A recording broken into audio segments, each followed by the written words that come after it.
जिसमें है अमृत ज्ञान है मानक भगत वैराग। गुरु ग्रंथ साहिब उदद बंदों कर अनुराग। श्री सतगुर शब्द कमाए जिन जीते पंच विकार। तिन संतन को बंदना सिर चरणन पग धार। दोहरा मह खासुर मद मर्दनी महामोद का दा शक्कर। जगदम्बा जय जय करी बकर धरे कर चक्कर। ਵਾਹਿਗੁਰੂ ਜੀ ਕਾ ਖਾਲਸਾ ਵਾਹਿਗੁਰੂ ਜੀ ਕੀ ਫਤਿਹ। दोहरा मह खासुर मद मर्दनी महामोद दा शक्कर। ਸ੍ਰੀ ਨਾਨਕ ਪ੍ਰਕਾਸ਼ ਗ੍ਰੰਥ ਉਤਰਾਰਧ ਧਿਆਏ 24ਵਾਂ। ਕਵੀ ਸੰਤੋਖ ਸਿੰਘ ਜੀ ਇਸ ਅਧਿਆਏ ਦੇ ਮੰਗਲ ਵਿੱਚ ਉਹ ਸ਼ਕਤੀ ਦਾ ਪ੍ਰਦਖਣ ਕਰਦੇ ਹਨ ਵੀ ਉਹ ਸ਼ਕਤੀ ਰੂਪ ਜੋ ਪਰਮੇਸ਼ਰ ਨੇ ਇਸ ਧਰਤੀ ਤੇ ਭੇਜੀ ਹੈ, ਜਿਹਦੇ ਕਰਕੇ ਸੱਤ ਜਾਂ ਸੱਚ ਨੂੰ ਜਿਹੜਾ ਹੈ ਵਧਾਇਆ ਜਾਵੇ ਤੇ ਜਿਹੜੇ ਦੋਖੀ ਹਨ ਉਹਨਾਂ ਨੂੰ ਸਜ਼ਾ ਦਿੱਤੀ ਜਾਵੇ। ਸੱਚ ਨੂੰ ਜਿਹੜਾ ਹੈ ਅੱਗੇ ਰੱਖਣ ਵਾਸਤੇ ਪਰਮੇਸ਼ਰ ਦੀ ਇਹ ਸ਼ਕਤੀ ਰੂਪ ਹੈ। ਇਸ ਕਰਕੇ ਇਹ ਪਰਮੇਸ਼ਰ ਦਾ ਆਪਣਾ ਖੇਡ ਹੈ, ਜਿਸ ਕਰਕੇ ਪਰਮੇਸ਼ਰ ਨੇ ਇਹ ਧਰਤੀ ਬਣਾਈ ਹੈ ਜੀਵਾਂ ਦੇ ਕਰਮਾਂ ਦਾ ਭੁਗਤਾਉਣ ਵਾਸਤੇ। ਜਿੰਨੇ ਵੀ ਜੀਵ ਜਿਹੜੇ ਹਨ ਪਾਪ ਚਾਹੇ ਪੁੰਨ ਕਰਦੇ ਹਨ ਉਹਨਾਂ ਦੇ ਫਲ ਭੁਗਤਣ ਵਾਸਤੇ ਇਹ ਧਰਤੀ ਦੀ ਸਿਰਜਣਾ ਕੀਤੀ ਹੈ। ਪਰ ਇਹ ਧਰਤੀ ਦੀ ਸਿਰਜਣਾ ਜਿਹੜੀ ਹੈ ਸਿਰਫ ਪਰਮੇਸ਼ਰ ਨੇ ਹੀ ਕੀਤੀ ਹੈ ਤੇ ਉਹ ਇੱਕੋ ਇੱਕ ਹੈ ਜੋ ਇਸ ਨੂੰ ਚਲਾਉਣ ਵਾਲਾ ਹੈ ਤੇ ਉਹ ਇੱਕੋ ਇੱਕ ਹੈ ਜਿਸ ਦਾ ਹੁਕਮ ਇਹ ਧਰਤੀ ਤੇ ਚੱਲਦਾ ਹੈ।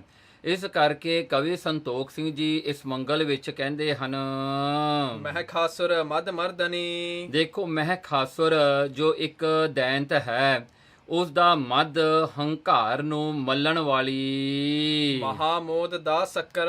ਮਹਾਮੋਦ ਮਹਾ ਖੁਸ਼ੀ ਨੂੰ ਦੇਣ ਵਾਲੀ ਕਿਹਨੂੰ? ਇੰਦਰ ਨੂੰ। ਇੰਦਰ ਜੋ ਦੇਵਤਿਆਂ ਦਾ ਰਾਜਾ ਹੈ। ਇਸ ਪ੍ਰਕਾਰ ਕਰਕੇ ਦੈਂਤਾਂ ਨੂੰ ਜਿਹੜਾ ਹੈ ਉਹ ਜਿਹੜੇ ਦੈਂਤ ਹਨ ਉਹ ਆਪਣੀ ਮਨਮਰਜ਼ੀ ਕਰਨ ਵਾਲੇ ਹਨ। ਆਪਣੇ ਹੰਕਾਰ ਨੂੰ ਲੈ ਕੇ ਜਿਹੜਾ ਹੈ ਰਾਜ ਨੂੰ ਕਾਇਮ ਕਰਦੇ ਹਨ। ਦੇਵਤਿਆਂ ਦੀ ਡਿਊਟੀ ਹੁੰਦੀ ਹੈ ਕਿ ਦੇਵ ਗੁਣ ਇਸ ਸੰਸਾਰ ਨੂੰ ਦੇਣੇ। ਇਸ ਕਰਕੇ ਹਮੇਸ਼ਾ ਹੀ ਦੈਂਤਾਂ ਤੇ ਦੇਵਤਿਆਂ ਦੀ ਇਹ ਜੰਗ ਹੁੰਦੀ ਰਹੀ ਹੈ, ਕਿਉਂਕਿ ਪਰਮੇਸ਼ਰ ਜਿਹੜੇ ਹਨ ਦੈਵੀ ਗੁਣਾਂ ਨੂੰ ਪ੍ਰਬਲ ਕਰਦੇ ਹਨ। ਦੈਵੀ ਗੁਣਾਂ ਨੂੰ ਦੇਣ ਵਾਸਤੇ ਇਹ ਸੰਸਾਰ ਨੂੰ ਚੰਗੇ ਗੁਣ ਦੇਣ ਵਾਸਤੇ ਪਰਮੇਸ਼ਰ ਇਸ ਕਰਕੇ ਦੇਵਤਿਆਂ ਨੂੰ ਰਚਦੇ ਹਨ। ਸੋ ਦੈਂਤਾਂ ਨੂੰ ਜਿਹੜਾ ਹੈ ਇਸ ਕਰਕੇ ਉਹਨਾਂ ਦੇ ਪਾਪ ਕਰਮਾਂ ਦੇ ਕਰਕੇ ਉਹਨਾਂ ਨੂੰ ਦੈਂਤ ਜੂਨ ਦੇ ਕੇ ਤੇ ਸੰਸਾਰ ਨੂੰ ਇਹ ਸਿੱਖਿਆ ਦਿੱਤੀ ਜਾਂਦੀ ਹੈ ਕਿ ਦੇਖੋ ਜੇ ਪਾਪ ਕਰੋਗੇ ਤਾਂ ਪਾਪ ਵਿੱਚ ਭਾਵੇਂ ਇੱਕ ਦੈਂਤਾਂ ਵਰਗਾ ਕੋਈ ਕਿਤਨਾ ਵੀ ਤਾਕਤਵਰ ਕਿਉਂ ਨਾ ਹੋ ਜਾਵੇ ਪਰ ਉਸ ਨੂੰ ਮਲਣ ਵਾਲੀ ਕੋਈ ਵੱਡੀ ਉਸ ਤੋਂ ਸ਼ਕਤੀ ਜ਼ਰੂਰ ਹੁੰਦੀ ਹੈ, ਕਿਉਂਕਿ ਸੱਚ ਹੀ ਸਭ ਤੋਂ ਤਾਕਤਵਰ ਹੈ। ਇਸ ਕਰਕੇ ਕਵੀ ਸੰਤੋਖ ਸਿੰਘ ਜੀ ਇੱਥੇ ਆਪਾਂ ਨੂੰ ਉਸ ਸ਼ਕਤੀ ਦਾ ਇਲਾਸਟ੍ਰੇਸ਼ਨ ਦੇ ਰਹੇ ਹਨ ਵੀ ਉਸ ਸ਼ਕਤੀ ਜਿਹੜੀ ਹੈ ਦੇਖੋ ਕਿਤਨੀ ਤਕੜੀ ਹੈ। ਮਹਿ ਖਾਸੁਰ ਜਿਹੜਾ ਹੈ ਭਾਵੇਂ ਕਿੰਨਾ ਵੀ ਤਕੜਾ ਕਿਉਂ ਨਾ ਹੋਵੇ ਉਹਨੂੰ ਮਾਰਨ ਵਾਸਤੇ ਪਰਮੇਸ਼ਰ ਨੇ ਇੱਕ ਇਸਤਰੀ ਰੂਪ ਸ਼ਕਤੀ ਨੂੰ ਭੇਜਿਆ। ਦੇਖੋ ਇੱਕ ਮਰਦ ਵਾਸਤੇ ਜੇ ਉਹਨੂੰ ਇੱਕ ਇਸਤਰੀ ਚੁਣੌਤੀ ਦਿੰਦੀ ਹੈ ਤਾਂ ਉਸ ਦੀ ਸਭ ਤੋਂ ਵੱਡੀ ਬੇਇੱਜ਼ਤੀ ਉੱਥੇ ਹੀ ਉਹ ਜਿਹੜਾ ਹੈ ਦੈਂਤਾਂ ਵਰਗੇ ਤਕੜੇ ਬੰਦੇ ਉਹ ਮੰਨਦੇ ਹਨ ਵੀ ਦੇਖੋ ਇੱਕ ਇਸਤਰੀ ਨੇ ਸਾਨੂੰ ਚੁਣੌਤੀ ਦਿੱਤੀ ਹੈ। ਇਸ ਪ੍ਰਕਾਰ ਕਰਕੇ ਦੇਖੋ ਪਰਮੇਸ਼ਰ ਨੇ ਇਸ ਪ੍ਰਕਾਰ ਕਰਕੇ ਸ਼ਕਤੀ ਦਾ ਰੂਪ ਇੱਕ ਇਸਤਰੀ ਰੂਪ ਰੱਖਿਆ ਹੈ। ਸੋ ਇਸ ਕਰਕੇ ਤੇ ਉਹ ਦੈਂਤਾਂ ਦਾ ਹੰਕਾਰ ਤੋੜਨ ਵਾਸਤੇ ਪਰਮੇਸ਼ਰ ਨੇ ਇਹ ਮੈਸੇਜ ਦਿੱਤੀ ਹੈ ਕਿ ਦੇਖੋ ਜੇ ਪਰਮੇਸ਼ਰ ਚਾਹੇ ਤਾਂ ਇੱਕ ਇਸਤਰੀ ਵੀ ਤੇ ਵੱਡੇ ਤੋਂ ਵੱਡੇ ਮਰਦ ਰੂਪੀ ਹੰਕਾਰ ਨੂੰ ਤੋੜ ਸਕਦੀ ਹੈ। ਜਗਦੰਬਾ ਜੈ ਜੈ ਕਰੀ। ਇਸ ਕਰਕੇ ਕਵੀ ਸੰਤੋਖ ਸਿੰਘ ਜੀ ਕਹਿੰਦੇ ਹਨ, ਹੇ ਜਗਦੰਬਾ, ਹੇ ਜਗਤ ਦੀ ਰੱਖਿਆ ਕਰਨ ਵਾਲੀ, ਹੇ ਜਗਤ ਦੀ ਜਿਹੜੀ ਹਨ ਮਾਂ ਰੂਪ, ਹੇ ਸ਼ਕਤੀ, ਤੇਰੀ ਜੈ ਜੈਕਾਰ ਹੋਵੇ, ਕਿਉਂਕਿ ਤੈਨੂੰ ਪਰਮੇਸ਼ਰ ਨੇ ਇੱਥੇ ਸੱਚ ਨੂੰ ਜਿਹੜਾ ਹੈ ਰੱਖਣ ਵਾਸਤੇ, ਸੱਤ ਦੀ ਜਿੱਤ ਕਰਾਉਣ ਵਾਸਤੇ ਤੈਨੂੰ ਭੇਜਿਆ ਹੈ। ਇਸ ਕਰਕੇ ਤੇਰੀ ਜੈ ਜੈਕਾਰ ਹੋਵੇ। ਬੱਕਰ ਧਰੇ ਕਰ ਚੱਕਰ। ਦੇਖੋ ਐਸੇ ਜਿਹੜੇ ਤੇਰੇ ਚੱਕਰ ਹਨ ਤੇਰੀ ਸ਼ਕਤੀ ਦੀ ਪ੍ਰਦਖਣਾ ਕਰਨ ਵਾਲੇ, ਡੈਮੋਨਸਟ੍ਰੇਟ ਕਰਨ ਵਾਲੇ ਤੇਰੀ ਸ਼ਕਤੀ ਨੂੰ, ਉਹ ਚੱਕਰ ਜਿਹੜੇ ਟੇਢੇ ਕਰਕੇ ਤੂੰ ਚਲਾਉਂਦੀ ਹੈ ਤਾਂ ਉਹ ਚੱਕਰ ਆਪਣੇ ਨਿਸ਼ਾਨੇ ਤੇ ਜਾ ਲੱਗਦੇ ਹਨ। ਇਸ ਕਰਕੇ ਕਹਿੰਦੇ ਐਸੀ ਪਰਮਾਤਮਾ ਦੀ ਸ਼ਕਤੀ ਰੂਪ ਇਹ ਜਿਹੜੀ ਹੈ ਇਸਤਰੀ ਰੂਪ ਹੋ ਕੇ ਟੇਢੇ ਚੱਕਰ ਚਲਾ ਕੇ ਉਸ ਵੱਡੇ ਵੱਡੇ ਦੈਂਤਾਂ ਦਾ ਨਾਸ ਕੀਤਾ। ਤੇ ਗੁਰੂ ਮਹਾਰਾਜ ਗੁਰੂ ਪਾਤਸ਼ਾਹ ਜੀ ਵੀ ਐਸਾ ਹੀ ਜਿਹੜਾ ਹੈ ਸ੍ਰੀ ਦਸਮ ਗ੍ਰੰਥ ਵਿੱਚ ਬਹੁਤ ਥਾਈਂ ਆਪਾਂ ਨੂੰ ਐਸਾ ਦੱਸਦੇ ਹਨ।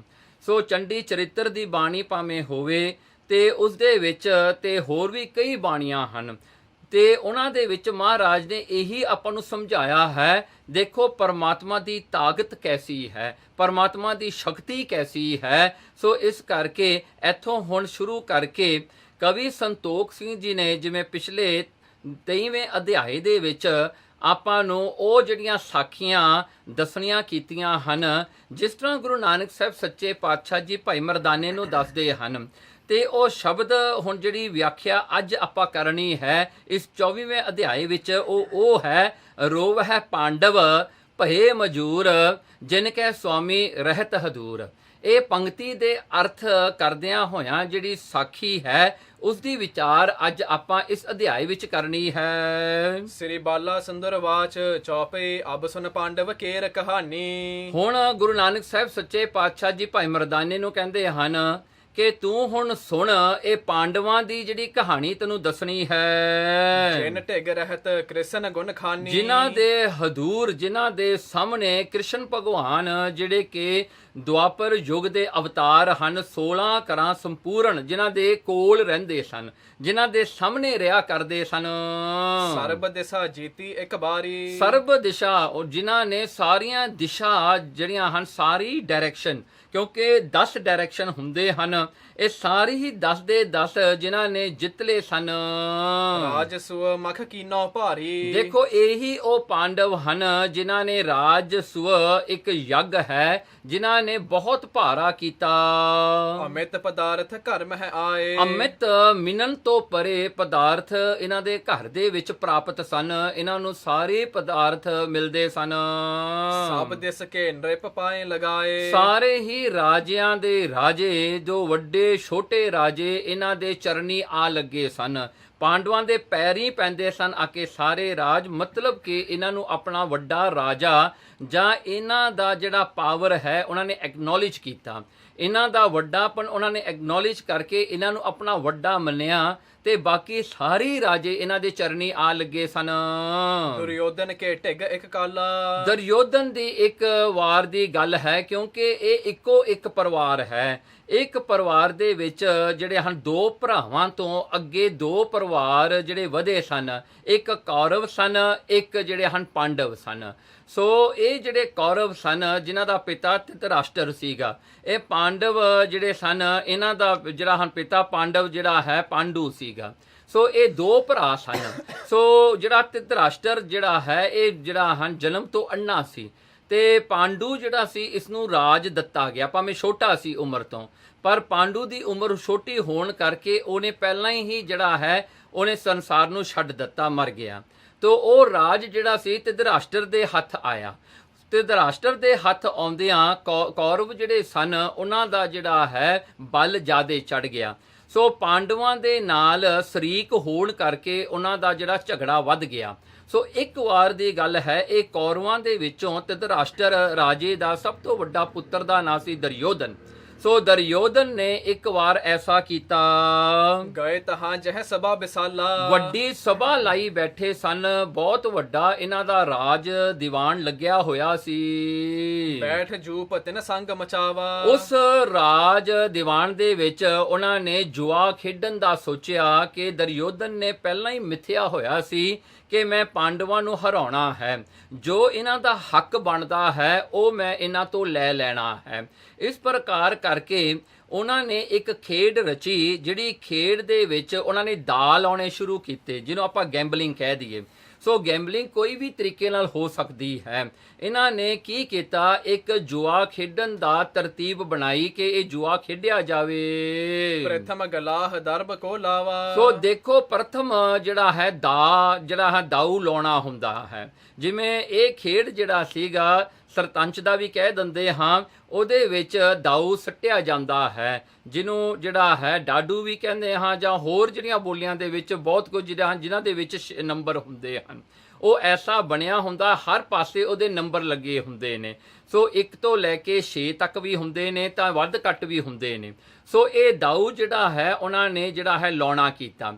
ਸੋ ਇਹ ਦਾਊ ਜਿਹੜਾ ਹੁੰਦਾ ਹੈ ਉਸ ਖੇਡ ਦੇ ਵਿੱਚ ਜਿਹੜੀ ਬੈਟ ਲੱਗੀ ਜਾਵੇ ਉਹਨੂੰ ਦਾਊ ਕਹਿੰਦੇ ਹਾਂ, ਉਹ ਬੈਟ ਲਾਈ ਜਾਂਦੀ ਹੈ। ਸੋ ਜਦੋਂ ਡਾਡੂ ਸੱਟਿਆ ਜਾਂਦਾ ਹੈ ਉਹਦੇ ਹਿਸਾਬ ਨਾਲ ਜਿਹੜੀਆਂ ਹਨ ਉਹ ਜਿਹੜੀਆਂ ਅੱਗੇ ਜਿਹੜੀਆਂ ਹਨ ਉਹ ਚੱਲਦੀਆਂ ਹਨ। ਉਹ ਖੇਡ ਜਿਵੇਂ ਅੱਜ ਕੱਲ੍ਹ ਲੂਡੋ ਵਰਗਾ ਵੀ ਕਹਿ ਲਈਏ, ਤੇ ਇਹ ਜਿਹੜਾ ਖੇਡ ਸੀਗਾ ਉਹਨਾਂ ਨੇ ਖੇਡਣਾ ਕੀਤਾ। ਤੇ ਦਾਊ ਤੇ ਪਹਿਲੀ ਵਾਰ ਜਦੋਂ ਇਹ ਖੇਡ ਸ਼ੁਰੂ ਹੋਇਆ ਮਾਇਆ ਤੋਂ ਹੋਇਆ, ਪੈਸਿਆਂ ਤੋਂ ਹੋਇਆ। ਉਹਨਾਂ ਨੇ ਪੈਸਿਆਂ ਨੂੰ ਦਾਊ ਤੇ ਲਾਇਆ। ਬਹੁਰ ਮਤੰਗ ਤੁਰੰਗ ਹਰਾਏ। ਫੇਰ ਕੀ ਹੋਇਆ, ਇਹ ਪਾਂਡਵ ਜਿਹੜੇ ਹਾਰਦੇ ਗਏ। ਕੈਰਵ ਜਿਹੜੇ ਸਨ ਦੁਰਯੋਧਨ ਜਿੱਤਦਾ ਗਿਆ, ਯੁਧਿਸ਼ਟਰ ਜਿਹੜਾ ਪਾਂਡਵਾਂ ਦਾ ਵੱਡਾ ਭਰਾ ਸੀ ਉਹ ਹਾਰਦਾ ਗਿਆ। ਸੋ ਇਸ ਪ੍ਰਕਾਰ ਕਰਕੇ ਕਰਦਿਆਂ ਕਰਦਿਆਂ ਜਦੋਂ ਮਾਇਆ ਉਹਨਾਂ ਦੀ ਸਾਰੀ ਮੁੱਕ ਗਈ ਤਾਂ ਫਿਰ ਆ ਗਏ ਜੀ ਜਿਹੜੇ ਹਨ ਹਾਥੀਆਂ ਤੇ ਮਤੰਗ। ਉਹਨਾਂ ਨੇ ਜਿਹੜੇ ਆਪਣੇ ਹਾਥੀ ਵੀ ਦਾਉ ਤੇ ਲਾ ਦਿੱਤੇ, ਬੈਠ ਤੇ ਲਾ ਦਿੱਤੇ। ਫਿਰ ਘੋੜੇ ਲਿਆਂਦੇ, ਘੋੜੇ ਵੀ ਆਪਣੀ ਬੈਠ ਤੇ ਲਾ ਦਿੱਤੇ ਤੇ ਉਹ ਵੀ ਹਾਰ ਗਏ। ਸਯੰਦਨ ਭੂਖਨ ਗ੍ਰਾਮ ਲਗਾਏ। ਫਿਰ ਕੀ ਹੋਇਆ ਜੀ, ਸਯੰਦਨ ਉਹਨਾਂ ਨੇ ਆਪਣੇ ਵੱਡੇ ਵੱਡੇ ਸੋਨੇ ਦੇ ਮੜੇ ਹੋਏ ਜਿਹੜੇ ਹੀਰੇ ਜਵਾਹਰਾਤ ਨਾਲ ਸ਼ਿੰਗਾਰੇ ਹੋਏ ਰੱਥ ਚੈਰੀਅਟਸ ਜਿਹੜੇ ਸਨ ਉਹ ਵੀ ਉਹਨਾਂ ਨੇ ਦਾਉ ਤੇ ਲਾ ਦਿੱਤੇ। ਫਿਰ ਗਹਿਣੇ ਜਿਹੜੇ ਸਨ ਉਹ ਵੀ ਦਾਉ ਤੇ ਲਾ ਦਿੱਤੇ, ਜਿੰਨੀ ਜੁਵੈਲਰੀ ਉਹਨਾਂ ਦੇ ਕੋਲ ਸੀਗੀ। ਅੱਗੇ ਕੀ ਹੋਇਆ, ਸਭ ਕੁਝ ਮੁੱਕ ਗਿਆ।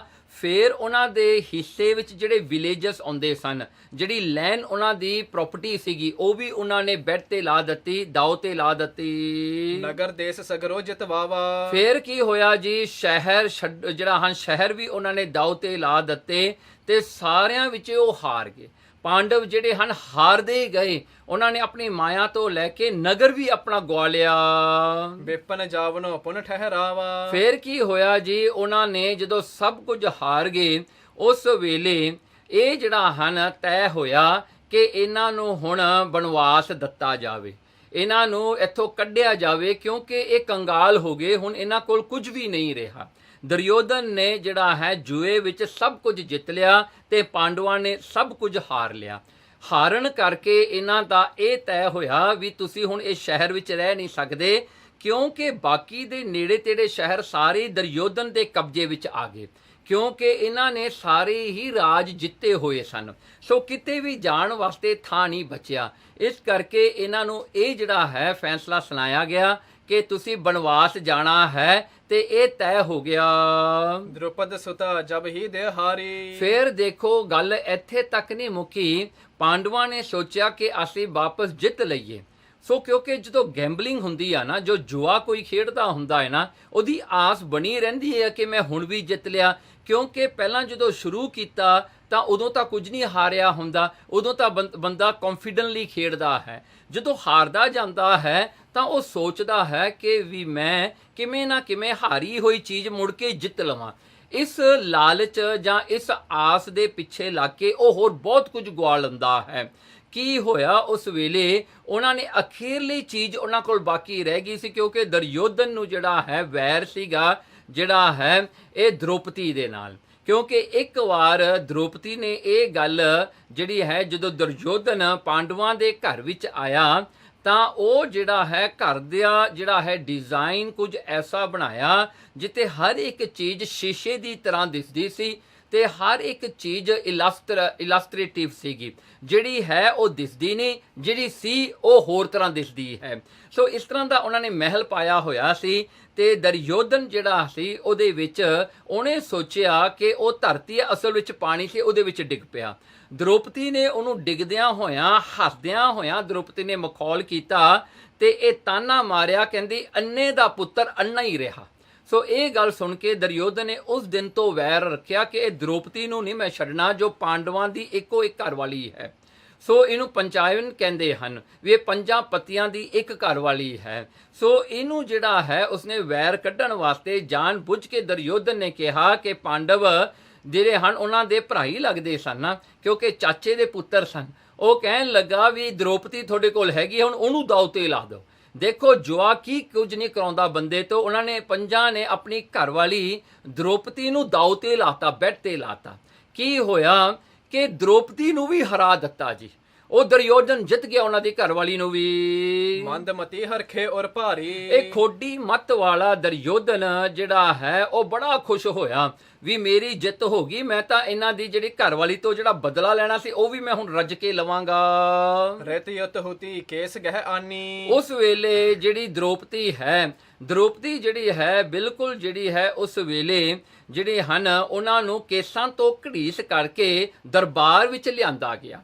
ਦੁਸ਼ਾਸਨ ਜਿਹੜਾ ਸੀਗਾ ਦੁਰਯੋਧਨ ਦਾ ਛੋਟਾ ਭਰਾ, ਤੇ ਉਹਨੇ ਜਿਹੜਾ ਹੈ ਦੁਸ਼ਾਸਨ ਨੇ ਦ੍ਰੋਪਦੀ ਨੂੰ ਉਹਦੇ ਕੇਸਾਂ ਤੋਂ ਘੜੀਸ ਕੇ ਉਹਦੇ ਮਹਿਲਾਂ ਤੋਂ ਘੜੀਸ ਕੇ ਲਿਆਂਦਾ ਤੇ ਦਰਬਾਰ ਵਿੱਚ ਲਿਆਂਦੀ।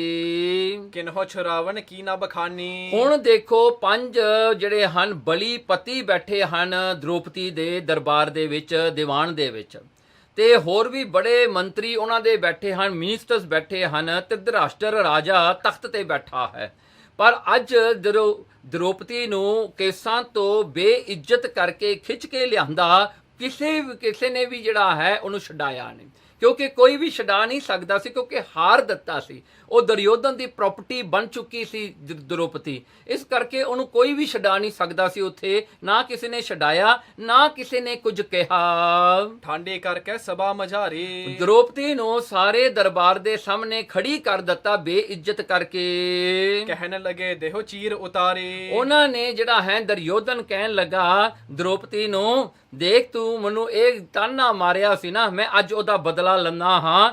ਕਹਿੰਦਾ ਦੁਸ਼ਾਸਨ ਨੂੰ, ਆਪਣੇ ਭਰਾ ਨੂੰ, ਕਹਿੰਦਾ ਇਹਦੀ ਸਾੜੀ ਜਿਹੜੀ ਹੈ ਪਹਿਨੀ ਹੋਈ ਇਹਨੂੰ ਜਿਹੜੀ ਹੈ ਖਿੱਚ ਕਰਕੇ ਦ੍ਰੋਪਦੀ ਨੂੰ ਨੰਗੀ ਕੀਤਾ ਜਾਵੇ, ਇਹ ਦਰਬਾਰ ਵਿੱਚ ਇਹਨੂੰ ਨੰਗੀ ਕੀਤਾ ਜਾਵੇ, ਇਹਨੂੰ ਬੇਇੱਜ਼ਤ ਕੀਤਾ ਜਾਵੇ। ਲਗੇ ਉਤਾਰਨ ਰਹਿ ਗਏ ਹਾਰੀ। ਦੁਸ਼ਾਸਨ ਜਿਹੜਾ ਹੈ ਉਸ ਸਾੜੀ ਨੂੰ ਖਿੱਚਣ ਲੱਗਿਆ, ਤਾਂ ਜਿਸ ਵੇਲੇ ਉਹਨੇ ਖਿੱਚਣਾ ਸ਼ੁਰੂ ਕੀਤਾ, ਦ੍ਰੋਪਦੀ ਨੇ ਜਿਹੜਾ ਹੈ ਉਸ ਆਪਣੀ ਸਾੜੀ ਨੂੰ ਜਿਹੜਾ ਹਨ ਪਕੜਦੀ ਹੋਈ, ਉਹਨੇ ਆਪਣੇ ਮਨ ਵਿੱਚ ਆਸ ਰੱਖੀ ਕਿ ਇਹ ਦਰਬਾਰ ਹੈ ਜਿਹਦੇ ਵਿੱਚ ਰਾਜਾ ਨਿਆਂ ਕਰਨ ਵਾਲਾ ਧਰਮੀ ਰਾਜਾ ਹੈ, ਵੀ ਇਹ ਬਚਾ ਲੇਗਾ, ਪਰ ਉਹਨੇ ਵੀ ਨਾ ਬਚਾਇਆ। ਮੰਤਰੀ ਬੈਠੇ ਹਨ ਸਿਆਣੇ, ਕਹਿੰਦੇ ਵੀ ਇਹ ਬਚਾ ਲੈਣਗੇ, ਉਹਨਾਂ ਨੇ ਵੀ ਨਾ ਬਚਾਇਆ। ਫਿਰ ਉਹਦੀ ਆਸ ਇਸ ਗੱਲ ਤੇ ਗਈ ਕਿ ਕਹਿੰਦੀ ਵੀ ਜਿਹੜੇ ਹਨ ਮੇਰੇ ਪਤੀ ਬੜੇ ਬਲੀ ਹਨ, ਮੇਰੇ ਪਤੀ ਮੈਨੂੰ ਜ਼ਰੂਰ ਬਚਾਉਣਗੇ, ਤਾਂ ਉਹ ਵੀ ਨਾ ਕੁਝ ਬੋਲੇ, ਉਹ ਵੀ ਸਿਰ ਸੱਟ ਕੇ ਥੱਲੇ ਬੈਠੇ ਰਹੇ, ਕਿਉਂਕਿ ਉਹਨਾਂ ਦਾ ਜ਼ੋਰ ਨਹੀਂ ਰਿਹਾ, ਉਹ ਹਾਰ ਗਏ ਸਨ ਦ੍ਰੋਪਦੀ ਨੂੰ। ਅਖੀਰਕਾਰ ਉਹਨੇ ਸੋਚਿਆ, ਕਹਿੰਦੀ ਵੀ ਮੈਂ ਆਪਣੇ ਬਲ, ਮੈਂ ਆਪਣੇ ਸਰੀਰ ਦੀ ਤਾਕਤ ਨਾਲ ਮੈਂ ਆਪਣੀ ਸਾੜੀ ਨੂੰ ਪਕੜ ਕੇ ਰੱਖਣਾ। ਹੁਣ ਦੁਸ਼ਾਸਨ ਕਿਹੜੇ ਘੱਟ ਤਕੜਾ ਸੀਗਾ, ਉਹ ਖਿੱਚਣ ਲੱਗਿਆ। ਅਖੀਰਕਾਰ ਜਦੋਂ ਉਹਦੀ ਤਾਕਤ ਵੀ ਹਾਰ ਗਈ, ਤਾਂ ਉਹਨੇ ਉਸ ਵੇਲੇ ਕ੍ਰਿਸ਼ਨ ਨੂੰ ਯਾਦ ਕੀਤਾ, ਤੇ ਕ੍ਰਿਸ਼ਨ ਅੱਗੇ ਉਹਨੇ ਇਹ ਬੇਨਤੀ ਕੀਤੀ ਕਿ ਤੂੰ ਜਿਹੜਾ ਹਨ ਇਹ ਦੁਆਪਰ ਦਾ ਜਿਹੜਾ ਹੈ ਤੂੰ ਅਵਤਾਰ ਹੈ, ਤੂੰ ਮੇਰੀ ਅੱਗੇ ਰੱਖਿਆ ਕਰ, ਤੂੰ ਮੈਨੂੰ ਅੱਗੇ ਬਚਾ, ਤੇ ਮੈਂ ਤੇਰੀ ਭਗਤਨ ਹਾਂ, ਦਿਨ ਰਾਤ ਮੈਂ ਤੇਰੀ ਭਗਤੀ ਕਰਦੀ ਹਾਂ, ਤੇ ਤੂੰ ਮੈਨੂੰ ਬਚਾ ਆ ਕੇ। ਕਹਿੰਦੇ ਉਸੇ ਵੇਲੇ ਕ੍ਰਿਸ਼ਨ ਨੇ ਜਿਹੜਾ ਹੈ ਜਿਹੜੇ ਹਨ ਉਸ ਦ੍ਰੋਪਦੀ ਨੂੰ ਅੱਗੇ ਦਿਖਾਈ ਦਿੱਤੀ, ਤੇ ਉਹ ਸਾੜੀ ਨੂੰ ਖਿੱਚਦਿਆਂ ਦੁਸ਼ਾਸਨ ਜਿਹੜਾ ਹੈ ਹਾਰ ਗਿਆ। ਉਹਨੇ ਆਪਣੇ ਬੰਦੇ ਸੱਦੇ, ਤੁਸੀਂ ਵੀ ਖਿੱਚੋ, ਉਹਨਾਂ ਨੇ ਵੀ ਖਿੱਚਣਾ ਕੀਤਾ, ਖਿੱਚਦੇ ਗਏ, ਉਹ ਸਾੜੀ ਮੁੱਕਦੀ ਕੋਈ ਨਹੀਂ, ਤੇ ਦ੍ਰੋਪਦੀ ਨੰਗੀ ਵੀ ਕੋਈ ਨਾ ਹੋ ਰਹੀ, ਉਹਦੀ ਸਾੜੀ ਨਹੀਂ ਮੁੱਕ ਰਹੀ। ਹੁਣ ਢੇਰ ਲਾਗੇ ਉਸ ਸਾੜੀ ਦੇ ਉੱਥੇ। ਲਖ ਹੈ ਸਾਰੀ ਕੀ ਜਨ ਨਾਰੀ। ਦੇਖੋ ਕਹਿੰਦੇ ਉਹਨਾਂ ਨੇ ਜਾਣਿਆ ਕਿ ਦ੍ਰੋਪਦੀ ਸਾੜੀ ਦੀ ਹੀ ਇੱਕ ਨਾਰੀ ਹੈ, ਇੱਕ ਇਸਤਰੀ ਹੈ ਜੋ ਸਾੜੀ ਦੀ ਬਣੀ ਹੋਈ ਹੈ, ਜਿਹਦੇ ਕਰਕੇ ਇਹਦੀ ਸਾੜੀ ਹੁਣ ਖਿੱਚ ਕੇ ਵੀ ਮੁੱਕ ਨਹੀਂ ਰਹੀ। ਸਭਾ ਵਿਖੇ ਅੰਬਰ ਅੰਬਾਰੂ। ਸਭਾ ਦੇ ਵਿੱਚ ਕੱਪੜੇ ਦਾ, ਉਹ ਸਾੜੀ ਦੇ ਕੱਪੜੇ ਦੇ ਅੰਬਾਰ ਜਾਂ ਜਿਹੜਾ ਹਨ ਅੰਬਰ ਲਾਗੇ ਢੇਰ ਲਾਗੇ, ਉਹ ਸਾਰੀ ਸਾੜੀ ਖਿੱਚਦਿਆਂ ਪਤਾ ਨਹੀਂ ਕਿੰਨੇ ਕੁ 100 ਮੀਟਰ ਹੋ ਗਿਆ, ਉਹਦੇ ਢੇਰ ਲਾਗੇ ਜੀ ਜਿਹੜਾ ਹਨ ਦੀਵਾਨ ਵਿੱਚ। ਲੱਗਿਓ ਮਹਾ ਨਹਿ ਪਾਇਤ ਪਾਰੂ। ਦੇਖੋ ਲੱਗਿਓ ਮਹਾ, ਕਹਿਣ ਲੱਗੇ ਐਸਾ ਮਹਾ ਜਿਹੜਾ ਹਨ ਕੌਤਕ ਉੱਥੇ ਵਰਤਿਆ ਕਿ ਉੱਥੇ ਆਰਾ ਪਾਰ ਨਹੀਂ ਪਤਾ ਲੱਗਦਾ। ਉਹ ਖਿੱਚੀ ਜਾਂਦੇ ਨੇ, ਉਹ ਸਾੜੀ ਹੋਰ ਵਧੀ ਜਾਂਦੀ ਹੈ, ਖਿੱਚੀ ਜਾਂਦੇ ਨੇ ਹੋਰ ਵਧੀ ਜਾਂਦੀ। ਇਸ ਕਰਕੇ ਉਹਨਾਂ ਨੂੰ ਸਮਝ ਨਹੀਂ ਪੈ ਰਹੀ ਦੁਸ਼ਾਸਨ ਨੂੰ ਵੀ ਇਹ ਕੀ ਹੋ ਰਿਹਾ ਹੈ ਇੱਥੇ। ਦੁੱਤੀਏ ਦਿਸ਼ਾ ਕੇ ਨਰ ਨਾ ਦਿਸਾਈ। ਹੁਣ ਦੁੱਤੀਏ ਦਿਸ਼ਾ ਕੇ ਨਰ ਨਾ ਦਿਸਾਈ। ਹੁਣ ਜਿਹੜੇ ਹਨ ਦੂਸਰੇ ਪਾਸੇ ਦੇ ਜਿਹੜੇ ਲੋਕ ਸਨ, ਕਹਿੰਦੇ ਵੀ ਇਹ ਜਿਹੜਾ ਹਨ ਕੋਈ ਹੁਣ ਦਿਖਾਈ ਨਹੀਂ ਦਿੰਦਾ। ਦੁੱਤੀਏ ਦਿਸ਼ੇ ਕੇ ਨਰ ਨਾ ਦਿਸਾਈ। ਹੁਣ ਦੂਜੇ ਪਾਸੇ ਦੇ ਬੰਦੇ ਵੀ ਦਿਖਾਈ ਨਹੀਂ ਦਿੰਦੇ, ਕਿਉਂਕਿ ਐਡਾ ਵੱਡਾ ਢੇਰ ਲੱਗ ਗਿਆ। ਹੁਣ ਦਰਬਾਰ ਦੇ ਜਿਹੜੇ ਸੱਜੇ ਪਾਸੇ ਖੱਬੇ ਪਾਸੇ ਬੈਠੇ, ਉਹ ਇੱਕ ਦੂਜੇ ਨੂੰ ਦੇਖ ਵੀ ਨਹੀਂ ਸਕਦੇ, ਕਿਉਂਕਿ ਉਹ ਢੇਰ ਇੰਨਾ ਵੱਧ ਗਿਆ ਸਾੜੀ ਦਾ। ਅਸ ਰੱਖਿਆ ਕੀਨੀ ਜਗ ਸਾਈਂ। ਦੇਖੋ ਜਗਤ ਦੇ ਸਾਈਂ ਪਰਮੇਸ਼ਰ ਨੇ ਆਪਣੇ ਅਵਤਾਰ ਦੇ ਰਾਹੀਂ ਐਸੀ ਰੱਖਿਆ ਦ੍ਰੋਪਦੀ ਦੀ ਕੀਤੀ। ਦੇਖੋ ਅਖੀਰਕਾਰ ਇੱਕ ਗੱਲ ਆਪਾਂ ਨੂੰ ਇੱਥੇ ਜਿਹੜੀ ਹੈ ਸਮਝਣੀ ਚਾਹੀਦੀ ਹੈ, ਹਰ ਕੋਈ ਭਗਤ ਪਰਮੇਸ਼ਰ ਨੂੰ ਜਿਹੜਾ ਹੈ ਉਹ ਆਪਣਾ ਜਿਹੜਾ ਹੈ ਬੜੇ ਰੂਪਾਂ ਵਿੱਚ ਉਹ ਜਿਹੜੇ ਹਨ ਦੇਖਦੇ ਹਨ। ਕਿਸੇ ਨੇ ਪਰਮੇਸ਼ਰ ਨੂੰ ਜਿਹੜਾ ਹੈ ਕ੍ਰਿਸ਼ਨ ਦੇ ਰੂਪ ਵਿੱਚ ਦੇਖਿਆ, ਕਿਸੇ ਨੇ ਰਾਮ ਦੇ ਰੂਪ ਵਿੱਚ ਦੇਖਿਆ, ਕਿਸੇ ਨੇ ਪੱਥਰ ਰੂਪ ਵਿੱਚ ਦੇਖਿਆ, ਕਿਸੇ ਨੇ ਕੋਈ ਰੂਪ ਵਿੱਚ ਦੇਖਿਆ, ਪਰ ਅਖੀਰਕਾਰ ਪਰਮਾਤਮਾ ਹੀ ਹੈ ਨਾ ਜੋ ਰੱਖਿਆ ਕਰਦਾ ਹੈ, ਭਾਵੇਂ ਉਹ ਕਿਸੇ ਰੂਪ ਵਿੱਚ ਵੀ ਆ ਕੇ ਕਰੇ, ਹੈ ਤਾਂ ਉਹੀ ਪਰਮਾਤਮਾ। ਜਿਵੇਂ ਕਿ ਇੱਕ ਨਦੀ, ਜੇ ਕਿਤੇ ਉਹ ਨਦੀ ਨੂੰ ਜਿਹੜਾ ਹੈ ਅਖੀਰਕਾਰ ਜਿਹੜਾ ਹੈ ਕਈ ਨਦੀਆਂ ਨਾਲੇ ਬਣ ਜਾਵੇ, ਅਖੀਰਕਾਰ ਉਹ ਨਦੀਆਂ ਨਾਲੇ ਜੋ ਮਿਲਦੇ ਹਨ ਨਦੀ ਰੂਪ ਹੁੰਦੇ ਨੇ। ਇਸੇ ਤਰ੍ਹਾਂ ਪਰਮਾਤਮਾ ਜਿਹੜਾ ਇੱਕ ਵੱਡੀ ਨਦੀ ਦਰਿਆ ਰੂਪ ਹੈ, ਉਸਦੇ ਜਿਹੜੇ ਹਨ ਬ੍ਰਾਂਚਸ ਬਹੁਤ ਜ਼ਿਆਦਾ ਹੋ ਜਾਣ, ਪਰ ਹੈ ਤਾਂ ਉਹ ਇੱਕੋ ਹੀ ਹੈ ਨਾ। ਉਹ ਪਰਮਾਤਮਾ ਹੀ ਰੱਖਿਆ ਕਰਦਾ ਹੈ, ਪਰਮਾਤਮਾ ਤੋਂ ਬਗੈਰ ਕੋਈ ਵੀ ਰੱਖਿਆ ਕਰਨ ਵਾਲਾ ਨਹੀਂ ਹੈ। ਸੋ ਇਸ ਪ੍ਰਕਾਰ ਕਰਕੇ ਪਰਮਾਤਮਾ ਹੀ ਰੱਖਿਆ ਕਰਕੇ ਆਪਣੇ ਭਗਤ, ਆਪਣੇ ਜਿਹੜੇ ਹਨ ਸੇਵਕਾਂ ਨੂੰ ਜਿਹੜਾ ਹੈ ਬਚਾਉਂਦਾ ਹੈ। ਸੋ ਇਸੇ ਪ੍ਰਕਾਰ ਇਹਦੇ ਉੱਤੇ ਕਿਤੇ ਵੀ ਜਿਹੜਾ ਹੈ ਆਪਾਂ ਨੂੰ ਸ਼ੰਕਾ ਨਹੀਂ ਕਰਨੀ ਚਾਹੀਦੀ। ਸੋ ਸ਼ੰਕਾ ਕਈ ਲੋਕ ਕਰ ਲੈਂਦੇ ਨੇ, ਨਹੀਂ ਜੀ ਕ੍ਰਿਸ਼ਨ ਨਹੀਂ ਸੀ, ਪਰਮਾਤਮਾ ਹੈ। ਹੁਣ ਪਰਮਾਤਮਾ ਹੀ ਹੈ ਨਾ ਜੋ ਕ੍ਰਿਸ਼ਨ ਨੂੰ ਭੇਜਿਆ ਸੰਸਾਰ ਵਿੱਚ, ਨਹੀਂ ਤਾਂ ਕ੍ਰਿਸ਼ਨ ਨੇ ਕਿੱਥੇ ਆ ਜਾਣਾ ਸੀ। ਉਹਨੂੰ ਸ਼ਕਤੀ, ਉਹਨੂੰ ਆਗਿਆ ਕਿਹਨੇ ਦਿੱਤੀ ਆ? ਪਰਮੇਸ਼ਰ ਨਹੀਂ ਤਾਂ ਦਿੱਤੀ ਹੈ ਨਾ। ਸੋ ਇਸ ਪ੍ਰਕਾਰ ਕਰਕੇ ਭਰੋਸਾ ਆਪਾਂ ਨੂੰ ਪਰਮਾਤਮਾ ਤੇ ਹੀ ਚਾਹੀਦਾ ਹੈ। ਪੱਟਾਂ ਦੇ ਸਵਈਆਂ ਵਿੱਚ ਵੀ ਗੁਰੂ ਸਾਹਿਬ ਜੀ ਨੇ ਜੋ ਬਾਣੀ ਸ੍ਰੀ ਗੁਰੂ ਗ੍ਰੰਥ ਸਾਹਿਬ ਜੀ 1400 ਅੰਗ ਵਿੱਚ ਪਾਤਸ਼ਾਹ ਜੀ ਨੇ ਜੋ ਪੱਟਾਂ ਦੇ ਸਵਈਏ ਚੜਾਏ ਹਨ, ਉਹਨਾਂ ਦੇ ਵਿੱਚ ਵੀ ਆਉਂਦੀ ਹੈ, ਫੁੰਨ ਦ੍ਰੋਪਤੀ ਲਾਜ ਰੱਖੀ ਹਰ ਪ੍ਰਭ ਜੀ, ਸ਼ੀਨਤ ਬਸਤਰ ਦੀਨ ਬਹੁ ਸਾਜ।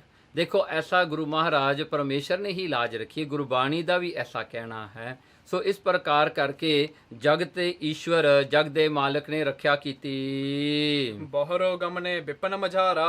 ਹੁਣ ਜੋ ਹਾਰ ਗਏ ਸਭ ਕੁਝ, ਇਹ ਪਾਂਡਵ ਜਿਹੜੇ ਸਨ, ਇਹਨਾਂ ਨੇ ਬਨ ਜੰਗਲਾਂ ਵਿੱਚ ਜਾਣਾ ਕੀਤਾ, ਇਹਨਾਂ ਨੂੰ ਵੀ ਬਨਵਾਸ ਹੋ ਗਿਆ। ਹੁਣ ਰਹੇ ਤਹਾਂ ਸਹਿ ਕਸ਼ਟ ਅਪਾਰਾ। ਬੜਾ ਕਸ਼ਟ ਇਹਨਾਂ ਨੇ ਸਹਾਰਿਆ ਉਸ ਬਨਵਾਸ ਦੇ ਵਿੱਚ। ਦਵਾਦਸ ਸੰਮਤ ਫਿਰਤ ਬਿਤਾਏ। 12 ਸਾਲ ਜਦੋਂ ਸੰਪੂਰਨ ਇਹਨਾਂ ਦੇ ਹੋਏ ਬਨਵਾਸ ਦੇ ਵਿੱਚ, 13ਵੇਂ ਦੁਰਨੋ ਠਹਿਰਾਏ। ਜਦੋਂ 13ਵਾਂ ਸਾਲ ਇਹਨਾਂ ਦਾ ਚੜਿਆ ਤਾਂ ਉਹ ਅਗਿਆਤਵਾਸ ਦਾ 1 ਸਾਲ ਇਹਨਾਂ ਵਾਸਤੇ ਰੱਖਿਆ ਸੀਗਾ। ਸੋ ਇਸ ਪ੍ਰਕਾਰ ਕਰਕੇ ਉਹ ਜਿਹੜਾ ਅਖੀਰਲਾ ਸਾਲ ਸੀਗਾ, ਇਹਨਾਂ ਨੂੰ ਅਗਿਆਤਵਾਸ ਉਹ ਹੁੰਦਾ ਹੈ ਵੀ ਉਹ ਥਾਂ ਤੇ ਇਹਨਾਂ ਨੇ ਕਿਤੇ ਲੁਕ ਕੇ ਰਹਿਣਾ ਹੈ, ਜਿਹੜੇ ਕਿ ਇਹ ਜਿਹੜਾ ਹਨ ਡਿਸਕਵਰ ਨਾ ਹੋਣ, ਕਿਸੇ ਨੂੰ ਇਹਨਾਂ ਦੇ ਬਾਰੇ ਪਤਾ ਨਾ ਲੱਗੇ।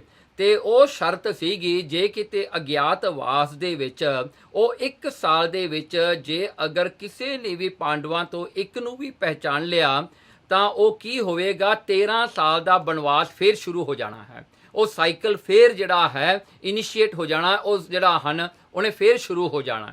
ਇਸ ਕਰਕੇ ਜਿਹੜਾ ਹੈ ਅਗਿਆਤਵਾਸ ਇੱਕ ਚੈਲੰਜ ਸੀਗੀ ਪਾਂਡਵਾਂ ਵਾਸਤੇ, ਕਿਉਂਕਿ ਪਾਂਡਵ ਜਿਹੜੇ ਰਾਜੇ ਸਨ, ਇਹਨਾਂ ਨੂੰ ਕੌਣ ਨਹੀਂ ਜਾਣਦਾ ਸੀਗਾ। ਸੋ ਇਸ ਪ੍ਰਕਾਰ ਕਰਕੇ ਜਦੋਂ ਇਹਨਾਂ ਦੇ ਜਿਹੜੇ ਹਨ 12 ਸਾਲ ਪੂਰੇ ਹੋਏ, 13ਵਾਂ ਸਾਲ ਜਦੋਂ ਚੜਿਆ ਤਾਂ ਅਗਿਆਤਵਾਸ ਵਿੱਚ ਹੋਏ। ਹੁਤੋ ਬਰਾਠ ਮੱਦਰ ਅਵਨੀਪਾ। ਹੁਣ ਉੱਥੇ ਇੱਕ ਬਰਾਠ, ਇੱਕ ਰਾਜਾ ਸੀਗਾ ਜਿਹਦਾ ਨਾਂ ਸੀ ਬਰਾਠ। ਇਹ ਜਿਹੜਾ ਸੀਗਾ ਮਦਰ ਦੇਸ਼ ਦਾ ਰਾਜਾ ਸੀਗਾ। ਹੁਣ ਮਦਰ ਦੇਸ਼, ਪੰਜਾਬ ਨੂੰ ਵੀ ਮਦਰ ਦੇਸ਼ ਕਹਿੰਦੇ ਹਨ, ਪਰ ਕਈ ਵਾਰ ਜਿਹੜੇ ਹਨ ਕਈਆਂ ਦਾ ਇਹ ਵੀ ਖਿਆਲ ਹੈ ਕਿ ਜਿਹੜਾ ਹੈ ਬੈਗਰ ਸੂਬੇ ਦਾ ਨਾਮ ਵੀ ਦੱਸਦੇ ਹਨ ਵੀ ਇਹ ਜਿਹੜਾ ਸੂਬਾ ਉਹ ਜਿਹੜਾ ਸੀਗਾ ਇੱਕ ਐਸਾ ਉਹ ਥਾਂ ਹੈ। ਪਰ ਕਈਆਂ ਦਾ ਇਹ ਵੀ ਖਿਆਲ ਹੈ ਕਿ ਹੋਤੀ ਮਰਦਾਨ ਦੇ ਪਾਸ ਜਿਹੜਾ ਤਖਤਬਾਹੀ ਹੈ ਇਹ ਉਹ ਥਾਂ ਹੈ। ਸੋ ਇਹ ਜਿਹੜੇ ਹਨ ਸਾਰੇ ਇਹ ਥਾਂ ਜਿਹੜੇ ਹਨ ਇਹ ਖੋਜ ਮੁਤਾਬਕ ਦੱਸੇ ਜਾਂਦੇ ਹਨ। ਸੋ ਉੱਥੇ ਜਿਹੜਾ ਹਨ ਇਹ ਅਗਿਆਤਵਾਸ ਵਾਸਤੇ 1 ਸਾਲ ਇਨ ਡਿਸਕਾਈਜ਼ ਰਹਿਣ ਵਾਸਤੇ ਉੱਥੇ ਪਹੁੰਚੇ ਤੇ ਕੇ ਜਾਏ ਸਮੀਪਾ। ਉੱਥੇ ਜਾ ਕਰਕੇ ਇਹਨਾਂ ਨੇ ਉਹ ਰਾਜੇ ਦੇ ਦਰਬਾਰ ਵਿੱਚ ਜਾ ਕੇ ਕਿਹਾ ਕਿ ਅਸੀਂ 5 ਤੇ 1 ਇਸਤਰੀ ਹਾਂ, ਅਸੀਂ ਤੁਹਾਡੇ ਨੌਕਰ ਬਣਨਾ ਹੈ। ਧਰਮਜ ਚੌਪਰ ਕੇਰ ਖਿਡਾਵਾ। ਹੁਣ ਧਰਮ ਰਾਜ, ਜਿਹੜਾ ਧਰਮ ਰਾਜਾ ਵੀ ਇਹਨੂੰ ਕਿਹਾ ਜਾਂਦਾ ਸੀਗਾ, ਇਹ ਸੀਗਾ ਯੁਧਿਸ਼ਟਰ। ਧਰਮ ਪੁੱਤਰ ਇਹਨੂੰ ਕਹਿ ਕੇ ਜਿਹੜੇ ਹਨ ਯਾਦ ਕੀਤਾ ਜਾਂਦਾ ਸੀਗਾ। ਇਹਨੂੰ ਇੱਕ ਮਤਲਬ ਕਿ ਟਾਈਟਲ ਮਿਲਿਆ ਹੋਇਆ ਸੀ ਕਿ ਧਰਮ ਦਾ ਪੁੱਤਰ ਹੈ, ਕਿਉਂਕਿ ਯੁਧਿਸ਼ਟਰ ਜਿਹੜਾ ਸੀਗਾ ਇਹ ਕਿਤੇ ਝੂਠ ਨਹੀਂ ਬੋਲਦਾ ਸੀ। ਸੋ ਇਸ ਕਰਕੇ ਇਹਨੂੰ ਧਰਮ ਦਾ ਪੁੱਤਰ ਕਹਿ ਕੇ ਲੋਕ ਯਾਦ ਕਰਦੇ, ਇਹ ਟਾਈਟਲ ਹੀ ਇਹਨੂੰ ਧਰਮ ਦਾ ਪੁੱਤਰ ਕਹਿ ਕੇ ਮਿਲਿਆ ਸੀ। ਸੋ ਇਸ ਪ੍ਰਕਾਰ ਕਰਕੇ ਜਿਹੜਾ ਯੁਧਿਸ਼ਟਰ ਸੀਗਾ ਉਹਨੇ ਡਿਸਗਾਈਜ਼ ਕੀਤਾ ਕਿ ਇੱਕ ਚੌਪਰ ਦਾ ਖਿਡਾਵਾ ਬਣਿਆ, ਮਤਲਬ ਕਿ ਚੌਪਰ ਖੇਡ ਉਹੀ ਖੇਡ ਚੌਪੜ ਹੈ ਜਿੱਥੇ ਇਹ ਹਾਰੇ ਸਨ ਦੁਰਯੋਧਨ ਤੋਂ। ਸੋ ਚੌਪਰ ਖੇਡ ਦਾ ਇਹਨੂੰ ਐਕਸਪਰਟ ਜਾਣ ਕਰਕੇ ਇਹ ਟ੍ਰੇਨਿੰਗ ਦਿੰਦਾ ਸੀਗਾ, ਮਤਲਬ ਕਿ ਜਦੋਂ ਰਾਜਾ ਕਿਤੇ ਬੋਰਿੰਗ ਹੋ ਜਾਵੇ ਜਾਂ ਰਾਜੇ ਦੇ ਜਿਹੜੇ ਪੁੱਤਰ ਸਨ ਉਹ ਕਿਤੇ ਬੋਰਿੰਗ ਹੋ ਜਾਣ, ਇਹ ਫਿਰ ਉਹਨਾਂ ਨਾਲ ਬਹਿ ਕੇ ਖੇਡਿਆ ਕਰਦਾ ਸੀ, ਨਾਲ ਉਹਨਾਂ ਨੂੰ ਦਾਓ ਲਾਣੇ ਸਿਖਾਉਂਦਾ ਸੀਗਾ। ਇਹ ਟ੍ਰੇਨਰ ਬਣ ਗਿਆ। ਕੰਕ ਨਾਮ ਆਪਣੋ ਧਰਵਾਵਾ। ਯੁਧਿਸ਼ਟਰ ਨੇ ਆਪਣਾ ਨਾਮ ਕੀ ਰੱਖਿਆ ਉੱਥੇ? ਕੰਕ ਰੱਖਿਆ। ਕੰਕ ਕੰਕ ਇਹਦਾ ਨਾਂ ਪਿਆ ਯੁਧਿਸ਼ਟਰ ਦਾ, ਉਹ ਅਗਿਆਤਵਾਸ ਦੇ ਸਮੇਂ ਵਾਸਤੇ। ਭੀਮ ਰਸੋਈਆ ਬੱਲਭ ਨਾਮੋ। ਹੁਣ ਭੀਮ ਸੈਨ ਜਿਹੜਾ ਦੂਜਾ ਪਾਂਡਵ ਸੀਗਾ ਉਹਨੇ ਆਪਣਾ ਜਿਹੜਾ ਭੀਮ ਸੈਨ ਜਿਹੜਾ ਰਸੋਈਆ ਬਣਿਆ ਉਹ ਇੱਕ ਕੁੱਕ ਬਣਿਆ। ਸੋ ਰਾਜੇ ਦੇ ਕਿਚਨ ਦੇ ਵਿੱਚ ਇਹ ਕੁਕਿੰਗ ਕਰਨ ਵਾਲਾ ਇੱਕ ਜਿਹੜਾ ਚੈਫ ਬਣ ਗਿਆ ਤੇ ਆਪਣਾ ਨਾਮ ਇਹਨੇ ਬਲਬ ਰੱਖਿਆ। ਬਲਬ ਜਿਹੜਾ ਹੈ ਭੀਮ ਸੈਨ ਨੇ ਆਪਣਾ ਨਾਂ ਰੱਖਿਆ। ਭੋਜਨ ਕਰਨ ਕੀਨ ਸਭ ਕੰਮ। ਦੇਖੋ ਭੋਜਨ ਬਣਾਉਣ ਵਿੱਚ, ਖਾਣਾ ਬਣਾਉਣ ਵਿੱਚ, ਵਰਤਾਉਣ ਵਿੱਚ ਇਹਨੇ ਇਹ ਜਿਹੜਾ ਹਨ ਕੰਮ ਲੈ ਲਿਆ। ਇਹਨੇ ਇਹ ਜਿਹੜਾ ਹਨ ਕੰਮ ਲੈ ਕੇ ਰਸੋਈ ਦੇ ਵਿੱਚ ਕੰਮ ਕਰਿਆ ਕਰਦਾ ਸੀ। ਸ਼ਸਤਰ ਅਸਤਰ ਧਰ ਬਾਹਰ ਸਭ ਹੀ। ਸੋ ਦੇਖੋ ਹੁਣ ਅਰਜੁਨ ਦੀ ਗੱਲ ਆਈ, ਕਹਿੰਦੇ ਉਹਨੇ ਆਪਣੇ ਸ਼ਸਤਰ ਤੇ ਅਸਤਰ, ਕਿਉਂਕਿ ਅਰਜੁਨ ਜਿਹੜਾ ਸੀ ਤੀਜਾ ਪਾਂਡਵ, ਇਹ ਜਿਹੜਾ ਸੀਗਾ ਬਹੁਤ ਜਿਹੜਾ ਹੈ ਹੁਸ਼ਿਆਰ ਸੀਗਾ, ਜਿਹੜਾ ਹੈ ਬੋ ਐਂਡ ਐਰੋ ਦੇ ਵਿੱਚ। ਸੋ ਇਹ ਜਿਹੜਾ ਹੈ ਅਸਤਰਾਂ ਦੇ ਵਿੱਚ ਮਹਾਰ ਸੀਗਾ, ਇਹਨੂੰ ਕੋਈ ਜਿੱਤ ਨਹੀਂ ਸਕਦਾ ਸੀ।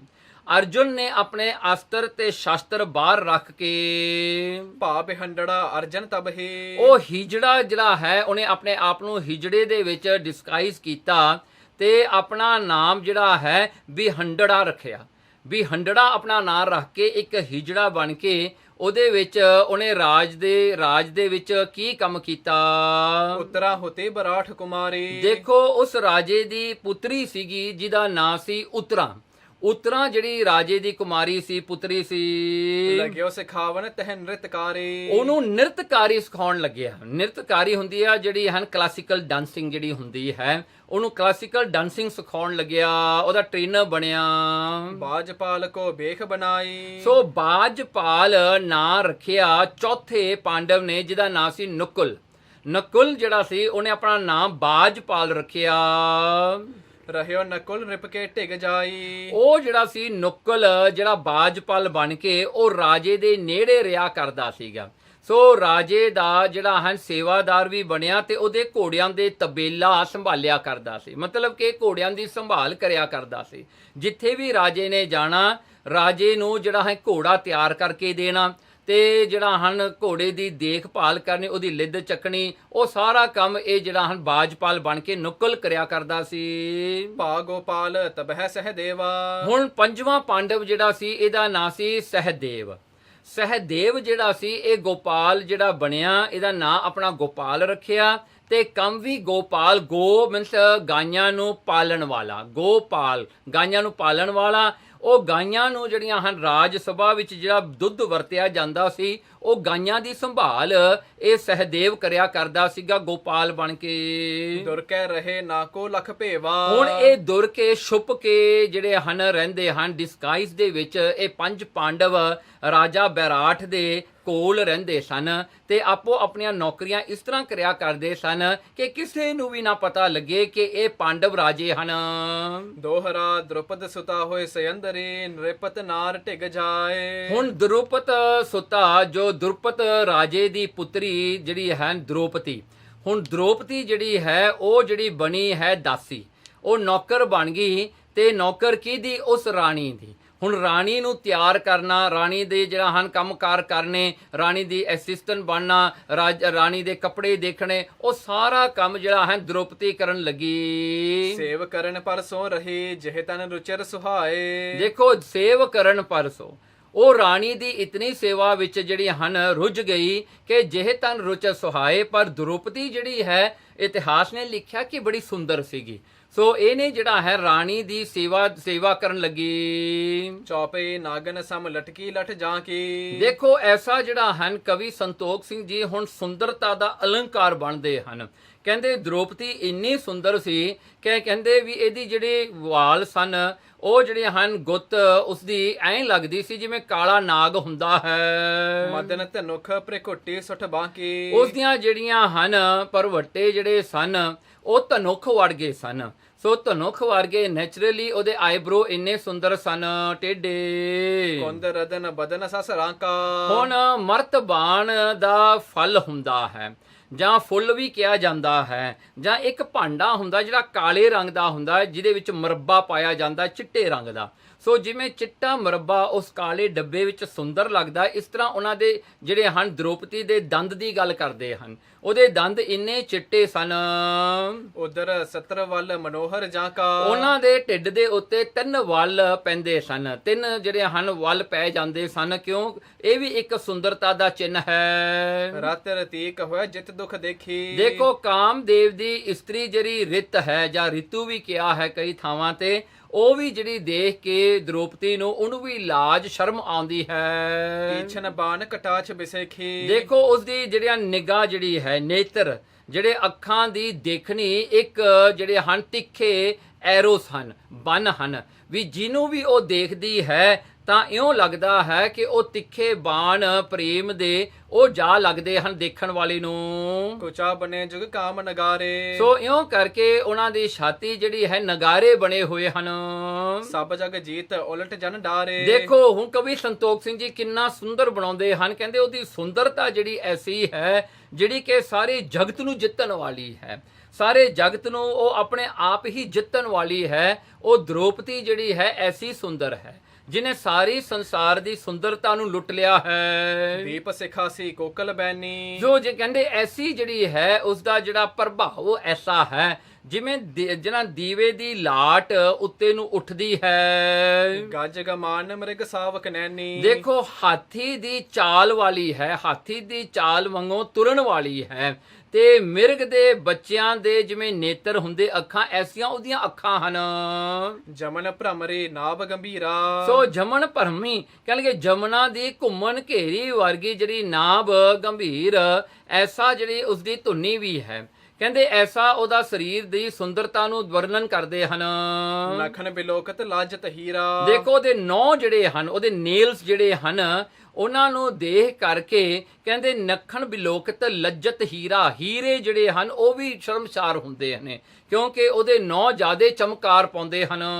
ਦੋਹਰਾ ਬਹੁਰ ਗਰੀਬ ਕੀ ਰੁਚਰਤਾ ਮਨਹੁ ਉਤਾਈ ਭਾਹੇ। ਹੁਣ ਦੱਸਦੇ ਹਨ ਕਹਿੰਦੇ ਉਹਨਾਂ ਦਾ ਜਿਹੜਾ ਗਲਾ ਹੈ, ਨੈਕ ਜਿਹੜੀ ਹੈ, ਕਹਿੰਦੇ ਉਹ ਵੀ ਲੰਮੀ ਹੈ, ਬੜੀ ਸੁੰਦਰ ਹੈ। ਚਿਬੁਕ ਸਿਆਮਤਾ ਰਾਹੋ ਜਨ ਦੁਰਿਓ ਸਸੀ ਮੈਂ ਆਏ। ਦੇਖੋ ਕਹਿੰਦੇ ਉਹਦੀ ਜਿਹੜੀ ਠੋਡੀ ਹੈ, ਚਿਕ ਜਿਹੜੀ ਹੈ, ਉਹ ਐਸੀ ਹੈ ਕਿ ਉਹਦੇ ਉੱਤੇ ਕਾਲਾ ਇੱਕ ਜਿਹੜਾ ਹੈ ਜਿਵੇਂ ਆਪਾਂ ਕਹਿ ਦਿੰਦੇ ਆ ਨਾ ਮੋਲ ਹੁੰਦਾ ਹੈ, ਉਹ ਮੋਲ ਲੱਗਿਆ ਹੋਇਆ ਹੈ। ਉਹ ਮੋਲ ਕਹਿੰਦੇ ਇੰਨਾ ਸੁੰਦਰ ਲੱਗਦਾ ਹੈ ਜਿਵੇਂ ਕਹਿੰਦੇ ਕਹਿ ਲੋ ਚੰਦਰਮਾ ਦੇ ਪਿੱਛੇ ਰਾਹੂ ਛੁਪਿਆ ਹੋਇਆ ਹੈ।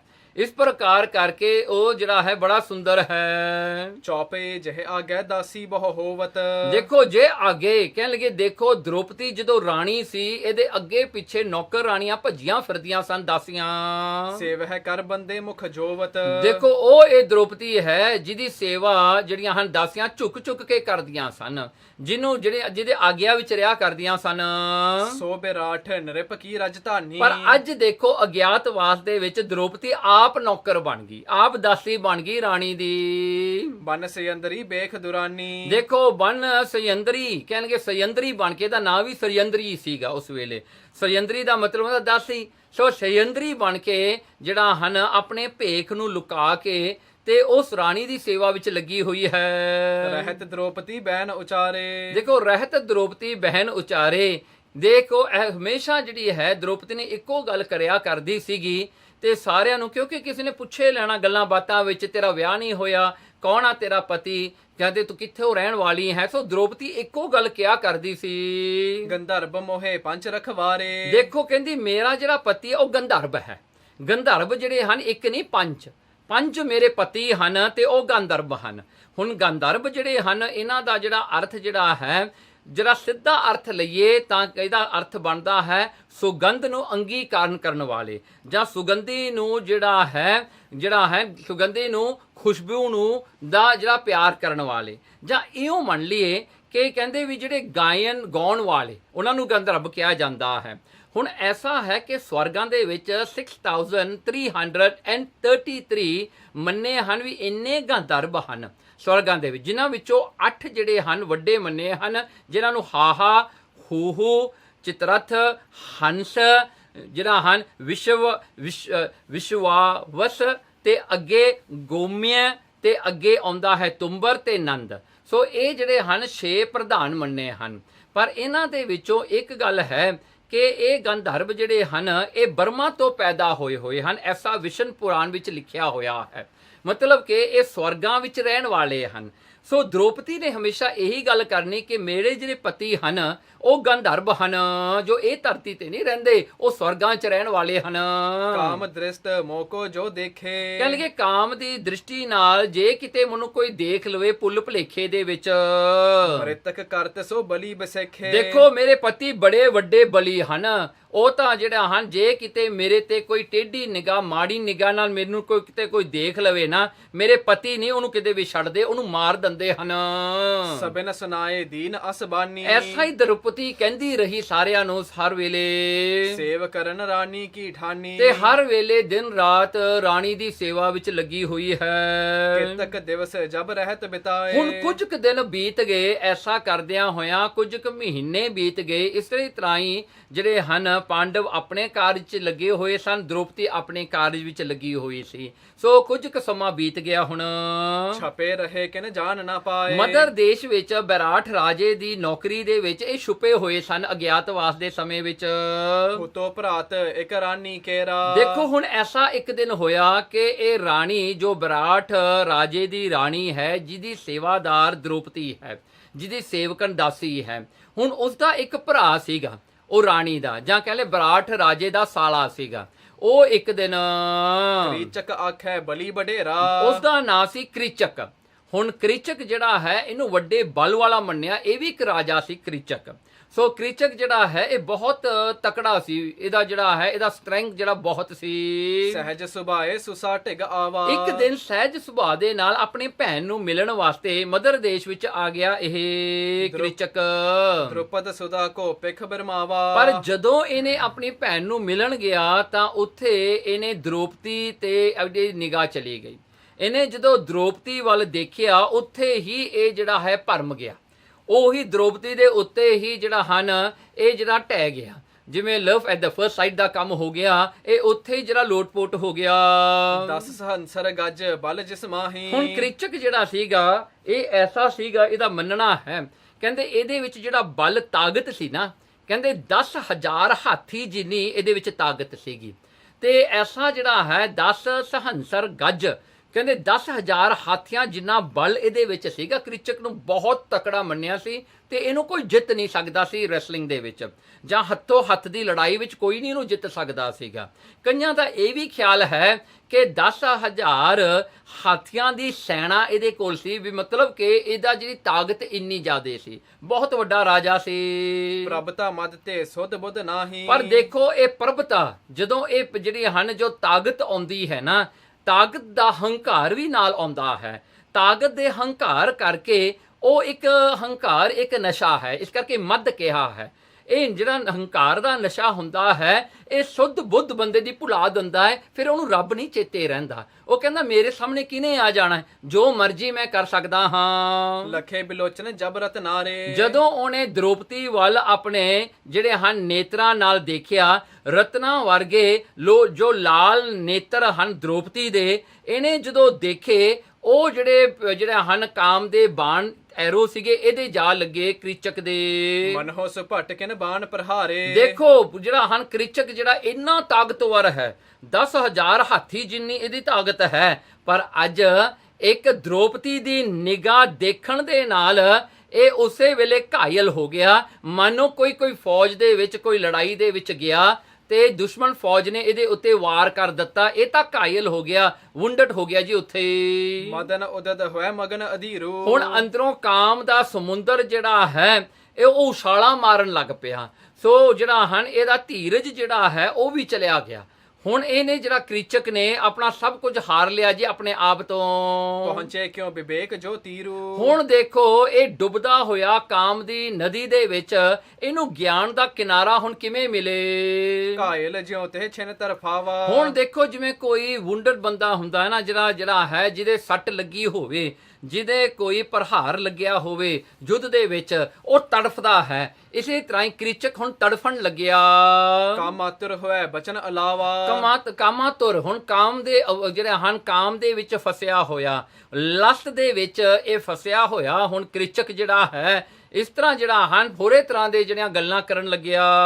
ਹੇ ਦਾਸੀ ਤੂੰ ਲਾਗਤ ਪਿਆਰੀ। ਪੁੱਛਣ ਲੱਗਿਆ, ਕਿਹਾ ਦ੍ਰੋਪਦੀ ਨੂੰ, ਕਹਿੰਦਾ ਹੇ ਦਾਸੀ, ਹੇ ਸੇਵਕਣ, ਤੂੰ ਮੈਨੂੰ ਬਹੁਤ ਪਿਆਰੀ ਲੱਗਦੀ ਹੈ। ਮਿਲਹੁ ਆਨ ਮੁਰ ਅੰਗ ਸੰਘਾਰੀ। ਕਹਿਣਗੇ ਦੇਖ ਭਾਈ ਤੂੰ ਮੈਨੂੰ ਅੱਗੇ ਮਿਲ, ਮੈਂ ਤੈਨੂੰ ਮਿਲਣਾ ਚਾਹੁੰਦਾ ਹਾਂ, ਮੈਂ ਤੇਰੇ ਨਾਲ ਸਰਬੰਧ ਬਣਾਉਣਾ ਚਾਹੁੰਦਾ ਹਾਂ। ਬਦਨ ਬਿਲੋਕੇ ਮਦਨ ਬਿਸਾਲਾ। ਦੇਖੋ ਕਹਿੰਦਾ ਮੈਂ ਤੇਰਾ ਜਿਹੜਾ ਬਦਨ ਬਿਲੋਕੇ, ਤੇਰਾ ਮੈਂ ਸਰੀਰ ਦੇਖ ਕੇ, ਮੈਂ ਤੈਨੂੰ ਦੇਖ ਕੇ ਮੇਰੇ ਅੰਦਰ ਕਾਮ ਵਾਸ਼ਨਾ ਜਾਗ ਪਈ ਹੈ। ਜਾਗਿਓ ਹਿਰਦੇ ਕੇਲ ਕਰ ਬਾਲਾ। ਹੁਣ ਹੇ ਇਸਤਰੀ ਮੈਂ ਚਾਹੁੰਦਾ ਹਾਂ। ਇਸਤਰੀ ਕਹਿੰਦਾ ਹੈ ਦ੍ਰੋਪਦੀ ਨੂੰ, ਕਹਿੰਦਾ ਦ੍ਰੋਪਦੀ, ਕਹਿੰਦੇ ਮੇਰੇ ਹਿਰਦੇ ਵਿੱਚ ਇਹ ਕਾਮ ਵਾਸ਼ਨਾ ਜਾਗ ਗਈ ਹੈ, ਇਸ ਕਰਕੇ ਮੈਂ ਤੈਨੂੰ ਮਿਲਣਾ ਹੈ। ਦੋਹਰਾ ਦ੍ਰੁਪਦ ਸੁਤਾ ਸੁਨ ਕਹਿਤ ਭੀ ਗੰਧਰਵ ਮਮ ਰਖਵਾਰ। ਉਸ ਵੇਲੇ ਦ੍ਰੋਪਦੀ ਨੇ ਜਦੋਂ ਇਹ ਗੱਲ ਕ੍ਰਿਚਕ ਤੋਂ ਸੁਣੀ ਤਾਂ ਦ੍ਰੋਪਦੀ ਕਹਿੰਦੀ ਹੈ, ਦੇਖ ਕ੍ਰਿਚਕ, ਮੇਰੇ ਪਤੀ ਗੰਧਰਵ ਹਨ, ਉਹ ਜਿਹੜੇ ਹਨ ਸਵਰਗਾਂ ਵਿੱਚ ਰਹਿਣ ਵਾਲੇ ਹਨ, ਗੰਧਰਵ ਨੇ, ਮੇਰੇ ਪਤੀ ਦੇਵਤੇ ਹਨ, ਉਹ ਮੇਰੇ ਰਖਵਾਲੇ ਹਨ।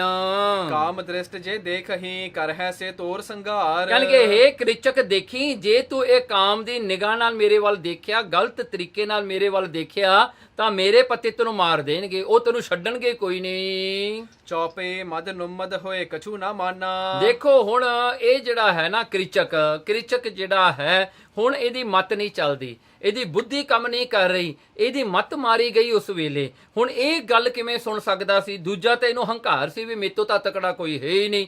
ਜਦੋਂ ਇਹਨੇ ਇਹ ਦ੍ਰੋਪਦੀ ਦੇ ਜਿਹੜਾ ਚੁਣੌਤੀ ਦੇ ਚੈਲੰਜ ਵਾਲੇ ਗੱਲਾਂ ਸੁਣੀਆਂ, ਤੇ ਜਿਹੜਾ ਬੰਦਾ ਹੁੰਦਾ ਨਾ ਹੰਕਾਰੀ, ਜਦੋਂ ਤੁਸੀਂ ਉਹਨੂੰ ਚੈਲੰਜ ਕਰੋ ਉਹ ਕਰਕੇ ਹੀ ਛੱਡੂ। ਉਹ ਕੰਮ ਕਹਿੰਦਾ ਮੈਂ ਕਰਕੇ ਦਿਖਾਉਂ ਤੈਨੂੰ, ਤੂੰ ਰੋਕ ਲਾ ਜਿਵੇਂ ਰੋਕਣਾ ਹੈ, ਸੱਦ ਲਈ ਤੇਰੇ ਗੰਧਰਵ ਪਤੀਆਂ ਨੂੰ। ਉਹਨੇ ਕੀ ਕੀਤਾ ਜਿਹੜਾ ਹਨ ਇਹਨੇ ਜਿਹੜਾ ਹੈ ਉਸ ਵੇਲੇ ਮਦਨ ਨੂੰ ਮਦ, ਇਹਦਾ ਅਰਥ ਬਣਦਾ ਹੈ ਮਦਨ ਉਨਮਤ। ਸੋ ਇਹ ਦੋ ਸ਼ਬਦਾਂ ਦਾ ਇੱਕ ਵਰਡ ਬਣਿਆ ਹੈ ਜਿਸ ਦਾ ਅਰਥ ਹੈ ਕਾਮ ਵਿੱਚ ਜਿਹੜਾ ਮਸਤ ਹੈ। ਸੋ ਇਹ ਕਾਮ ਦੇ ਵਿੱਚ ਮਸਤ ਹੋਇਆ ਇਹਨੂੰ ਤਾਂ ਕੋਈ ਸੁਝਦਾ ਹੀ ਨਹੀਂ, ਕਿਉਂਕਿ ਬੰਦਾ ਜਦੋਂ ਕਾਮ ਕ੍ਰੋਧ ਲੋਭ ਮੋਹ ਹੰਕਾਰ ਆ ਨਾ, ਖਾਸ ਕਰਕੇ ਕਾਮ ਦੇ ਵਿੱਚ ਬੰਦੇ ਦੀ ਬੁੱਧੀ ਮਾਰੀ ਜਾਂਦੀ ਹੈ। ਦੌਰਿਓ ਗਹਿਨ ਪਾਨ ਮਹਿ ਪਾਨਾ। ਸੋ ਕੀ ਹੋਇਆ, ਉਸਨੇ ਉਸੇ ਵੇਲੇ ਦ੍ਰੋਪਦੀ ਦਾ ਹੱਥ ਆਪਣੇ ਹੱਥ ਵਿੱਚ ਪਕੜ ਲਿਆ। ਕਰੇ ਤਰਾਸ ਧਾਈ ਸਸ ਜੈਸੇ। ਸੋ ਇਉਂ ਕਰਕੇ ਕਹਿੰਦੇ ਐਸਾ ਹੋਇਆ, ਕਰੇ ਤਰਾਸ, ਕਹਿਣ ਲੱਗੇ ਇਹ ਹੁਣ ਡਰ ਦੇਣ ਲੱਗਿਆ। ਕਿਸ ਤਰ੍ਹਾਂ? ਧਾਈ ਸਸ ਜੈਸੇ, ਜਿਵੇਂ ਚੰਦਰਮਾ ਵਾਂਗੂ। ਰਾਹੋ ਭੀਤ ਬਾਸਵ ਢਿਗ ਤੈਸੇ। ਜਿਵੇਂ ਰਾਹੂ ਦੇ ਡਰ ਕਰਕੇ ਨਾ ਕਹਿੰਦੇ ਇੰਦਰ ਦੇ ਪਾਸ ਚੰਦਰਮਾ ਜਾਂਦਾ ਵੀ ਮੈਨੂੰ ਬਚਾ ਲਾ, ਕਹਿੰਦਾ ਇਸੇ ਪ੍ਰਕਾਰ ਕਰਕੇ ਇੱਥੇ ਵੀ ਉਹੀ ਹਾਲ ਹੋਇਆ। ਹੁਣ ਜਹ ਬਰਾਠ ਹੈ ਸਭਾ ਲਗਾਈ। ਜਿੱਥੇ ਬਰਾਠ ਰਾਜਾ ਬੈਠਾ ਸੀ ਨਾ ਆਪਣੀ ਸਭਾ ਲਾ ਕੇ, ਦੀਵਾਨ ਲਾ ਕੇ ਰਾਜ ਦਾ, ਊਚ ਪੁਕਾਰਤ ਦੌਰਤ ਆਈ। ਸੋ ਦ੍ਰੋਪਦੀ ਜਿਹੜੀ ਆਪਣਾ ਹੱਥ ਛਡਾ ਕੇ ਭੱਜੀ। ਕਿਸ ਤਰ੍ਹਾਂ ਭੱਜੀ? ਕਹਿੰਦੇ ਹੁਣ ਦੇਖੋ ਉਹਦਾ ਅਲੰਕਾਰ ਜਿਹੜਾ ਬਣਾਇਆ ਹੈ, ਕਹਿੰਦੇ ਇਸ ਤਰ੍ਹਾਂ ਭੱਜੀ ਜਿਸ ਤਰ੍ਹਾਂ ਜਿਹੜਾ ਹਨ ਚੰਦਰਮਾ ਇੰਦਰ ਵੱਲ ਭੱਜਿਆ ਕਿ ਮੈਨੂੰ ਰਾਹੂ ਨੇ ਪਕੜ ਲੈਣਾ, ਤੂੰ ਮੈਨੂੰ ਬਚਾ ਲਾ। ਇਸੇ ਪ੍ਰਕਾਰ ਕਰਕੇ ਦ੍ਰੋਪਦੀ ਭੱਜੀ ਬਰਾਠ ਰਾਜੇ ਕੋਲ ਕਿ ਤੂੰ ਮੈਨੂੰ ਬਚਾ ਲਾ। ਹੁਣ ਧਰਮਜ ਭੀਮ ਨੁਕਲ ਸਹਿਦੇਵਾ। ਸੋ ਉੱਚ ਪੁਕਾਰਿਆ, ਬੜੀ ਉੱਚੀ ਆਵਾਜ਼ ਨਾਲ ਦ੍ਰੋਪਦੀ ਨੇ ਪੁਕਾਰ ਕੀਤੀ, ਤੇ ਉਸੇ ਦੀਵਾਨ ਦੇ ਵਿੱਚ ਬੈਠੇ ਯੁਧਿਸ਼ਟਰ ਬੈਠਾ ਸੀ, ਭੀਮ ਚੰਦ ਬੈਠਾ ਸੀ, ਨੁਕਲ ਉੱਥੇ ਸੀਗਾ, ਤੇ ਸਹਿਦੇਵ ਵੀ ਉੱਥੇ ਬੈਠਾ ਸੀ। ਬੈਠੇ ਕਰਹਿ ਨ੍ਰਿਪਤ ਕੀ ਸੇਵਾ। ਸੋ ਉੱਥੇ ਚਾਰੇ ਇਹਦੇ ਪਤੀ ਬੈਠੇ ਰਾਜੇ ਦੀ ਸੇਵਾ ਕਰ ਰਹੇ ਸਨ। ਦ੍ਰੁਪਦ ਸੁਤਾ ਚਿਤ ਹੋਏ ਅਤ ਆਰਤ। ਸੋ ਜਦੋਂ ਦੁਖੀ ਹੋਈ ਦ੍ਰੋਪਦੀ ਉਸ ਦਰਬਾਰ ਵਿੱਚ ਪਹੁੰਚੀ ਤੇ ਪੁਕਾਰ ਕਰ ਰਹੀ ਹੈ, ਤਾਂ ਇਹ ਜਿਹੜੇ ਚਾਰੇ ਪਤੀ ਹਨ ਹੁਣ ਇਹ ਕਿਵੇਂ ਦੱਸਣ ਕਿ ਸਾਡੀ ਇਹ ਪਤਨੀ ਹੈ? ਹੁਣ ਉਹ ਤਾਂ ਅਗਿਆਤਵਾਸ ਦੇ ਵਿੱਚ ਹੈ, ਹੁਣ ਉਹ ਤਾਂ ਦੱਸ ਨਹੀਂ ਸਕਦੇ ਸਨ। ਸੋ ਉਹ ਇਸ ਤਰ੍ਹਾਂ ਬੈਠੇ ਜਿਵੇਂ ਕਿਤੇ ਉਹਨਾਂ ਨੂੰ ਕੁਝ ਪਤਾ ਹੀ ਨਹੀਂ ਹੁੰਦਾ ਤੇ ਦ੍ਰੋਪਦੀ ਦਾ ਉਹਨਾਂ ਦੇ ਨਾਲ ਕੋਈ ਰਿਸ਼ਤਾ ਹੀ ਨਹੀਂ ਸੀਗਾ। ਉਹਨਾਂ ਨੂੰ ਇਸ ਤਰ੍ਹਾਂ ਕਰਨਾ ਪਿਆ ਕਿਉਂਕਿ ਉਹ ਐਕਸਪੋਜ਼ ਨਹੀਂ ਹੋਣਾ ਚਾਹੁੰਦੇ ਸਨ। ਗਈ ਭੂਪ ਢਿੱਗ ਦੁਖਤ ਪੁਕਾਰਤ, ਦੁਖੀ ਹੋਈ ਉਹ ਰਾਜੇ ਕੋਲ ਜਾ ਕੇ ਪੁਕਾਰ ਕਰਦੀ ਹੈ ਦ੍ਰੋਪਦੀ। ਸਰਬ ਲੋਕ ਅਵਲੋਕਤ ਲੋਚਨ, ਸਰਬ ਲੋਕ ਉਹ ਸਾਰੇ ਹੀ ਦੀਵਾਨ ਵਿੱਚ ਬੈਠੇ ਜੋ ਮਿਨਿਸਟਰ ਸਨ, ਵੱਡੇ ਵੱਡੇ ਲੋਕ ਬੈਠੇ ਸਨ, ਉਹ ਦੇਖਦੇ ਹੀ ਰਹੇ। ਉਹਨਾਂ ਨੇ ਕੁਝ ਨਹੀਂ ਕੀਤਾ ਨਾ ਕਿਹਾ। ਕਰ ਨਾ ਸਕਿਓ ਤਿਹ ਕੋ ਮੋਚਨ, ਦੇਖੋ ਉਸਨੂੰ ਕੋਈ ਛਡਾ ਨਹੀਂ ਸਕਿਆ ਦ੍ਰੋਪਦੀ ਨੂੰ। ਕ੍ਰਿਚਕ ਆ ਕੇ ਉਹਨੂੰ ਦਰਬਾਰ ਵਿੱਚ ਫੜਦਾ ਹੈ ਪਰ ਉਹਨੂੰ ਕੋਈ ਛਡਾ ਨਹੀਂ ਸਕਦਾ। ਦੋਹਰਾ ਕ੍ਰੀਚਕ ਧਾਇਓ ਸੰਗ ਤੇ ਪਕਰੀ ਸਭਾ ਮਝਾਰ। ਸੋ ਇਸ ਪ੍ਰਕਾਰ ਕਰਕੇ ਕ੍ਰਿਚਕ ਨੇ ਜਿਹੜਾ ਹਨ ਧਾਇਓ ਸੰਗ ਭੱਜਦਾ ਹੋਇਆ ਉੱਥੇ ਆ ਕੇ ਜਿਹੜਾ ਹੈ ਦ੍ਰੋਪਦੀ ਨੂੰ ਪਕੜ ਲਿਆ। ਪਕੜ ਕਰਕੇ ਸਭਾ ਦੇ ਵਿੱਚ ਸਾਰਿਆਂ ਦੇ ਸਾਹਮਣੇ ਮਹਾਬਲੀ ਤੇ ਜਾਣ ਕੈ ਨ੍ਰਿਪਤ ਨਾ ਕਿਆ ਹਟਕਾਰ। ਦੇਖੋ ਕ੍ਰਿਚਕ ਨੂੰ ਮਹਾਬਲੀ ਜਾਣ ਕੇ, ਕਿਉਂਕਿ ਉਹ ਵਿਰਾਟ ਰਾਜਾ ਡਰਦਾ ਸੀ ਜੇ ਕ੍ਰਿਚਕ ਨਾਲ ਕੋਈ ਜਿਹੜਾ ਹੈ ਐਸਾ ਝਗੜਾ ਪੈ ਗਿਆ ਤਾਂ ਕ੍ਰਿਚਕ ਨੇ ਫੌਜ ਲਿਆ ਕੇ ਵਿਰਾਟ ਨੂੰ ਮਾਰ ਦੇਣਾ ਹੈ, ਇਹਦਾ ਰਾਜ ਲੈ ਲੈਣਾ ਹੈ। ਸੋ ਇਹ ਵਿਰਾਟ ਰਾਜਾ ਡਰਦਾ ਹੋਇਆ ਕਿ ਇਹ ਤਕੜਾ ਹੈ, ਉਹ ਕੁਝ ਨਾ ਕਰ ਸਕਿਆ, ਉਹਨੇ ਕੁਝ ਨਹੀਂ ਕੀਤਾ। ਉਹ ਕਹਿੰਦਾ ਇੱਕ ਔਰਤ ਦੀ ਇਹ ਛੋਟੀ ਜਿਹੀ ਗੱਲ ਕਰਕੇ ਮੈਂ ਆਪਣਾ ਰਾਜ ਕਿਉਂ ਗਵਾਵਾਂ। ਉਹ ਬੈਠਾ ਰਿਹਾ ਤੇ ਦੂਜਾ ਉਹਦੇ ਰਿਸ਼ਤੇ ਵਿੱਚ ਸਾਲਾ ਵੀ ਲੱਗਦਾ ਸੀ। ਚੌਪੇ ਕੁੰਜਰ ਲਤਾ ਕਰਖ ਜਿਉ ਲੀਨੀ। ਦੇਖੋ ਜਿਸ ਤਰ੍ਹਾਂ ਕਰਕੇ ਹਾਥੀ ਦੇ ਜਿਹੜੇ ਹਨ ਕਹਿੰਦੇ ਲਤਾ ਵੇਲ ਜਾਂ ਜਿਹੜੀ ਹੈ ਕੋਈ ਵੇਲ ਜਿਹੜੀ ਹੈ ਜਿਵੇਂ ਖਿੱਚ ਲਵੇ, ਜਿਵੇਂ ਕਿ ਜਿਹੜਾ ਹਨ ਹਾਥੀ ਨੂੰ ਤੰਦੂਏ ਨੇ ਖਿੱਚ ਲਿਆ ਸੀ। ਗਹਿ ਕੈ ਲਾਤ ਪ੍ਰਹਾਰਨ ਕੀਨੀ। ਤੇ ਦੇਖੋ ਐਸਾ ਜਿਹੜਾ ਹੋਇਆ। ਦੇਖੋ ਇੱਥੇ ਇੱਕ ਐਗਜ਼ਾਮਪਲ ਵੀ ਬਣਾਇਆ ਹੈ, ਕੁੰਚਰ ਲਤਾ ਕਰਖ ਜਿਉ ਲੀਨੀ, ਜਿਵੇਂ ਕਿਤੇ ਇੱਕ ਜਿਹੜਾ ਹੈ ਹਾਥੀ ਦੀ ਜਿਹੜੇ ਹਨ ਪੈਰ ਦੇ ਉੱਤੇ ਬਹੁਤ ਸਾਰੀਆਂ ਜਿਹੜੀਆਂ ਹਨ ਵੇਲਾਂ ਉਸਨੂੰ ਪਕੜ ਲੈਣ। ਗਹਿ ਕੈ ਲਾਤ ਪ੍ਰਹਾਰਨ ਕੀਨੀ, ਉਹਨੂੰ ਛਡਾਉਣ ਵਾਸਤੇ ਜਿਵੇਂ ਹਾਥੀ ਆਪਣਾ ਫਿਰ ਪੈਰ ਜ਼ੋਰ ਦੀ ਮਾਰਦਾ ਵੀ ਇਹ ਜਿਹੜੀਆਂ ਵੇਲਾਂ ਟੁੱਟ ਜਾਣ ਤੇ ਮੇਰਾ ਜਿਹੜੀ ਲੱਤ ਹੈ ਇਹ ਛੁੱਟ ਜਾਵੇ। ਕਹਿੰਦੇ ਇਸ ਤਰ੍ਹਾਂ ਕਰਕੇ ਜ਼ੋਰ ਦੀ ਉਹਨੇ ਲੱਤ ਮਾਰੀ ਦ੍ਰੋਪਦੀ ਦੇ। ਭੀਮ ਬਿਲੋਕਤ ਰਿਸ ਔਰ ਭਰਾ। ਹੁਣ ਭੀਮ ਸੈਨ ਜਿਹੜਾ ਸੀਗਾ ਪਾਂਡਵ, ਇਹ ਦੇਖ ਕੇ ਇਹਨੂੰ ਬੜਾ ਗੁੱਸਾ ਆਇਆ। ਭੀਮ ਚੰਦ ਜਿਹੜਾ ਬੈਠਾ ਸੀ ਉੱਥੇ ਬਲੋਕਤ ਰਿਸ ਔਰ ਭਰਾ, ਉਹਦੇ ਅੰਦਰ ਗੁੱਸਾ ਭਰ ਗਿਆ, ਅੱਖਾਂ ਲਾਲ ਹੋ ਗਈਆਂ। ਅਰੁਣ ਬਿਲੋਚਨ ਆਨਨ ਕਰਾ। ਦੇਖੋ ਅੱਖਾਂ ਭਾਵੇਂ ਲਾਲ ਹੋ ਗਈਆਂ, ਮੁਖ ਫੜਕਣ ਲੱਗ ਗਿਆ ਉਹਦੇ ਬੁੱਲ ਗੁੱਸੇ ਦੇ ਵਿੱਚ, ਪਰ ਕੁਝ ਕਰ ਨਾ ਸਕਿਆ ਕਿਉਂਕਿ ਦਰਬਾਰ ਵਿੱਚ ਜੇ ਕੁਝ ਕਰਦਾ ਤਾਂ ਉੱਥੇ ਪਕੜਿਆ ਜਾਣਾ ਸੀ ਭੀਮ ਨੇ। ਧਰਮਜ ਬਰਜਿਓ ਨੈਨਨ ਸੈਨਾ। ਤੇ ਉਸ ਵੇਲੇ ਜਦੋਂ ਇਹ ਜਿਹੜਾ ਹਨ ਭੀਮ ਸੈਨ ਜਦੋਂ ਉੱਠਣ ਲੱਗਿਆ, ਕੋਸ਼ਿਸ਼ ਕਰਨ ਲੱਗਿਆ ਵੀ ਮੈਂ ਬਚਾ ਲਵਾਂ ਆਪਣੀ ਪਤਨੀ ਨੂੰ, ਤਾਂ ਉਸ ਵੇਲੇ ਯੁਧਿਸ਼ਟਰ ਨੇ ਆਪਣੇ ਅੱਖਾਂ ਦਾ ਇਸ਼ਾਰਾ ਕੀਤਾ ਤੇ ਇਸ਼ਾਰਾ ਇਹ ਕੀਤਾ ਕਿ ਤੂੰ ਨਾ ਉੱਠੀ, ਨਾ ਕੁਝ ਕਰ, ਫੇਰ ਦੇਖਦੇ ਹਾਂ। ਪ੍ਰਗਟ ਹੋਣ ਡਰ ਬੋਲ ਨਾ ਬੈਨਾ। ਤੇ ਕਿ ਜਿਹੜਾ ਹਨ ਉਹਨਾਂ ਨੂੰ ਇਹੀ ਡਰ ਸੀਗਾ ਕਿ ਐਕਸਪੋਜ਼ ਹੋ ਗਏ ਤਾਂ ਫੇਰ 13 ਸਾਲ ਦਾ ਬਨਵਾਸ ਫੇਰ ਪੈ ਜਾਣਾ ਹੈ, ਇਸ ਕਰਕੇ ਉਹ ਡਰਦੇ ਹੋਏ ਬੋਲੇ ਨਹੀਂ। ਮਹਾਬਲੀ ਬੈਠੇ ਪਤ ਪਾਸੂ। ਦੇਖੋ ਮਹਾਬਲੀ ਪਤੀ ਬੈਠੇ ਹਨ ਦਰਬਾਰ ਦੇ ਵਿੱਚ, ਉਹਨਾਂ ਦੇ ਸਾਹਮਣੇ ਉਹਨਾਂ ਦੀ ਇੱਕ ਪਤਨੀ ਦੀ ਜਿਹੜੀ ਹੈ ਬੇਇੱਜ਼ਤੀ ਹੋ ਰਹੀ ਹੈ, ਉਹਨੂੰ ਲੱਤ ਮਾਰੀ ਜਾ ਰਹੀ ਹੈ, ਪਰ ਇਹ ਕੁਝ ਨਾ ਕਰ ਸਕੇ। ਤਹਤੇ ਗਹਿਲੇ ਚਲਾ ਅਵਾਸੂ। ਕਹਿੰਦੇ ਤਹਤੇ ਗਹਿ, ਕਹਿੰਦੇ ਉੱਥੋਂ ਪਕੜ ਕਰਕੇ ਉਹ ਆਪਣੇ ਘਰ ਨੂੰ ਲੈ ਕੇ ਚੱਲਿਆ ਦ੍ਰੋਪਦੀ ਨੂੰ, ਦਰਬਾਰ ਵਿੱਚੋਂ ਖਿੱਚ ਕੇ ਘੜੀਸ ਕੇ ਲੈ ਕੇ ਚੱਲਿਆ ਬਾਹਰ। ਰੋਏ ਪਾਂਡਵ ਮਿਲਤ ਹੈ ਥਾਈ। ਕਹਿਣਗੇ ਦੇਖੋ ਪਾਂਡਵ ਉਸ ਵੇਲੇ ਉਸ ਦਰਬਾਰ ਵਿੱਚ ਬੈਠੇ ਰੋਏ, ਅੱਖਾਂ ਵਿੱਚੋਂ ਅਥਰੂ ਆ ਗਏ ਕਿ ਸਾਡੀ ਘਰਵਾਲੀ ਨਾਲ ਇਹ ਧੱਕਾ ਹੋ ਰਿਹਾ ਹੈ ਤੇ ਅਸੀਂ ਕੁਝ ਨਾ ਕਰ ਸਕੇ।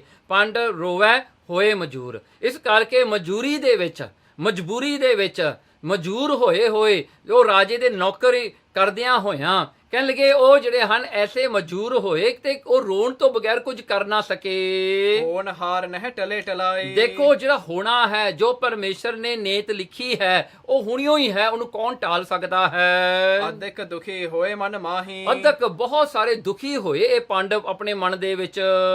ਬਿਨਾ ਗਿਆਨ ਕਹੇ ਕਬ ਸੁਖ ਨਾਹੀ। ਇਸ ਕਰਕੇ ਮਹਾਰਾਜ ਜੀ ਕਹਿੰਦੇ ਹਨ ਕਿ ਬਿਨਾ ਗਿਆਨ ਤੋਂ ਕੌਣ ਸੁਖੀ ਹੈ, ਕੋਈ ਵੀ ਸੁਖੀ ਨਹੀਂ ਹੋ ਸਕਦਾ ਇਸ ਸੰਸਾਰ ਵਿੱਚ। ਨਾਨਕ ਦੁਖਿਆ ਸਭ ਸੰਸਾਰ, ਸਾਰਾ ਹੀ ਸੰਸਾਰ ਦੁਖੀ ਹੈ। ਦੋਹਰਾ ਇਹ ਪ੍ਰਸੰਗ ਪੂਰਨ ਕਹੋ ਸੁਨੋ ਸੰਤ ਇਤਿਹਾਸ।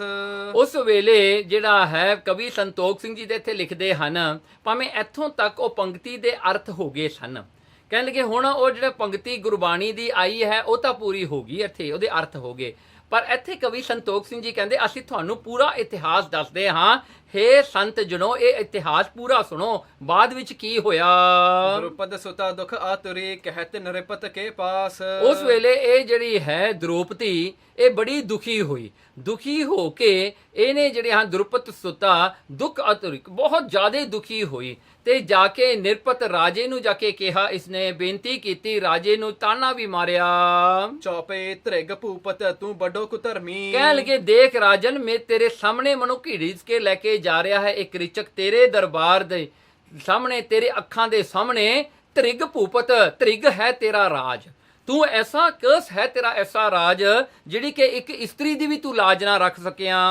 तू बड़ो कुधर्मी। ਤੂੰ ਵੱਡਾ ਕੁਧਰਮੀ ਹੈ, ਤੂੰ ਧਰਮੀ ਰਾਜਾ ਨਹੀਂ, ਤੂੰ ਕੁਧਰਮੀ ਹੈ, ਤੇਰਾ ਧਰਮ ਕੋਈ ਨਹੀਂ ਹੈਗਾ।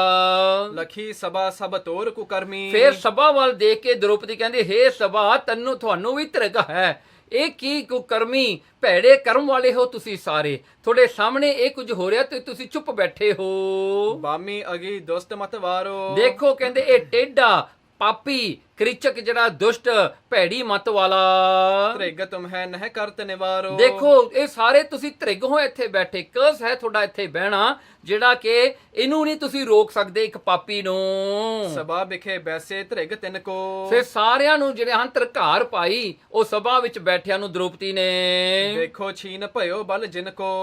ਦੇਖਿਓ ਸ਼ੀਨ, ਕਹਿਣਗੇ ਉਹਨਾਂ ਦਾ ਜਿਹੜਾ ਬਲ ਨਾਸ ਹੁੰਦਾ, ਭਇਓ ਬਲ ਜਿਨਕੋ, ਕਹਿਣ ਲੱਗੇ ਦੇਖੋ ਤੁਹਾਡਾ ਬਲ ਅੱਜ ਕੁਝ ਵੀ ਨਹੀਂ ਹੈ, ਸੱਚ ਤੇ ਤੁਸੀਂ ਕੋਈ ਵੀ ਨਹੀਂ ਖੜਦੇ। ਅੱਜ ਤੁਹਾਡਾ ਬਲ ਟੁੱਟ ਗਿਆ, ਤੁਹਾਡੀ ਤਾਕਤ ਟੁੱਟ ਗਈ, ਤੁਹਾਡਾ ਪਾਵਰ ਟੁੱਟ ਗਿਆ। ਅੱਜ ਤੁਹਾਡੇ ਸਾਹਮਣੇ ਇੱਕ ਗਲਤ ਗੱਲ ਹੋ ਰਹੀ ਹੈ ਤੇ ਤੁਸੀਂ ਬਚਾ ਨਹੀਂ ਰਹੇ, ਉਹਨੂੰ ਜਿਹੜਾ ਬਦਲ ਨਹੀਂ ਰਹੇ। बहुक बोल बोलत भी बहबल। ਤੇ ਇਹ ਦੁਖੀ ਹੋ ਕੇ ਦ੍ਰੋਪਦੀ ਨੇ ਬੜੇ ਤਾਨੇ ਮਾਰੇ, ਬੋਲ ਕਬੋਲ ਬੋਲੇ ਉਸ ਰਾਜੇ ਨੂੰ ਤੇ ਉਸਦੇ ਦਰਬਾਰੀਆਂ ਨੂੰ।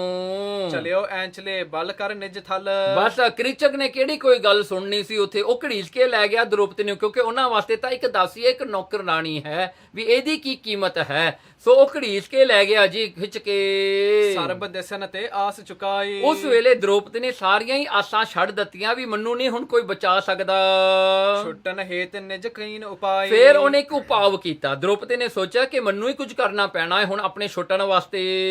ਅਰਧ ਪੰਥ ਪਹੁੰਚੀ ਜਬ ਆਈ। ਜਦੋਂ ਖਿੱਚ ਖਿਚਾਉਂਦਾ ਹੋਇਆ ਕ੍ਰਿਚਕ ਆਪਣੇ ਮਹਿਲਾਂ ਵੱਲ ਲੈ ਕੇ ਜਾ ਰਿਹਾ ਹੈ ਦ੍ਰੋਪਦੀ ਨੂੰ, ਤਾਂ ਅਧਿਕ ਰਾਜ ਜਦੋਂ ਪਹੁੰਚੇ, ਕ੍ਰਿਚਕ ਸੋ ਤਬ ਗਿਰਾ ਅਲਾਈ। ਉਸ ਵੇਲੇ ਦ੍ਰੋਪਦੀ ਨੇ ਕ੍ਰਿਚਕ ਨੂੰ ਇੱਕ ਗੱਲ ਕਹੀ, ਦੋਹਰਾ ਜਬ ਜਾਮਨ ਹੋਵਹਿ ਤਿਮਰ ਮਿਲਹੁ ਤਬ ਤੁਮ ਧਾਏ। ਕਹਿਣਗੇ ਹੇ ਕ੍ਰਿਚਕ ਦੇਖ, ਜਿਹੜਾ ਹੈ ਮੈਂ ਤੁਹਾਨੂੰ ਆ ਕੇ ਮਿਲਾਂਗੀ, ਪਰ ਰਾਤ ਨੂੰ ਆਪਾਂ ਮਿਲਾਂਗੇ। ਹੁਣ ਤਾਂ ਦਿਨ ਚੜਿਆ ਹੋਇਆ ਹੈ, ਮੈਂ ਤੈਨੂੰ ਹਨੇਰੇ ਵਿੱਚ ਆ ਕੇ ਮਿਲਾਂਗੀ, ਤੂੰ ਦੱਸ ਮੈਂ ਕਿੱਥੇ ਮਿਲਾਂ। ਤਜੀਏ ਅਬ ਮੋਕੋ ਦਿਵਸ ਨਿਜ ਸੰਕੇਤ ਬਤਾਏ। ਹੁਣ ਮੈਨੂੰ ਤੂੰ ਛੱਡ ਦੇ, ਮੈਂ ਤਿਆਰ ਹੋ ਕੇ ਰਾਤ ਨੂੰ ਤੇਰੇ ਕੋਲ ਆਵਾਂਗੀ ਜਦੋਂ ਹਨੇਰਾ ਹੋ ਜਾਏਗਾ।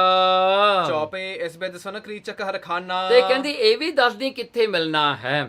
ਸੋ ਜਦੋਂ ਇਹ ਗੱਲ ਦ੍ਰੋਪਦੀ ਨੇ ਕਹੀ, ਇਸ ਵਿਦ ਜਦੋਂ ਇਹ ਗੱਲ ਸੁਣੀ, ਕ੍ਰਿਚਕ ਨੇ ਬਹੁਤ ਖੁਸ਼ ਹੋਇਆ ਵੀ ਮੰਨ ਗਈ ਮੇਰੇ ਨਾਲ ਜਾਣ ਨੂੰ, ਹੁਣ ਮੇਰਾ ਹੁਣ ਇਹਨੇ ਪ੍ਰੇਮ ਕਬੂਲ ਕਰ ਲਿਆ ਤੇ ਬੜਾ ਖੁਸ਼ ਹੋਇਆ।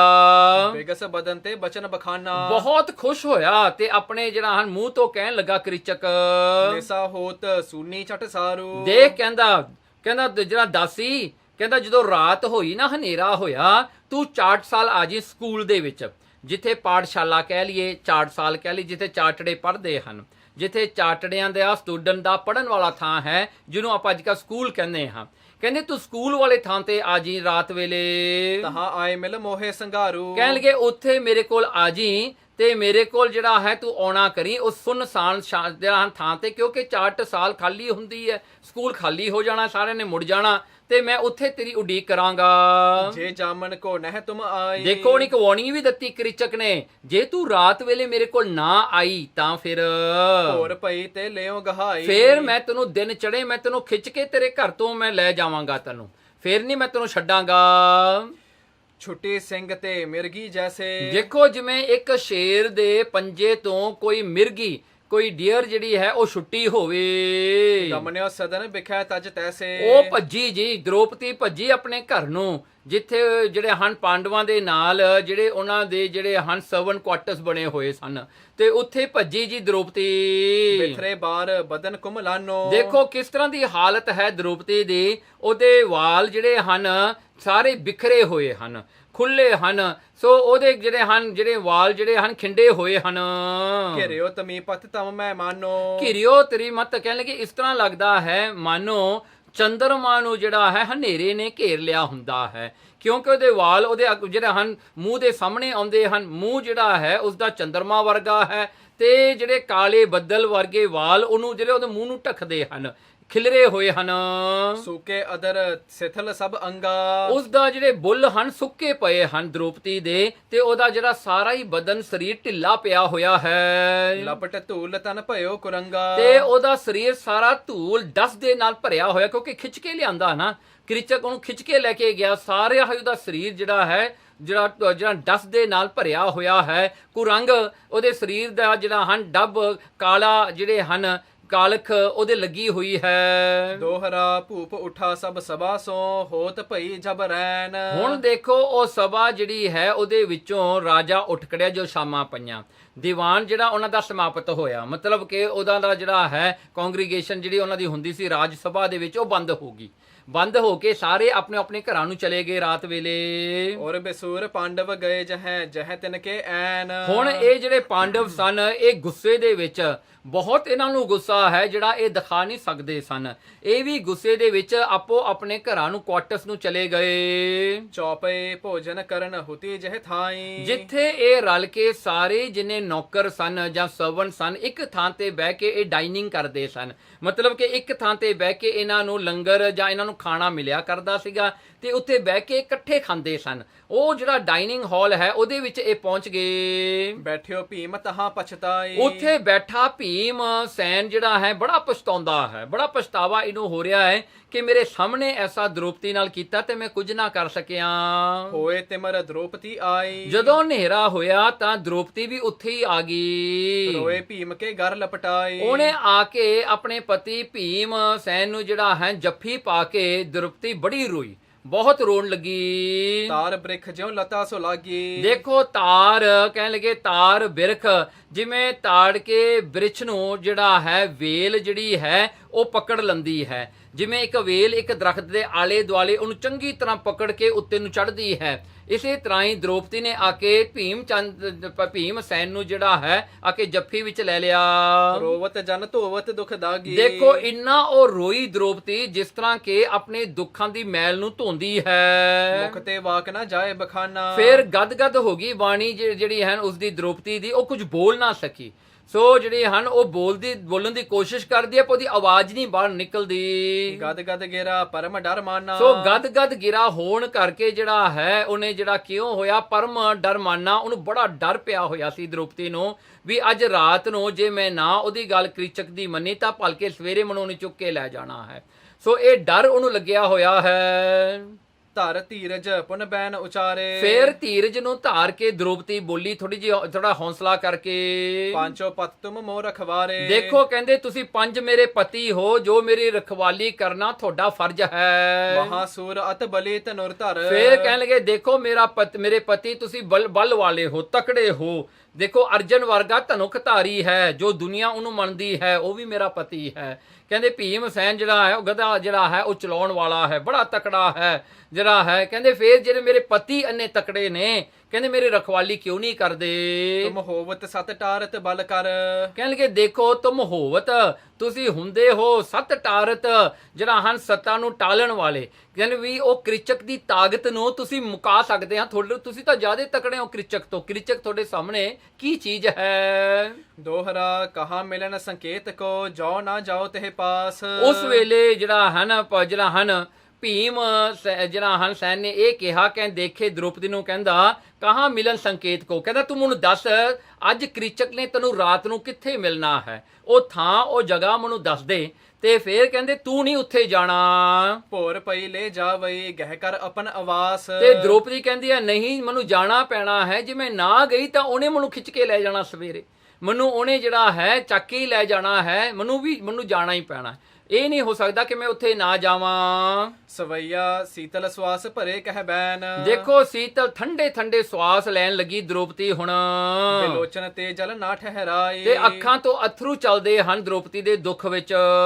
ਚਿੰਤ ਬੜੀ ਸਰਤਾ ਮਹਿਬੂੜ। ਦੇਖੋ ਇਹ ਚਿੰਤਾ ਦੀ ਨਦੀ ਵਿੱਚ ਡੁੱਬ ਰਹੀ ਹੈ ਦ੍ਰੋਪਦੀ, ਗੋਤੇ ਖਾ ਰਹੀ ਹੈ ਚਿੰਤਾ ਦੀ ਨਦੀ ਵਿੱਚ, ਫਿਕਰ ਦੀ ਨਦੀ ਵਿੱਚ। ਉਪਾਵ ਕਰਾਰ ਕੋ ਨਹਿ ਪਾਈ। ਉਪਾਵ ਕਰਾਰ ਕਹਿ ਲਗੇ ਹੁਣ ਕੋਈ ਵੀ ਉਪਾਵ, ਕੋਈ ਯਤਨ ਜਿਹੜਾ ਹੈ ਜਾਂ ਕਿਨਾਰਾ ਜਿਹੜਾ ਹੈ ਦਿਖਾਈ ਨਹੀਂ ਦਿੰਦਾ ਜਿੱਥੇ ਦ੍ਰੋਪਦੀ ਬਚ ਸਕੇ, ਜਿਹਦਾ ਆਸਰਾ ਲੈ ਕੇ ਇਸ ਨਦੀ ਚਿੰਤਾ ਰੂਪੀ ਨਦੀ ਵਿੱਚੋਂ ਬਾਹਰ ਆ ਸਕੇ। ਭੀਮ ਕਹਿਓ ਤਹ ਜਾਵਹੁ ਮੈਂ। ਉਸ ਵੇਲੇ ਭੀਮ ਸੈਨ ਕਹਿਣ ਲੱਗਾ ਆਪਣੀ ਪਤਨੀ ਦ੍ਰੋਪਦੀ ਨੂੰ ਇਸ ਤਰ੍ਹਾਂ ਕਰ, ਕਹਿੰਦਾ ਤਹ ਜਾਵਾਂ ਮੈਂ ਉੱਥੇ ਜਾਵਾਂਗਾ ਜਿੱਥੇ ਤੈਨੂੰ ਕ੍ਰਿਚਨ ਨੇ ਕਿਹਾ ਨਾ ਮਿਲਣ ਵਾਸਤੇ ਰਾਤ ਨੂੰ, ਉੱਥੇ ਮੈਂ ਜਾਵਾਂਗਾ ਆਪ। ਔਰ ਧੀਰ ਦਈ ਸਭ ਪੀਰ ਮਿਟਾਈ। ਤੇ ਕਹਿੰਦੇ ਧੀਰਜ ਦਿੱਤੀ ਦ੍ਰੋਪਦੀ ਨੂੰ ਵੀ ਤੂੰ ਧੀਰਜ ਰੱਖ, ਤੂੰ ਫਿਕਰ ਨਾ ਕਰ। ਕਹਿਣਗੇ ਸਾਰੀ ਤੇਰੀ ਉਹਦੀ ਪੀੜ ਜਿਹੜੀ ਹੈ ਮਿਟਾ ਦਿੱਤੀ ਦ੍ਰੋਪਦੀ ਦੀ ਇੱਕ ਬਚਨ ਦੇ ਨਾਲ। ਇੱਕ ਵਾਰੀ ਕਿਹਾ ਭੀਮ ਸੈਨ ਨੇ ਕਿ ਮੈਂ ਜਾਵਾਂਗਾ ਤੂੰ ਨਾ ਜਾਈਂ, ਮੈਨੂੰ ਦੱਸ ਕਿੱਥੇ ਮਿਲਣਾ ਹੈ। ਜਾਹੇ ਸੰਕੇਤ ਕਰਾ ਤਿਸਨੈ। ਹਾਂ ਕਹਿਣਗੇ ਜਿੱਥੇ ਤੈਨੂੰ ਸੱਦਿਆ ਹੈ ਉਹ ਨੀਅਤ ਹੋਇਆ ਥਾਂ ਤੂੰ ਮੈਨੂੰ ਦੱਸ ਦੇ। ਸਭ ਰੀਤ ਸੋ ਮੋਹਿ ਕੋ ਦੇਹੋ ਬਤਾਈ। ਉਹ ਸਾਰੀਆਂ ਰੀਤਾਂ ਕਰਕੇ ਚੰਗੀ ਤਰ੍ਹਾਂ ਤੂੰ ਮੈਨੂੰ ਦੱਸ ਦੇ, ਕਿਹੜੇ ਟਾਈਮ ਕਿੱਥੇ ਜਗ੍ਹਾ ਹੈ ਚੰਗੀ ਤਰ੍ਹਾਂ ਮੈਨੂੰ ਦੱਸ ਦੇ, ਤੇ ਕਿਵੇਂ ਉਹਨੇ ਤੈਨੂੰ ਸੱਦਿਆ ਹੈ ਉਹ ਵੀ ਤੂੰ ਮੈਨੂੰ ਦੱਸ ਦੇ ਚੰਗੀ ਤਰ੍ਹਾਂ। ਦ੍ਰੋਪਦੀ ਬੈਨ ਭਨੇ ਪਤ ਸੋ। ਉਸ ਵੇਲੇ ਦ੍ਰੋਪਦੀ ਨੇ ਸਾਰੀ ਗੱਲ ਦੱਸਦਿਆਂ ਹੋਇਆਂ ਕਿਹਾ ਚਟਸਾਰ ਬਿਖੈ ਮੋਹਿ ਤਾਹੇ ਬੁਲਾਏ। ਮੈਨੂੰ ਚੱਟ ਸਾਲ ਸਕੂਲ ਵਿੱਚ ਬੁਲਾਇਆ ਹੈ ਕ੍ਰਿਚਕ ਨੇ। ਤਾ ਸਮਝਾਏ ਭਲੀ ਬਿਦ ਸੋ। ਤੇ ਚੰਗੀ ਤਰ੍ਹਾਂ ਜਿਹੜਾ ਹਨ ਭੀਮ ਸੈਨ ਨੂੰ ਸਾਰੀ ਗੱਲ ਸਮਝਾ ਦਿੱਤੀ ਵੀ ਕਿੰਨੀ ਕੁ ਰਾਤ ਗਈ, ਕਿੰਨਾ ਕੁ ਹਨੇਰਾ ਹੋਇਆ, ਤੂੰ ਉੱਥੇ ਜਾਣਾ ਹੈ। ਨਿਜ ਥਾਨ ਬਿਖੈ ਚੱਲ ਕਹਿ ਪੁਨ ਆਈ। ਫਿਰ ਆਪਣੇ ਥਾਂ ਆਪਣੇ ਕਮਰੇ ਵਿੱਚ ਆ ਗਈ ਦ੍ਰੋਪਦੀ ਜਿੱਥੇ ਉਹਨੂੰ ਕਮਰਾ ਦਿੱਤਾ ਹੋਇਆ ਸੀ।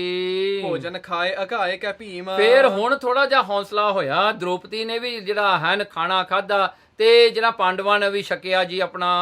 ਚਲਾ ਹਿਤ ਮਾਰਨ ਕੇ ਤੇ ਹਿਤਾਈ। ਹੁਣ ਭੀਮ ਸੈਨ ਜਿਹੜਾ ਹੈ ਆਪਣਾ ਭੋਜਨ ਛਕ ਕੇ ਉਹ ਹੁਣ ਕ੍ਰਿਚਕ ਨੂੰ ਮਾਰਨ ਵਾਸਤੇ ਤੁਰ ਪਿਆ ਜੀ 4 ਸਾਲ ਵੱਲ। ਚਲਾ ਹਿਤ ਮਾਰਨ ਕੇ ਤੇ ਹਿਤਾਈ। ਕ੍ਰਿਚਕ ਕੀ ਬਿਰਥਾ ਸੁਣੀਏ। ਹੁਣ ਦੇਖੋ ਕਹਿੰਦੇ ਦੂਸਰੇ ਪਾਸੇ ਕ੍ਰਿਚਕ ਦੀ ਗੱਲ ਸੁਣੋ, ਹੁਣ ਕ੍ਰਿਚਕ ਕੀ ਕਰ ਰਿਹਾ ਹੈ। ਦਿਨ ਬੀਤਤ ਨਾਹੀ ਰਹਿਓ ਅਕੁਲਾਈ। ਦੇਖੋ ਉਹਦਾ ਦਿਨ ਨਹੀਂ ਬੀਤ ਰਿਹਾ, ਡੀਕ ਰਿਹਾ ਹੈ, ਅਸਮਾਨ ਵੱਲ ਦੇਖ ਰਿਹਾ ਵੀ ਕਿਦੋਂ ਹਨੇਰਾ ਹੋਵੇਗਾ, ਕਿਦੋਂ ਉਹ ਸਮਾਂ ਆਵੇਗਾ, ਮੈਂ ਜਾ ਕੇ ਦ੍ਰੋਪਦੀ ਨੂੰ ਮਿਲਣਾ ਹੈ। ਕਬਿਤ ਚਿਤ ਬਿਖੈ ਚਿਤਵਤ ਮਿਲੈ ਕਬ ਅੰਗ ਸੰਗ। ਦੇਖੋ ਇਹੀ ਫਿਕਰ ਕਰੀ ਬੈਠਾ ਹੈ ਕਿ ਜਿਹੜਾ ਹੈ ਮੈਨੂੰ ਕਿਦੋਂ ਮਿਲੂਗੀ ਆ ਕੇ, ਕਿਦੋਂ ਹਨੇਰਾ ਹੋਵੇਗਾ।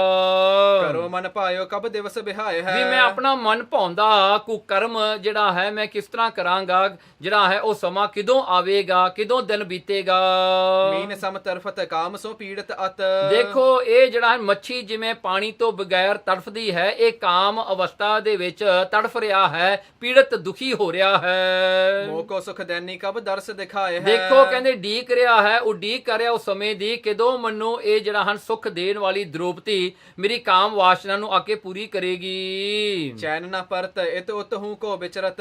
ਚੈਨ ਨਹੀਂ ਉਹਨੂੰ ਆਉਂਦਾ, ਪੀਸ ਆਫ ਮਾਈਂਡ ਨਹੀਂ ਉਹਨੂੰ ਮਿਲ ਰਹੀ। ਕ੍ਰਿਚਕ ਨੂੰ ਡੀਕ ਰਿਹਾ ਹੈ, ਇੱਧਰ ਉੱਧਰ ਤੁਰ ਫਿਰ ਰਿਹਾ ਹੈ, ਉਹ ਡੀਕਦਾ ਹੈ, ਕਹਿੰਦਾ ਇਹ ਜਿਹੜਾ ਹਨ ਸੂਰਜ ਤੂੰ ਡੁੱਬ ਜਾ, ਹੁਣ ਚੰਦਰਮਾ ਤੂੰ ਕਿਦੋਂ ਚੜ੍ਹੇਗਾ।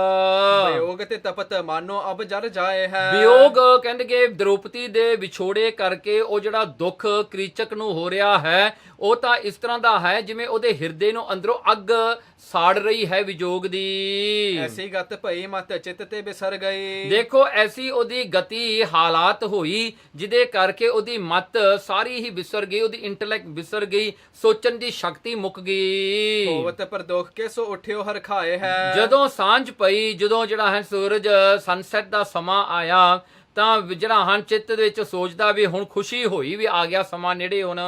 ਪਾਂਦੇ ਸੰਗ ਚਟਿਆ ਲੈ ਗਏ ਨਿਜ ਧਾਮ ਜਬ। ਤੇ ਉਧਰ ਸਕੂਲ ਦੇ ਵਿੱਚ ਕੀ ਹੋਇਆ ਕਿ ਪਾਂਦਾ ਜਿਹੜਾ ਟੀਚਰ ਸੀਗਾ ਤੇ ਚਟਿਆ ਉਹਦੇ ਸਟੂਡੈਂਟ, ਹੁਣ ਉਹ ਸਕੂਲ ਨੂੰ ਖਾਲੀ ਕਰਕੇ ਘਰਾਂ ਨੂੰ ਮੁੜ ਗਏ, ਆਪਣੋ ਆਪਣੇ ਘਰਾਂ ਨੂੰ। ਜਦੋਂ ਹਨੇਰਾ ਦੇਖਿਆ, ਜੋ ਸਕੂਲ ਦਾ ਟਾਈਮ ਖਤਮ ਹੋਇਆ, ਆਨ ਕੇ ਪਰਿਅੰਕ ਸੇਤ ਸੇਜ ਕੋ ਡਸਾਇਓ ਹੈ। ਦੇਖੋ ਉਹ ਸਮੇਂ ਦੀ ਉਡੀਕ ਸੀ ਕ੍ਰਿਚਕ ਨੂੰ, ਉਹਨੇ ਆਪਣੇ ਸੇਵਕਾਂ ਨੂੰ ਭੇਜਿਆ ਕਿ ਉਹ ਸਕੂਲ ਦੇ ਵਿੱਚ ਜਾ ਕੇ ਮੇਰਾ ਮੰਜਾ ਲਾ ਦਿਓ। ਇੱਕ ਸੁੰਦਰ ਜਿਹੜਾ ਹੈ ਪਰਯੰਕ ਮੰਜਾ ਲਾ ਦਿਓ ਮੇਰੇ ਵਾਸਤੇ ਉੱਥੇ ਹੁਣ। ਅਤਰ ਸੁਗੰਧ ਅੰਗ ਸੰਗ ਮੈਂ ਲਗਾਏ ਕਰ। ਦੇਖੋ ਫਿਰ ਅਤਰ ਜਿਹੜੇ ਹਨ, ਫ੍ਰੈਗਨੈਂਸ ਜਿਹੜੀਆਂ ਹਨ, ਉਹਨੇ ਪਰਫਿਊਮਸ ਜਿਹੜੀਆਂ ਹਨ ਸਾਰੇ ਪਾਸੇ ਛੜਕਣੀਆਂ ਕੀਤੀਆਂ, ਆਪਣੇ ਅੰਗ ਤੇ ਵੀ ਲਾਈਆਂ, ਆਪਣੇ ਸਰੀਰ ਤੇ ਵੀ ਲਾਈਆਂ। ਬੈਠਿਓ ਤਬ ਆਏ ਧਿਆਨ ਤਾਹੀਂ ਦਿਸ ਲਾਇਓ ਹੈ। ਦੇਖੋ ਆ ਕਰਕੇ ਉਸ ਮੰਜੇ ਤੇ ਆ ਕੇ ਉਹਨੇ ਬੈਠਣਾ ਕੀਤਾ, ਉਡੀਕ ਕਰਨ ਲੱਗਿਆ, ਧਿਆਨ ਲਾਇਆ ਵੀ ਦ੍ਰੋਪਦੀ ਕਿਦੋਂ ਆਈ ਗਈ, ਰਸਤਾ ਦੇਖਣ ਲੱਗਿਆ। ਫੂਲ ਮਾਲ ਗਲੇ ਡਾਰ ਰਾਖੇ ਹੈ ਸਵਾਰ ਔਰ। ਦੇਖੋ ਕਿੰਨੀ ਤਿਆਰੀ ਕੀਤੀ ਕ੍ਰਿਚਕ ਨੇ, ਕਹਿੰਦਾ ਜਿਹੜਾ ਹੈ ਆਪਣੇ ਗਲ ਦੇ ਵਿੱਚ ਉਹਨੇ ਫੁੱਲਾਂ ਦੀ ਮਾਲਾ ਪਾਈ, ਰੱਖਿਆ ਹੈ ਸਵਾਰ।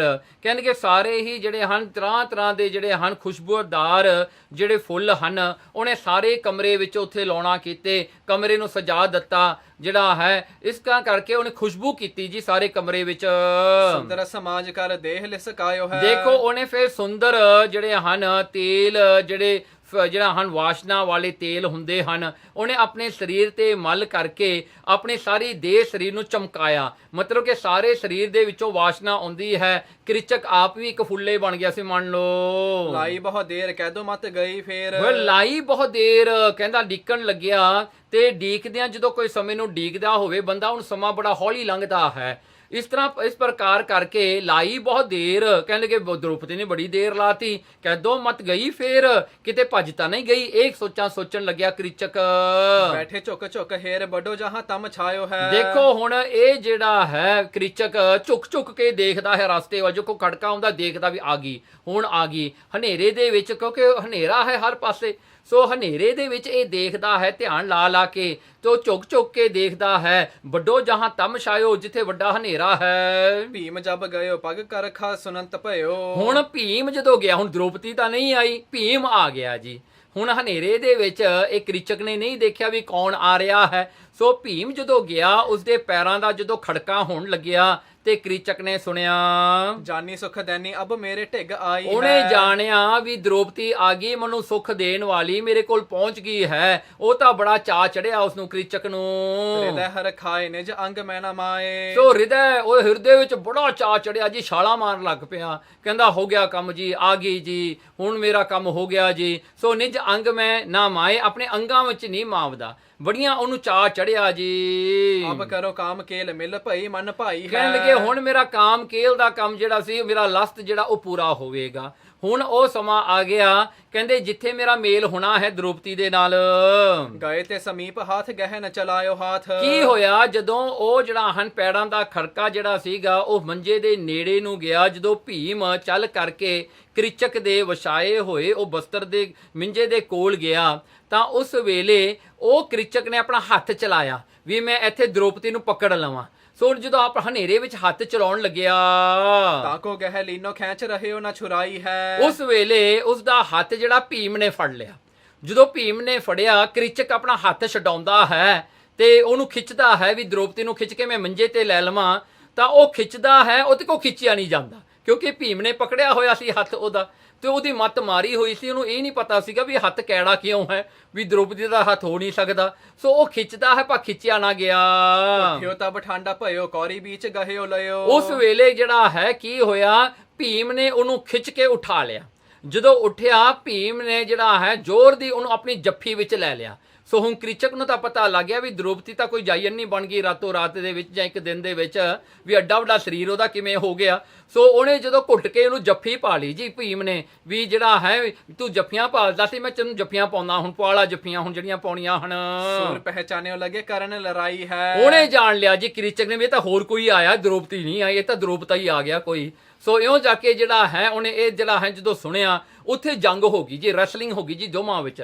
ਹੁਣ ਇਹ ਰੈਸਲਿੰਗ ਦਾ ਜਿਹੜਾ ਹੈ ਉੱਥੇ ਜਿਹੜਾ ਹੈ ਗੁੱਥਮ ਗੁੱਥੀ ਹੋ ਗਏ ਜੀ। ਹੁਣ ਲੜਾਈ ਕਰਨ ਲੱਗੇ ਹੱਥਾਂ ਦੀ। ਮੁਸ਼ਤ ਪ੍ਰਹਾਰ ਕਰੈ ਲੱਗੈ ਕਰੀ ਹਾਰ ਮਾਨੋ। ਦੇਖੋ ਮੁਸ਼ਟ ਮੁੱਕੀਆਂ ਮਾਰਦੇ ਹਨ, ਪੰਚ ਕਰਦੇ ਹਨ ਇੱਕ ਦੂਜੇ ਦੇ ਮੂੰਹ ਤੇ ਉੱਤੇ ਜ਼ੋਰ ਦੀ ਨਾਲ ਲੱਗੇ ਘੜਿਆਲ। ਕਹਿਣ ਲੱਗੇ ਜਿਵੇਂ ਇੱਕ ਘੜਿਆਲ ਹੁੰਦਾ ਹੈ ਨਾ, ਇੱਕ ਬਹੁਤ ਵੱਡਾ ਜਿਹੜਾ ਹੈ ਜਿਹਨੂੰ ਡੰਕ ਮਾਰਿਆ ਜਾਂਦਾ ਹੈ, ਇੱਕ ਲੋਹੇ ਦਾ ਪੀਸ ਹੁੰਦਾ ਉਹਦੇ ਤੇ ਡੰਕ ਮਾਰਿਆ ਜਾਂਦਾ ਜ਼ੋਰ ਦੀ, ਵੀ ਜਿਹੜਾ ਆਵਾਜ਼ ਦੇਵੇ। ਜਿਵੇਂ ਆਪਣੇ ਸਕੂਲ ਵਿੱਚ ਬੈਲ ਹੁੰਦੀ ਸੀ ਪੁਰਾਣੇ ਸਮਿਆਂ ਵਿੱਚ, ਉਹ ਲੋਹੇ ਦੇ ਨਾਲ ਲੋਹਾ ਖੜਕਾ ਕੇ ਕਹਿੰਦੇ ਵੀ ਬੈਲ ਵੱਜ ਗਈ ਹੈ। ਕਹਿੰਦੇ ਇਸ ਤਰ੍ਹਾਂ ਦੀਆਂ ਮੁੱਕੀਆਂ ਇੱਕ ਦੂਜੇ ਦੇ ਮੂੰਹ ਤੇ ਵੱਜਣ ਲੱਗੀਆਂ। ਘੜਤ ਲੋਹਾਰ ਜਾਮੇ ਬਲ ਹੈ ਸਮਾਨ ਕੋ। ਕਹਿੰਦੇ ਇਸ ਤਰ੍ਹਾਂ ਲੱਗਦਾ ਹੈ ਜਿਵੇਂ ਕੋਈ ਲੋਹਾਰ ਬਲੈਕ ਸਮਿਥ ਜਿਹੜਾ ਹੈ ਲੋਹੇ ਨੂੰ ਕੁੱਟ ਰਿਹਾ ਹੁੰਦਾ ਹੈ। ਇਤਨਾ ਕੁੱਟ-ਕੁੱਟ ਕੇ ਜਿਹੜੀਆਂ ਹਨ ਜ਼ੋਰ-ਜ਼ੋਰ ਦੀਆਂ ਮੁੱਕੀਆਂ ਵੱਜ ਰਹੀਆਂ ਹਨ। ਕਹਿੰਦੋ ਗਜ ਦੋ ਸਿੰਘ ਸਾਰ ਦੂਲ ਸੋ। ਜਿਵੇਂ ਦੋ ਹਾਥੀ ਭਿੜ ਗਏ ਹੁੰਦੇ ਨੇ, ਜਿਵੇਂ ਦੋ ਹਾਥੀ ਜਿਹੜੇ ਹਨ ਮਸਤ ਹਾਥੀ ਇੱਕ ਦੂਜੇ ਨਾਲ ਲੜਦੇ ਹਨ, ਜਾਂ ਇਹ ਕਹਿ ਲਈਏ ਜਿਵੇਂ ਸਾਰਦੂਲ ਸ਼ੇਰ ਹੁੰਦੇ ਨੇ ਦੋ, ਉਹ ਆਪਸ ਵਿੱਚ ਜਦੋਂ ਲੜਦੇ ਹਨ। ਹਿਰਦੈ ਕ੍ਰੋਧ ਬਹੁ ਹੋ ਨਹਿ ਪਾਏ ਕੋ ਹਾਨ ਕੋ। ਕਹਿੰਦੇ ਉਹਨਾਂ ਦੇ ਹਿਰਦੇ ਵਿੱਚ ਇੰਨਾ ਕ੍ਰੋਧ ਹੈ ਭੀਮ ਦੇ ਤੇ ਕ੍ਰਿਚਕ ਦੇ ਮਨ ਦੇ ਵਿੱਚ, ਉਹ ਇਸ ਤਰ੍ਹਾਂ ਜਿਹੜਾ ਜ਼ੋਰ ਦੇ ਨਾਲ ਇੱਕ ਦੂਜੇ ਨਾਲ ਲੜਦੇ ਹਨ, ਨਹੀਂ ਪਾਏ ਕੋ ਹਾਨ ਕੋ। ਕਹਿਣਗੇ ਨਾ ਕੋਈ ਜਿਹੜਾ ਹਨ ਇੱਕ ਦੂਜੇ ਨੂੰ ਮਾਰਨਾ ਚਾਹੁੰਦੇ ਤੇ ਮਰਦਾ ਨਹੀਂ। ਹੁਣ ਦੇਖੋ ਦੋਵੇਂ ਹੀ ਤਕੜੇ ਨੇ, ਸੋ ਦੋਵੇਂ ਇੱਕ ਦੂਜੇ ਨੂੰ ਚੈਲੰਜ ਵੀ ਪੂਰੀ ਦੇ ਰਹੇ ਹਨ। ਲਾਗਤ ਚਪੇਟ ਭਈ ਭਿੜਨੇ ਕੀ ਭੇਟ। ਸੋ ਜਿਹੜਾ ਹਨ ਇੱਕ ਦੂਜੇ ਨੂੰ ਚਪੇੜਾਂ ਵੀ ਵੱਜਦੀਆਂ ਹਨ। ਸੋ ਭੀਮ ਨੂੰ ਤਾਂ ਪਹਿਲਾਂ ਦਾ ਬੜਾ ਗੁੱਸਾ ਸੀਗਾ ਜਦੋਂ ਦਰਬਾਰ ਵਿੱਚ ਦੇਖਿਆ। ਹੁਣ ਭੀਮ ਨੇ ਜਾਣਿਆ ਕਿ ਚਪੇੜਾਂ ਮਾਰਾਂ ਵਿੱਚ ਚੰਗੀ ਤਰ੍ਹਾਂ, ਉਹਨੇ ਚਪੇੜਾਂ ਲਾਉਣ ਲੱਗਿਆ ਤੇ ਉਧਰ ਕ੍ਰਿਚਕ ਵੀ ਮਾਰਨ ਲੱਗਿਆ। ਸੋ ਇਸ ਤਰ੍ਹਾਂ ਕਰਕੇ ਲੜਾਈ ਹੋਈ ਜੀ। ਲੱਖ ਸੁਭਟ ਸਹੇਟ ਮਨ ਕਰੇ ਅਭਿਮਾਨ ਕੋ। ਸੋ ਲੱਖ ਸੁਭਟ ਕਹਿਣ ਲਗੇ ਜਿਵੇਂ ਜਿਹੜੇ ਹਨ ਸੂਰਮੇ ਹੁੰਦੇ ਨੇ, ਉਹ ਇਕੱਠੇ ਹੋ ਕੇ ਜਦੋਂ ਇੱਕ ਦੂਜੇ ਤੇ ਉਹ ਪ੍ਰਹਾਰ ਇੱਕ ਦੂਜੇ ਨੂੰ ਮਾਰਦੇ ਹਨ। ਮਨ ਕਰੇ ਅਭਿਮਾਨ ਕੋ, ਕਹਿਣਗੇ ਇੱਕ ਦੂਜੇ ਨੂੰ ਫਿਰ ਉਹਨਾਂ ਦਾ ਹੰਕਾਰ ਹੁੰਦਾ ਕਿ ਮੈਂ ਤੇਰੇ ਨਾਲੋਂ ਤਕੜਾ, ਦੂਜਾ ਕਹਿੰਦਾ ਮੈਂ ਤੇਰੇ ਨਾਲੋਂ ਤਕੜਾ ਹਾਂ। ਇਸ ਪ੍ਰਕਾਰ ਕਰਕੇ ਇਹ ਜਿਹੜੇ ਹਨ ਦੋਵੇਂ ਲੜ ਰਹੇ ਹਨ ਬੜੇ ਮਾਣ ਦੇ ਵਿੱਚ, ਆਪਣੇ ਆਪਣੇ ਹੰਕਾਰ ਨੂੰ ਕਾਇਮ ਰੱਖਣ ਵਾਸਤੇ। ਲਾਤਨ ਕੋ ਮਾਰੇ ਮੁਖ ਬਚਨ ਉਚਾਰਨ ਹੈ। ਲੱਖ ਜਿਹੜਾ ਹਨ ਕਹਿੰਦੇ ਲਾਤਨ ਕੋ ਮਾਰੇ, ਕਹਿੰਦੇ ਲੱਤਾਂ ਮਾਰਦੇ ਹਨ, ਇੱਕ ਦੂਜੇ ਨੂੰ ਲੱਤ ਮਾਰਦੇ ਹਨ, ਮੁਖ ਬਚਨ ਉਚਾਰੇ ਨਾ। ਹੁਣ ਕੋਈ ਬੋਲ ਨਹੀਂ ਰਿਹਾ, ਨਾ ਭੀਮ ਕੁਝ ਮੂੰਹ ਤੋਂ ਕਹਿ ਰਿਹਾ, ਨਾ ਕ੍ਰਿਚਕ ਕਹਿ ਰਿਹਾ, ਕਿਉਂਕਿ ਡਰ ਇਹ ਵੀ ਹੈ ਕ੍ਰਿਚਕ ਨੂੰ ਕਿਸੇ ਨੂੰ ਪਤਾ ਨਾ ਲੱਗ ਜਾਵੇ। ਭੀਮ ਨੂੰ ਤਾਂ ਪਹਿਲਾਂ ਹੀ ਡਰ ਸੀਗਾ ਵੀ ਕਿਤੇ ਨੂੰ ਉਹਨਾਂ ਦੇ ਬਾਰੇ ਨਾ ਪਤਾ ਲੱਗ ਜਾਵੇ। ਇਸ ਪ੍ਰਕਾਰ ਕਰਕੇ ਮੂੰਹ ਤੋਂ ਕੁਝ ਨਹੀਂ ਬੋਲਦੇ। ਜਿਹੜਾ ਹਨ ਆਮ ਕਰਕੇ ਜਦੋਂ ਕੁਝ ਵੱਜਦਾ ਹੈ ਜਾਂ ਕੋਈ ਜਿਹੜਾ ਹਨ ਮੁੱਕਾ ਵੱਜੇ ਜਾਂ ਕੁਝ ਹੋਵੇ, ਬੰਦੇ ਨੇ ਮੂੰਹ 'ਚ ਹਾਈ ਨਿਕਲ ਜਾਂਦਾ ਜਾਂ ਹੋਰ ਕੋਈ ਇਹੋ ਜਿਹੀ ਆਵਾਜ਼ ਨਿਕਲਦੀ, ਉਹ ਨਹੀਂ ਕੱਢਦੇ ਕਿਉਂਕਿ ਸੂਰਮੇ ਆ ਨਾ ਦੋਵੇਂ, ਉਹ ਦੱਸਣਾ ਨਹੀਂ ਚਾਹੁੰਦੇ ਮੈਨੂੰ ਦੁੱਖ ਲੱਗਿਆ ਹੈ। ਸੋ ਉਹ ਦੁੱਖ ਵੀ ਨਹੀਂ ਜਿਹੜਾ ਪ੍ਰਗਟ ਵੀ ਨਹੀਂ ਕਰ ਰਹੇ ਆਪਣੇ ਜਿਹੜੇ ਹਨ ਮੂੰਹ ਰਾਹੀਂ। ਦੁਰੇ ਹੀ ਲੜਤ ਹੈ ਮਰੋਰਤ ਹੈ ਪਾਨ ਕੋ। ਕਹਿਣਗੇ ਛੁਪ ਕੇ ਦੋਵੇਂ ਲੜ ਰਹੇ ਹਨ ਇੱਕ ਹਨੇਰੇ ਦੇ ਵਿੱਚ। ਹਨੇਰਾ ਉੱਥੇ ਬਹੁਤ ਹੈ ਤੇ ਹਨੇਰੇ ਵਿੱਚ ਇੱਕ ਦੂਜੇ ਨੂੰ ਮਾਰ ਰਹੇ ਹਨ। ਇਸ ਕਰਕੇ ਜਿਹੜਾ ਹਨ ਮਰੋਰਤ ਹੈ ਪਾਨ ਕੋ, ਇੱਕ ਦੂਜੇ ਦੇ ਹੱਥਾਂ ਬਾਹਾਂ ਨੂੰ ਮਰੋੜਦੇ ਹਨ। ਸਵਈਆ ਜਾਮ ਸੰਗਰਾਮ ਭਇਓ ਜਬ ਹੀ। ਹੁਣ ਦੇਖੋ ਲੜਦਿਆਂ ਲੜਦਿਆਂ 3 ਘੰਟੇ ਹੋ ਗਏ, ਇੱਕ ਪਹਿਰ ਬੀਤ ਗਿਆ। 3 ਘੰਟਿਆਂ ਵਾਸਤੇ ਐਸੀ ਉਹਨਾਂ ਦੀ ਦੋਵਾਂ ਵਿੱਚ ਗੁੱਥਮ ਗੁੱਥੀ ਐਸਾ ਜਿਹੜਾ ਹੈ ਉਹ ਆਪਸ ਵਿੱਚ ਲੜੇ। ਪਗ ਸੋ ਅਟਕਾਏ ਕੇ ਭੀਮ ਗਿਰਾਇਓ। ਫੇਰ ਕੀ ਹੋਇਆ, 3 ਘੰਟਿਆਂ ਬਾਅਦ ਭੀਮ ਨੇ ਆਪਣੀ ਲੱਤਾਂ ਵਿੱਚ ਅੜਕਾ ਕੇ ਕ੍ਰਿਚਕ ਨੂੰ ਧਰਤੀ ਤੇ ਸੱਟ ਦਿੱਤਾ। ਸੋ ਉਹਨੂੰ ਜਿਹੜਾ ਹੈ ਧਰਤੀ ਦੇ ਉੱਤੇ ਫਲੋ ਦੇ ਉੱਤੇ ਸੱਟ ਦਿੱਤਾ ਜੀ ਕ੍ਰਿਚਕ ਨੂੰ। ਕ੍ਰਿਚਕ ਉੱਪਰ ਤਾਂ ਚੜ ਕੇ। ਸੋ ਭੀਮ ਨੇ ਕੀ ਕੀਤਾ, ਮੌਕਾ ਪਾ ਕੇ ਜੋ ਕ੍ਰਿਚਕ ਡਿੱਗਿਆ ਨਾ ਥੱਲੇ, ਤਾਂ ਭੀਮ ਨੇ ਛਾਲ ਮਾਰੀ ਜੀ ਦੇ ਉੱਤੇ, ਜ਼ੋਰ ਦੀ ਛਾਲ ਮਾਰੀ ਤੇ ਛਾਲ ਮਾਰਦਿਆਂ ਹੋਇਆਂ ਕੀ ਕੀਤਾ, ਬਹੁਤ ਗੋਡਨ ਮਾਰ ਕੇ ਭੂਮ ਗਿਰਾਇਓ। ਦੇਖੋ ਗੋਡੇ ਮਾਰੇ ਜੀ ਉਹਦੇ ਜਿਹੜੇ ਹਨ, ਉਹਦੀ ਛਾਤੀ ਤੇ ਗੋਡੇ ਮਾਰੇ, ਆਪਣੇ ਨੀਸ ਜਿਹੜੇ ਹਨ ਪੂਰੇ ਜ਼ੋਰ ਦੇ ਨਾਲ ਉਹਦੇ ਸਰੀਰ ਤੇ ਮਾਰੇ। ਉੱਠ ਉੱਠ ਕੇ ਮੁੜ ਮੁੜ ਕੇ ਜਿਹੜਾ ਛਾਲਾ ਮਾਰ ਕੇ ਉੱਤੇ ਡਿੱਗਦਾ ਹੈ, ਗੋਡੇ ਮਾਰਦਾ ਹੈ ਕ੍ਰਿਚਕ ਦੇ। ਦਾਉ ਬਚਾਏ ਉਬੈ ਪਗ ਭੀਮ ਨੇ। ਸੋ ਦੇਖੋ ਦਾਊ ਬਚਾਏ, ਉਹ ਦਾ ਨੂੰ ਬਚਾਉਂਦਾ ਹੈ। ਉਹ ਕ੍ਰਿਚਕ ਵੀ ਕੋਸ਼ਿਸ਼ ਕਰਦਾ ਹੈ, ਲੰਮਾ ਪਿਆ ਵੀ ਲੱਤਾਂ ਬਾਹਾਂ ਮਾਰਦਾ ਹੈ, ਉਹਦਾ ਦਾਊ ਨੂੰ ਬਚਾ ਕੇ ਕੀ ਕੀਤਾ, ਉਬੈ ਪਗ ਭੀਮ ਨੇ ਆਪਣੇ ਜਿਹੜੇ ਪੈਰ ਲੱਤਾਂ ਉੱਚੀਆਂ ਕਰਕੇ ਤਾਂ ਛਤੀਆਂ ਪਰ ਹਾਰ ਲਗਾਇਓ। ਉਹਨੇ ਛਾਤੀ ਨੂੰ ਜਿਹੜਾ ਹੈ ਟਾਰਗੇਟ ਬਣਾਇਆ, ਕ੍ਰਿਚਕ ਦੀ ਛਾਤੀ ਜਿਹੜੀ ਹੈ ਉਸਦੇ ਜਿਹੜਾ ਰਿਪ ਤੋੜ ਦਿੱਤੀਆਂ ਜੀ। ਇੰਨੀਆਂ ਜਿਹੜੀਆਂ ਹਨ ਉਹਨੇ ਜਿਹੜੀਆਂ ਹਨ ਗੋਡੇ ਮਾਰ ਮਾਰ ਕੇ ਛਾਲਾ ਮਾਰ ਮਾਰ ਕੇ ਕ੍ਰਿਚਕ ਦੀ ਛਾਤੀ ਨੂੰ ਜਿਹੜਾ ਤੋੜ ਦਿੱਤਾ ਜੀ। ਚੋਟ ਲਗੇ ਨਾ ਸੰਭਾਰ ਰਹੇ। ਦੇਖੋ ਉਹ ਜਿਹੜਾ ਕ੍ਰਿਚਕ ਹੈ ਹੁਣ ਉਹਨੂੰ ਚੋਟ ਲੱਗ ਗਈ। ਚੋਟ ਲੱਗਣ ਕਰਕੇ ਉਹ ਥੋੜਾ ਜਿਹਾ ਕਮਜ਼ੋਰ ਹੋ ਗਿਆ ਤੇ ਆਪਣੇ ਸਰੀਰ ਨੂੰ ਨਾ ਸੰਭਾਲ ਸਕਿਆ। ਗਿਰਗਾ ਜਨ ਪੌਣ ਨੇ ਰੂਖ ਗਿਰਾਇਓ। ਜਿਵੇਂ ਕਹਿੰਦੇ ਕੋਈ ਹਵਾ ਦਾ ਜਿਹੜਾ ਹਨ, ਕੋਈ ਹਵਾ ਜਿਹੜੀ ਜ਼ੋਰ ਦੀ ਆਈ ਤੇ ਉਹਨੇ ਕੋਈ ਵੱਡੇ ਦਰਖਤ ਨੂੰ ਥੱਲੇ ਸੁੱਟ ਦਿੱਤਾ ਹੁੰਦਾ ਹੈ ਨਾ, ਕ੍ਰਿਚਕ ਨੂੰ ਇਸ ਤਰ੍ਹਾਂ ਜਿਹੜਾ ਹੈ ਡੇ ਕੇ ਧਰਤੀ ਤੇ ਸੁੱਟ ਦਿੱਤਾ। ਭੀਮ ਚੜਾਤੇ ਹੈ ਉੱਪਰ ਕ੍ਰੋਧ ਕੈ। ਤੇ ਭੀਮ ਉਹਦੇ ਉੱਤੇ ਚੜ ਕਰਕੇ ਉਹਦੇ ਜਿਹੜਾ ਘਸੁੱਡ ਮੁੱਕੀਆਂ ਵੀ ਮਾਰਦਾ ਤੇ ਗੋਡੇ ਵੀ ਮਾਰਦਾ ਹੈ। ਹਾਥ ਗਹਿਓ ਸੋ ਮਰੋਰ ਕੈ ਡਾਰਾ। ਉਹਨੇ ਕੀ ਕੀਤਾ, ਜਦੋਂ ਹੱਥਾਂ ਦੇ ਨਾਲ ਕ੍ਰਿਚਕ ਆਪਣੇ ਆਪ ਨੂੰ ਬਚਾਉਣ ਵਾਸਤੇ ਹੱਥ ਮਾਰਦਾ ਹੈ, ਭੀਮ ਸੈਨ ਨੇ ਕੀ ਕੀਤਾ, ਉਹਦਾ ਹੱਥ ਫੜ ਕੇ ਮਰੋੜ ਦਿੱਤਾ। ਉਹਦਾ ਹੱਥ ਜਿਹੜਾ ਹੈ ਬਾਹ ਜਿਹੜੀ ਟਵਿਸਟ ਕਰ ਦਿੱਤੀ ਜੀ ਪੂਰੀ। ਦੀਨ ਭਇਓ ਬਲ ਦੇਖਤ ਹੈ ਭੁਜ। ਫੇਰ ਕੀ ਹੋਇਆ ਜੀ, ਉਹ ਹੱਥ ਤਾਂ ਟੁੱਟ ਗਿਆ ਜੀ, ਉਹ ਹੱਥ ਵਰਤਨ ਜੋਗਾ ਨਹੀਂ ਰਿਹਾ ਕਿ ਬਿਕੋ ਜਿਹੜਾ ਹੈ ਡੀਲੋਕੇਟ ਕਰ ਦਿੱਤਾ। ਡਿਸਲੋਕੇਟ ਕਰਕੇ ਉਹ ਹੱਥ ਜਿਹੜਾ ਚੱਲਣ ਜੋਗਾ ਨਹੀਂ ਰਿਹਾ। ਹੁਣ ਕ੍ਰਿਚਕ ਨੇ ਆਪਣਾ ਦੂਜਾ ਹੱਥ ਵਰਤਿਆ, ਜਦੋਂ ਦੂਸਰ ਜੋ ਉਰ ਤੇ ਸੋ ਉਖਾਰਾ, ਉਹਨੇ ਦੂਜਾ ਹੱਥ ਜਦੋਂ ਚੱਕਿਆ ਮਾਰਨ ਵਾਸਤੇ ਭੀਮ ਨੂੰ, ਤਾਂ ਭੀਮ ਨੇ ਉਹ ਹੱਥ ਜਿਹੜਾ ਹੈ ਉਸਦੀ ਬਾਹ ਪਕੜ ਲਈ। ਪਕੜ ਕਰਕੇ ਕੀ ਕੀਤਾ, ਉਹ ਬਾਹ ਖਿੱਚ ਕੇ ਵਿੱਚੋਂ ਕੱਢ ਦਿੱਤੀ, ਉਹਨੇ ਉਖਾੜੇ ਦਿੱਤੀ ਉਹ ਬਾਹ, ਉਹਦਾ ਜਿਹੜਾ ਹੈ ਉਹਦੇ ਸਰੀਰ ਤੋਂ ਉਹ ਬਾਹ ਅਲੱਗੇ ਕਰ ਦਿੱਤੀ, ਖਿੱਚ ਕੇ ਬਾਹਰ ਮਾਰੀ ਜੀ। ਮੁੰਡ ਮਰੋਰ ਲਿਓ ਪੁਨ ਤਾਹੇ ਕੋ, ਫੇਰ ਭੀਮ ਨੇ ਜਿਹੜਾ ਹੈ ਜਾਣਿਆ ਵੀ ਹੁਣ ਮੌਕਾ ਚੰਗਾ, ਉਹਦਾ ਸਰ ਫੜ ਕੇ ਉਹਨੇ ਮਰੋੜ ਦਿੱਤਾ ਜੀ ਉਹਦਾ ਸਰ। ਇੰਨਾ ਮਰੋੜਿਆ, ਇੰਨਾ ਟਵਿਸਟ ਕੀਤਾ ਉਸਦਾ ਸਿਰ, ਉਹਦੀ ਨੈਕ ਜਿਹੜੀ ਹੈ। ਦੀਨ ਟਿਕਾਏ ਸੋ ਛਾਤੀ ਮਝਾਰਾ, ਕੀ ਕੀਤਾ ਭੀਮ ਨੇ, ਉਹਦਾ ਸਿਰ ਜਿਹੜਾ ਮਰੋੜ ਕੇ ਤੋੜੇ ਦਿੱਤਾ ਜੀ, ਤੋੜ ਕੇ ਉਹਦੀ ਗਰਦਨ ਤੋਂ ਖਿੱਚ ਦਿੱਤਾ। ਖਿੱਚ ਕਰਕੇ ਭੀਮ ਨੇ ਕੀ ਕੀਤਾ, ਉਹਦਾ ਸਿਰ ਜਿਹੜਾ ਸੀਗਾ ਨਾ, ਇਹਨਾਂ ਛਾਤੀ ਮਝਾਰਾ, ਇਹ ਛਾਤੀ ਜਿਹੜੀ ਚੈਸਟ ਆ ਨਾ ਉਹਦੇ ਉੱਤੇ ਗੱਡ ਦਿੱਤਾ ਜੀ, ਛਾਤੀ ਤੋੜ ਕੇ ਉਹਦੇ ਵਿੱਚ ਪਾ ਦਿੱਤਾ ਜੀ ਉਹਦਾ ਸਿਰ। ਹਾਥ ਦੋ ਪਗ ਤੋਰ ਭਲੀ ਵਿਧ, ਫੇਰ ਉਹਦੇ ਦੋਵੇਂ ਹੱਥ, ਉਹਦੇ ਜਿਹੜਾ ਪਹਿਲਾਂ ਤਾਂ ਇੱਕ ਹੱਥ ਪਹਿਲਾਂ ਹੀ ਤੋੜ ਕੇ ਬਾਹਰ ਕੱਢਤਾ ਸੀਗਾ, ਤੇ ਦੂਸਰਾ ਹੱਥ ਜਿਹੜਾ ਮਰੋੜਿਆ ਉਹ ਵੀ ਕੱਢ ਦਿੱਤਾ। ਕੱਢ ਕੇ ਕੀ ਕੀਤਾ, ਕਹਿੰਦੇ ਕਿ ਦੋ ਹੱਥ ਦੋ ਪਗ ਤੋਰ ਭਲੀ ਵਿਧ, ਫਿਰ ਉਹਦੀਆਂ ਦੋਵੇਂ ਲੱਤਾਂ ਵੀ ਤੋੜ ਦਿੱਤੀਆਂ, ਦੋਵੇਂ ਲੱਤਾਂ ਵੀ ਜਿਹੜੀਆਂ ਚੂਲੇ ਤੋਂ ਬਾਹਰੇ ਕੱਢ ਦਿੱਤੀਆਂ। ਕੱਢ ਕੇ ਜਿਹੜਾ ਹੈ ਕੀ ਕੀਤਾ, ਪੇਟ ਮੈਂ ਪਾਏ ਕੇ ਨੀਕੇ ਸਵਾਰਾ, ਉਹਨੇ ਕੀ ਕੀਤਾ, ਭੀਮ ਨੇ ਉਹ ਜਿਹੜਾ ਹੈ ਉਹਦੀਆਂ ਦੋ ਬਾਹਾਂ ਤੇ ਦੋ ਲੱਤਾਂ ਕੱਢ ਕੇ ਤੇ ਉਹਦੇ ਜਾਂ ਢਿੱਡ ਦੇ ਵਿੱਚ ਗੱਡ ਦਿੱਤੀਆਂ, ਉਹਦੇ ਢਿੱਡ ਵਿੱਚ ਪਾ ਦਿੱਤੀਆਂ, ਢਿੱਡ ਪਾੜ ਕੇ ਉਹਦੇ ਵਿੱਚ ਹੀ ਸਾਰਾ ਜਿਹੜਾ ਹਨ ਉਹਦੀਆਂ ਬਾਹਾਂ ਤੇ ਲੱਤਾਂ ਵਿੱਚ ਫਸਾ ਦਿੱਤੀਆਂ। ਦੋਹਰਾ ਕਰ ਕੁਲਾਲ ਕੇ ਚਾਕ ਜਮ ਸੋ ਸਤੀਰ ਚਟਸਾਰ, ਦੇਖੋ ਇਹ ਜਿਹੜਾ ਹਨ ਕ੍ਰਿਚਕ ਦਾ ਕੀ ਬਣਿਆ ਜੀ, ਕ੍ਰਿਚਕ ਬਣ ਗਿਆ ਜੀ ਇੱਕ ਕੁਲਾਲ ਦਾ ਘੁਮਿਆਰ ਦਾ ਚੱਕਰ।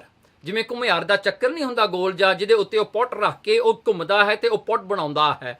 ਕਹਿੰਦੇ ਉਹ ਜਿਹੜੀ ਹਾਲਾਤ ਕ੍ਰਿਚਕ ਦੀ ਇਹ ਹੋਈ ਜਿਵੇਂ ਉਹ ਕੁਲਾਲ ਘੁਮਿਆਰ ਦਾ ਚੱਕਰ ਹੁੰਦਾ ਹੈ, ਉਸ ਤਰ੍ਹਾਂ ਦਾ ਬਣਾਤਾ ਜੀ, ਉਹਨੂੰ ਗੋਲ ਜਾ ਕਰ ਦਿੱਤਾ ਜੀ, ਕ੍ਰਿਚਕ ਨੂੰ ਰਾਉਂਡ ਜਾ ਕਰਤਾ ਜੀ, ਸਭ ਕੁਝ ਉਹਦੇ ਵਿੱਚੇ ਸਮੇਟ ਦਿੱਤਾ।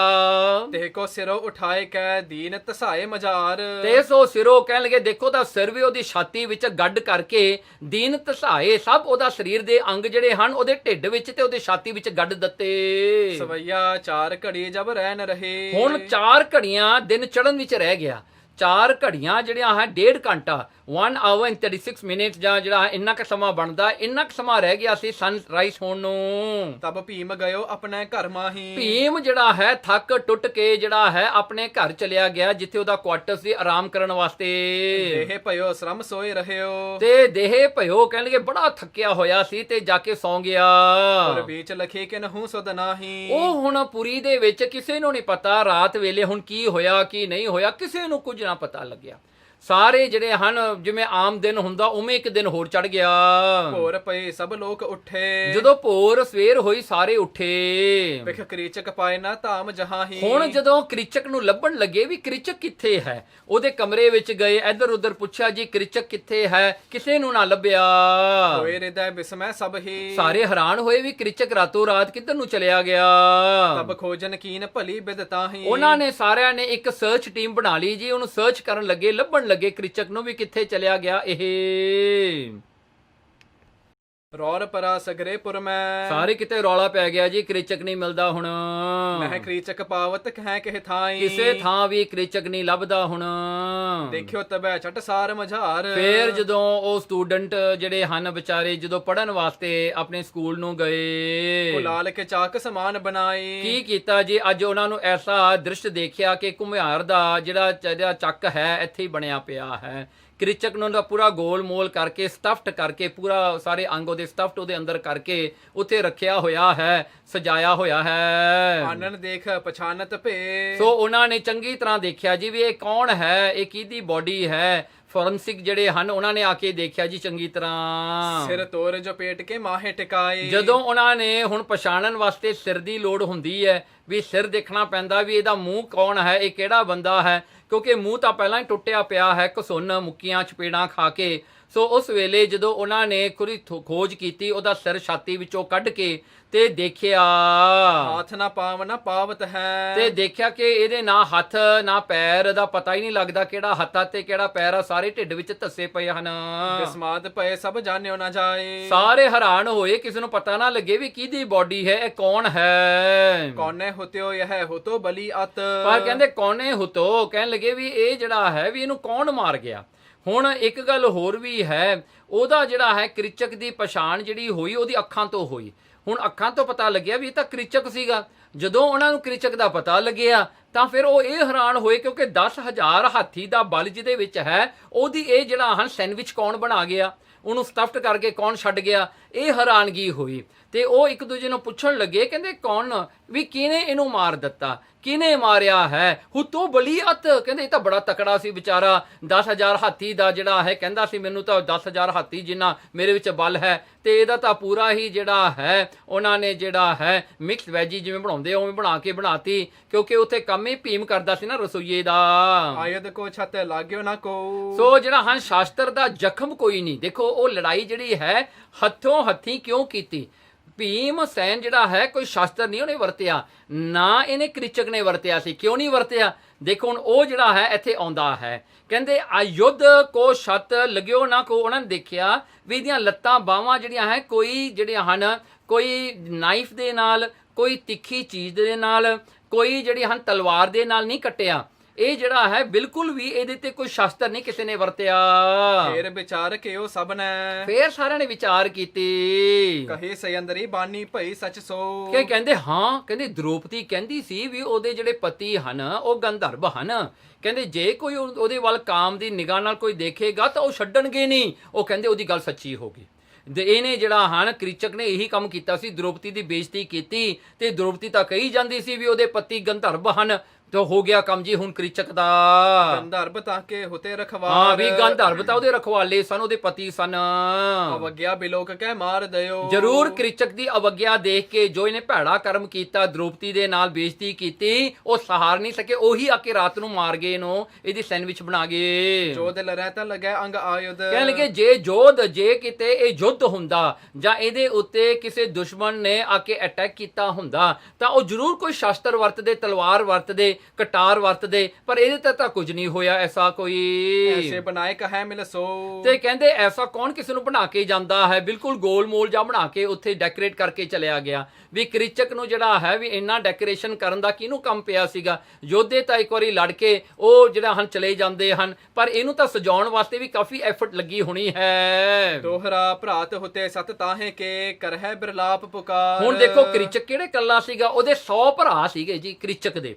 ਇੱਕ 100 ਭਰਾ 100 ਉਹਦੇ ਬ੍ਰਦਰ ਸੀਗੇ ਜੀ। ਸੋ ਜਿਹੜੇ ਹਨ ਇਹ ਵੀ ਜਿਹੜਾ ਬੈਨ ਆਫ ਬ੍ਰਦਰ ਸੀਗੇ ਜੀ, ਇਕੱਠੇ ਹੋ ਕੇ ਰੋਣ ਲੱਗੇ ਜੀ ਸਾਰੇ ਵੀ ਸਾਡਾ ਭਰਾ ਕ੍ਰਿਚਕ ਮਾਰਤਾ, ਉਹਦਾ ਸੈਂਡਵਿਚ ਬਣਾਤਾ। ਭੁਖਣਿਯਤ ਸਿੰਗਾਰ ਖੁਐ ਪੀਟਤ ਕਰਮੁਖ ਨਾਰ। ਫਿਰ ਉਹਦੀਆਂ ਜਿਹੜੀਆਂ ਇਸਤਰੀਆਂ ਸਨ ਕ੍ਰਿਚਕ ਦੀਆਂ, ਉਹ ਰੋਣ ਲੱਗੀਆਂ ਵਿਚਾਰੀਆਂ। ਸ਼ਿੰਗਾਰ ਸ਼ੰਗੂਰ ਜਿਹੜੇ ਲੱਗੇ ਹੋਏ ਸਨ ਤਾਰ ਕੇ ਪਿੱਟਣ ਲੱਗੀਆਂ ਜੀ, ਹੱਥ ਕਿਤੇ ਜਾਂ ਪੱਟਾਂ ਨੂੰ ਮਾਰਦੀਆਂ, ਛਾਤੀ ਨੂੰ ਮਾਰਦੀਆਂ, ਮੱਥੇ ਤੇ ਮਾਰਨ ਲੱਗੀਆਂ। ਚੌਪਈ ਸੋਰ ਪਰਾ ਸਗਰੇਪੁਰ ਬੀਚੂ। ਸਾਰੇ ਨਗਰੀ ਦੇ ਵਿੱਚ ਸ਼ੋਰ ਪੈ ਗਿਆ ਜੀ, ਰੌਲਾ ਪੈ ਗਿਆ, ਕ੍ਰਿਚਕ ਮਾਰਿਆ ਗਿਆ। ਸੁਣ ਸੁਣ ਆਏ ਊਚ ਅਰ ਨੀਚੂ। ਸੋ ਉਹ ਗੱਲ ਨੂੰ ਸੁਣ ਕਰਕੇ ਊਚ ਤੇ ਨੀਚ ਬੰਦੇ ਸਾਰੇ ਆਉਣ ਲੱਗੇ ਜੀ, ਇਕੱਠੇ ਹੋ ਗਏ ਜੀ ਵੀ ਜਿਹੜਾ ਹਾਂ ਕ੍ਰਿਚਕ ਰਾਜਾ ਮਰ ਗਿਆ, ਰਾਜੇ ਦਾ ਸਾਲਾ ਮਰ ਗਿਆ। ਸੋ ਇਉਂ ਕਰਕੇ ਸਾਰੀ ਨਗਰੀ ਇਕੱਠੀ ਹੋ ਗਈ। ਸੁਸਾ ਬਿਲੋਕਤ ਚਕ੍ਰਿਤ ਹੋਏ। ਸੋ ਉਹਦੀ ਭੈਣ ਜਿਹੜੀ ਸੀਗੀ ਵਿਰਾਟ ਰਾਜੇ ਦੀ ਜਿਹੜੀ ਰਾਣੀ ਸੀਗੀ, ਉਹ ਵੀ ਬੜੀ ਜਿਹੜੀ ਹੈਰਾਨ ਜੀ ਹੋਈ ਵੀ ਮੇਰਾ ਭਰਾ ਚੰਗਾ ਭਲਾ ਕਰ ਤੁਰਿਆ ਫਿਰਦਾ ਸੀ, ਦ੍ਰੋਪਦੀ ਨੂੰ ਖਿੱਚਦਾ ਘੜੀਸਦਾ ਫਿਰਦਾ ਸੀ ਵਿਚਾਰਾ, ਇਹ ਕੀ ਹੋ ਗਿਆ ਉਹਦਾ ਹੁਣ। ਗੁਣ ਗਣ ਵਰਣਨ ਕਰਕੇ ਰੋਈ। ਤੇ ਉਹਦੇ ਗੁਣ ਗਾਉਂਦੀ ਸੀ ਵਿਚਾਰੀ ਵੀ ਕ੍ਰਿਚਕ ਚੰਗਾ ਸੀ ਵਿਚਾਰਾ, ਚੰਗਾ ਜਿਹੜਾ ਹੈ ਦ੍ਰੋਪਦੀ ਨੂੰ ਚੰਗਾ ਤਰ੍ਹਾਂ ਘੜੀਸਿਆ ਸੀ ਇਹਨੇ, ਇਹ ਕਰਦਾ ਸੀ ਜੀ, ਉਹ ਕਰਦਾ ਸੀਗਾ। 10,000 ਹਾਥੀ ਦਾ ਬਲ ਲਈ ਫਿਰਦਾ ਸੀ ਵਿਚਾਰਾ ਕੱਲਾ। ਹਾਂਜੀ ਐਡਾ ਵੱਡਾ ਪਰਉਪਕਾਰੀ ਸੀਗਾ, ਇਹ ਕੀਤਾ ਜੀ, ਕਿਉਂਕਿ ਮਰੇ ਨੂੰ ਹਰ ਕੋਈ ਚੰਗਾ ਹੀ ਕਹਿੰਦਾ ਹੈ ਨਾ, ਮਾੜਾ ਤਾਂ ਕੋਈ ਨਹੀਂ ਕਹਿੰਦਾ। ਸੋ ਇਉਂ ਕਰਕੇ ਜਿਹੜਾ ਕ੍ਰਿਚਕ ਵਰਗੇ ਦੀ ਵੀ ਗੁਣ ਗਾਉਣ ਲੱਗੀ ਜੀ ਉਹਦੀ ਭੈਣ। ਵਿਪਰੋਇਓ ਜਬ ਮਿਰਤਕ ਦੇਖਾ। ਤੇ ਦੇਖੋ ਉਹ ਰਾਜਾ ਜਿਹੜਾ ਸੀਗਾ ਉਹਨੂੰ ਤਾਂ ਰੋਣਾ ਹੀ ਪੈਣਾ ਸੀਗਾ, ਨਹੀਂ ਤਾਂ ਰਾਣੀ ਨੇ ਗੁੱਸਾ ਕਰਨਾ ਸੀਗਾ ਵੀ ਮੇਰਾ ਭਰਾ ਮਰਿਆ ਤੂੰ ਰੋਇਆ ਨਹੀਂ। ਸੋ ਰਾਜਾ ਵਿਚਾਰਾ ਜਿਹੜਾ ਵਿਰਾਟ ਸੀ ਉਹਨੂੰ ਵੀ ਮਾੜਾ ਜਿਹਾ ਰੋਣਾ ਜਿਹਾ ਪਿਆ ਜੀ ਉੱਥੇ। ਭਇਓ ਨਾਰ ਕੋ ਬ੍ਰਿੰਦ ਬਸੇਖਾ। ਸੋ ਭਇਓ ਨਾਰ ਕੋ ਬ੍ਰਿੰਦ ਬਸੇਖਾ, ਬਹੁਤ ਜਿਹੜਾ ਹੈ ਉੱਥੇ ਇਕੱਠ ਹੋ ਗਿਆ ਵੀ ਇਹਦਾ ਸੰਸਕਾਰ ਕਰਨਾ ਜੀ। ਹੁਣ ਇਹ ਕ੍ਰਿਚਕ ਦਾ ਬਹੁਤ ਸਾਰੇ ਲੋਕ ਇਕੱਠੇ ਹੋ ਗਏ। ਪਹਿਲਾਂ ਤਾਂ ਉਹਦਾ ਸਰੀਰ ਕੱਢ ਕੇ ਮੇਰਾ ਇਨ ਆਰਡਰ ਕੀਤਾ ਹੋਣਾ ਹੈ, ਲੱਤਾਂ ਦੇ ਥਾਂ ਲੱਤਾਂ, ਜਿਹੜਾ ਬਾਹਾਂ ਦੇ ਥਾਂ ਬਾਹਾਂ, ਲੱਤਾਂ ਦੇ ਥਾਂ ਤੇ ਲੱਤਾਂ, ਸਿਰ ਦਾ ਜਿਹੜਾ ਜਗ੍ਹਾ ਸੀ ਉਹ ਸਿਰ ਦੀ ਥਾਂ ਤੇ ਰੱਖਿਆ ਹੋਣਾ ਹੈ। ਉਹਨੂੰ ਚੰਗੀ ਤਰ੍ਹਾਂ ਬਣਾ ਸਵਾਰ ਕੇ ਕ੍ਰਿਚਕ ਨੂੰ ਤਿਆਰ ਕੀਤਾ ਜੀ ਸੰਸਕਾਰ ਵਾਸਤੇ ਵੀ ਜਿਹੜਾ ਹੈ ਚਲੋ ਜੇ ਇਹ ਮਰ ਗਿਆ ਇਹਦੇ ਅੰਗ ਅੱਡ ਅੱਡ ਹੋ ਗਏ, ਮਰਨ ਲੱਗਿਆ ਤਾਂ ਇਹਦੇ ਅੰਗ ਇਕੱਠੇ ਕਰ ਦਈਏ ਮਾੜੇ ਜੇ। ਭਰਾਤ ਦੁਸ਼ਟ ਕੇ ਕੁਮਤ ਵਿਚਾਰੀ। ਤੇ ਇਹ ਜਿਹੜੇ ਕ੍ਰਿਚਕ ਦੇ ਭਰਾ ਸੀ ਨਾ, ਇਹ ਖੋਟੀ ਮੱਤ ਵਾਲੇ ਸੀ, ਭੈੜੀ ਮੱਤ ਵਾਲੇ ਸੀਗੇ। ਇਹ ਬੈਨ ਆਫ ਬ੍ਰਦਰਸ ਜਿਹੜੇ ਸੀ ਬੜੇ ਈਵਲ ਸਨ। ਕਾਰਨ ਮਰਨ ਸੁੰਦਰੀ ਨਾਰੀ। ਇਹ ਜਿਹੜਾ ਕ੍ਰਿਚਕ ਹੈ ਉਹਦੇ ਭਰਾ ਕਹਿਣ ਲੱਗੇ ਇੱਕ ਦੂਜੇ ਨੂੰ, ਭਾਈ ਦੇਖੋ ਸਾਡੇ ਭਰਾ ਦੀ ਮੌਤ ਦਾ ਕਾਰਨ ਇਹ ਜਿਹੜੀ ਦ੍ਰੋਪਦੀ ਹੈ, ਇਹ ਨਾਰੀ ਹੈ, ਇਹੀ ਹੈ। ਇਹ ਸੁੰਦਰੀ ਨਾਰੀ ਦੇ ਪਿੱਛੇ ਲੱਗ ਕੇ, ਦ੍ਰੋਪਦੀ ਦੇ ਪਿੱਛੇ ਲੱਗ ਕੇ ਮਰ ਗਿਆ। ਹੁਣ ਤੇ ਕੌਣ ਜਾ ਰਹੇਗੇ ਇਸ ਸਾਥਾ। ਉਸ ਵੇਲੇ ਉਹ ਬਹਿਨ ਆਫ ਬ੍ਰਦਰਸ ਜਿਹੜੇ ਸਨ ਉਹਨਾਂ ਨੇ ਇਕੱਠੇ ਹੋ ਕੇ ਇਹ ਸਲਾਹ ਕੀਤੀ, ਕਹਿੰਦੇ ਜਿਹੜੀ ਇਸਤਰੀ ਕਰਕੇ ਇਹ ਮਾਰਿਆ ਗਿਆ ਸਾਡਾ ਭਰਾ ਕ੍ਰਿਚਕ, ਹੁਣ ਉਹ ਦ੍ਰੋਪਦੀ ਨੂੰ ਵੀ ਉਹੀ ਜਿਹੜੀ ਹਨ ਚਿਖਾ ਦੇ ਵਿੱਚ ਪਾਇਆ ਜਾਵੇ, ਤਾਂ ਕਰਕੇ ਇਹ ਵੀ ਸਾੜੀ ਜਾਵੇ, ਕਿਉਂਕਿ ਇਹਦੇ ਕਰਕੇ ਮਰਿਆ ਹੈ। ਦੇਖੋ ਉਸ ਵੇਲੇ ਨਾਰੀਆਂ ਦੀ ਕੀ ਜਿਹੜੀ ਹਨ ਕੈਸੀ ਹਾਲਾਤ ਸੀਗੀ। ਜੇ ਉਹ ਕ੍ਰਿਚਕ ਜਿਹੜਾ ਕਾਮ ਦੀ ਵਾਸ਼ਨਾ ਦੇ ਵਿੱਚ ਫਸਿਆ ਹੋਇਆ ਜਿਹੜਾ ਹੈ ਟਪੂਸੀਆਂ ਮਾਰਦਾ ਫਿਰਦਾ ਸੀ ਇੱਧਰ ਉੱਧਰ, ਜਦੋਂ ਉਹ ਮਰ ਗਿਆ ਤਾਂ ਵਿਚਾਰੀ ਦ੍ਰੋਪਦੀ ਜਿਹਦੇ ਨਾਲ ਧੱਕਾ ਹੋਇਆ, ਜੇ ਉਹ ਅੱਜ ਮਰ ਵੀ ਗਿਆ ਤਾਂ ਉਹਦੀ ਸਤੀ ਵਾਸਤੇ ਵੀ ਵਿਚਾਰੀ ਦ੍ਰੋਪਦੀ ਨੂੰ ਹੀ ਤਿਆਰ ਕੀਤਾ। ਵਿਚਾਰੀ ਦ੍ਰੋਪਦੀ ਜਿਹੜੀ ਹੈ ਇਸਨੇ ਬੜੇ ਦੁੱਖ ਦੇਖੇ। ਹਾਂਜੀ, ਜੇ ਕਿਤੇ ਇਹਨੂੰ ਕੋਈ ਨੰਗੀ ਕਰਦਾ ਸੀ ਵਿਚਾਰੀ ਨੂੰ, ਹੁਣ ਜਿਹੜਾ ਹੈ ਇਹਨੂੰ ਚੁੱਕ ਕੇ ਲੈ ਗਿਆ ਕ੍ਰਿਚਕ। ਤੇ ਦੇਖੋ ਹੁਣ ਜਦੋਂ ਉਹ ਕ੍ਰਿਚਕ ਵੀ ਮਰ ਗਿਆ ਤਾਂ ਫੇਰ ਇਹਨਾਂ ਨੇ ਦ੍ਰੋਪਦੀ ਨੂੰ ਫੇਰ ਚੁੱਕ ਲਿਆ। ਕਹਿੰਦੇ ਹੁਣ ਇਹਨੂੰ ਜਿਹੜਾ ਹੈ ਨਾਲੇ ਸਤੀ ਬਣਾ ਦਿਓ, ਹੁਣ ਨਾਲੇ ਸੰਸਕਾਰ ਕਰ ਦਿਓ। ਕਹੇ ਅਸ ਗਹਿਓ ਦ੍ਰੋਪਦੀ ਹਾਥਾ। ਇਹ ਕਹਿ ਕਰਕੇ ਉਹ ਭਰਾਵਾਂ ਨੇ ਕੀ ਕੀਤਾ, ਜਾ ਕੇ ਦ੍ਰੋਪਦੀ ਨੂੰ ਪਕੜ ਲਿਆ ਜੀ, ਫੜ ਲਿਆ ਜੀ। ਬਹਿਰ ਨਗਰ ਤੇ ਚਿਖਾ ਬਣਾਈ। ਤੇ ਨਗਰ ਤੋਂ ਬਾਹਰ ਉਹਦੀ ਚਿਖਾ ਬਣਾਈ। ਨਗਰ ਦੇ ਵਿੱਚ ਵੀ ਨਹੀਂ ਬਣਾਈ, ਬਾਹਰ ਬਣਾਈ। ਕਹਿੰਦੇ ਉਹ ਵੀ ਡਰਦੇ ਸਨ ਕਿਤੇ ਕ੍ਰਿਚਕ ਵਾਪਸ ਨਾ ਆ ਜਾਵੇ ਜ਼ੋਂਬੀ ਬਣ ਕੇ, ਦੇ ਹੱਥ ਪੈਰ ਵੀ ਨਹੀਂ ਹੈਗੇ। ਬਹੁ ਨਰ ਤੇ ਕੋ ਲੀਨ ਉਚਾਈ। ਬਹੁਤ ਨਰ ਕਹਿਣ ਲੱਗੇ, ਉਹ ਵੀ ਜਿਹੜਾ ਹੈ ਬਹੁਤ ਨਰ, ਉਹਨੂੰ ਬਹੁਤ ਬੰਦਿਆਂ ਨੇ ਚੁੱਕਿਆ, ਕਿਉਂਕਿ ਕ੍ਰਿਚਕ ਕਿਹੜੇ ਹੌਲਾ ਸੀਗਾ, ਓਵਰਵੇਟ ਬਹੁਤ ਜ਼ਿਆਦਾ ਸੀਗਾ, ਉਹਨੂੰ ਕਈ ਬੰਦਿਆਂ ਨੇ ਚੱਕਿਆ। ਬਿਨ ਰੱਖਿਅਕ ਗਰ ਕਰ ਤਹਿ ਹਾਥਾ। ਬਿਨ ਰੱਖਿਅਕ ਕਹਿਣ ਲੱਗੇ ਉਸ ਵੇਲੇ ਦ੍ਰੋਪਦੀ ਨੂੰ ਵੀ ਜਾ ਚੁੱਕਿਆ, ਉਹਨਾਂ ਨੇ ਕੈਪਚਰ ਕਰ ਲਿਆ, ਉਹਨੂੰ ਵੀ ਅਰੈਸਟ ਕਰ ਲਿਆ। ਕਹਿੰਦੇ ਕਿ ਹੁਣ ਉਹ ਦ੍ਰੋਪਦੀ ਦਾ ਰੱਖਿਆ ਕਰਨ ਵਾਲਾ ਕੌਣ ਹੋਵੇਗਾ। ਉਹ ਵਿਚਾਰੀ ਨੂੰ ਜਿਹੜਾ ਹਾਂ ਘਰੋਂ ਚੁੱਕ ਕੇ ਲੈ ਗਏ, ਕ੍ਰਿਚਕ ਨੂੰ ਤਾਂ ਇਨ ਪੀਸਸ ਲੈ ਕੇ ਗਏ। ਗਮਨਿਓ ਲੋਕ ਲਿਏ ਤੇ ਸਾਥਾ। ਗਮਨੇ ਲੋਕ ਜਿਹੜੇ ਹਨ ਨਾਲ ਤੁਰੇ ਜਾਂਦੇ ਹਨ, ਬੜੀ ਭੀੜ ਹੈ। ਦ੍ਰੋਪਦੀ ਨੂੰ ਸਤੀ ਕਰਾਉਣ ਵਾਸਤੇ ਉਹਨੂੰ ਤਿਆਰ ਕੀਤਾ ਤੇ ਲੋਕ ਜਾ ਰਹੇ ਹਨ ਜਿੱਥੇ ਉਹਦਾ ਸੰਸਕਾਰ ਕਰਨਾ ਸੀ। ਝੀਨ ਚੀਰ ਮੈਂ ਝਲ ਕਹਿ ਦੇਹੀ। ਦੇਖੋ ਉਸ ਵੇਲੇ ਜਿਹੜੀ ਦ੍ਰੋਪਦੀ ਹੈ ਉਸਦਾ ਸ਼ਿੰਗਾਰ ਉਹਨਾਂ ਨੇ ਕੈਸਾ ਕੀਤਾ ਕਿ ਬਰੀਕ ਉਹਦੇ ਬਸਤਰ ਪਹਿਨੇ, ਬਹੁਤ ਸੁੰਦਰ ਬਸਤਰ ਦ੍ਰੋਪਦੀ ਨੂੰ ਦਿੱਤੇ ਉਹਨੂੰ ਪਾਉਣ ਵਾਸਤੇ, ਕਿਉਂਕਿ ਉਹਨੂੰ ਸਤੀ ਹੋਣਾ ਸੀਗਾ। ਕਹੇ ਉਸ ਜਿਹੜੇ ਹਨ ਉਹਦੇ ਜਿਹੜੇ ਬਸਤਰ ਸਨ ਇਸ ਤਰ੍ਹਾਂ ਚਮਕਦੇ ਸਨ, ਦੀਪ ਸਿਖਾ ਮਦ ਦਰਪਣ ਜਿਹੀ। ਜਿਵੇਂ ਦੀਵੇ ਦੀ ਲਾਟ ਨੂੰ ਕੋਈ ਸ਼ੀਸ਼ੇ ਵਿੱਚ ਦੇਖਦਾ ਹੈ ਨਾ, ਉਹ ਕੱਪੜਾ ਜਿਵੇਂ ਸ਼ੀਸ਼ਾ ਹੈ, ਉਹ ਜਿਹੜੀ ਹੈ ਦ੍ਰੋਪਦੀ ਜਿਵੇਂ ਅੱਗ ਦੀ ਜਿਹੜੀ ਹੈ ਲਾਟ ਹੈ। ਇਸ ਤਰ੍ਹਾਂ ਕਰਕੇ ਕਹਿੰਦੇ ਇਸ ਤਰ੍ਹਾਂ ਉਹ ਦ੍ਰੋਪਦੀ ਲੱਗਦੀ ਹੈ ਜਿਵੇਂ ਇੱਕ ਸ਼ੀਸ਼ੇ ਦੇ ਵਿੱਚ ਇੱਕ ਰਿਫਲੈਕਸ਼ਨ ਪੈ ਰਿਹਾ ਹੈ ਇੱਕ ਚੰਗਿਆਰੀ ਦਾ। ਨਾ ਬਰੁਮਾਵਲ ਉਪਮਾ ਭਾਰੀ। ਦੇਖੋ ਉਸਦੇ ਜਿਹੜੇ ਹਨ ਵਾਲ ਜਿਹੜੇ ਹਨ ਉਹਦੀ ਵੀ ਬੜੀ ਉਪਮਾ ਹੈ, ਕਿਉਂਕਿ ਉਸਦੇ ਵਾਲ ਜਿਹੜੇ ਲੰਮੇ ਜਿਹੜੇ ਹਨ ਉਹ ਵੀ ਦਿਖਾਈ ਦਿੰਦੇ ਹਨ ਪਿੱਛੋਂ। ਮਨਹੋ ਮੇਰ ਪਰ ਜਮਨਾ ਵਾਰੀ। ਕਹਿੰਦੇ ਉਹਦੇ ਜਿਹੜੇ ਵਾਲ ਹਨ ਇਸ ਤਰ੍ਹਾਂ ਕਰਕੇ ਥੱਲੇ ਨੂੰ ਆਉਂਦੇ ਹਨ ਕਿਵੇਂ ਪਹਾੜਾਂ ਦੇ ਵਿੱਚੋਂ ਜਮਨਾ ਜਿਹੜੀ ਹੈ ਵਗ ਕੇ ਧਰਤੀ ਤੇ ਆਉਂਦੀ ਹੈ। ਲੋਕ ਬਿਲੋਕ ਹੈ ਗਿਰਾ ਅਲਾਈ। ਲੋਕਾਂ ਨੂੰ ਹੁਣ ਥੋੜਾ ਬਹੁਤਾ ਤਰਸ ਵੀ ਆਇਆ ਦ੍ਰੋਪਦੀ ਨੂੰ ਦੇਖ ਕੇ ਤੇ ਆਪਸ ਵਿੱਚ ਗੱਲਾਂ ਕਰਦੇ ਹਨ।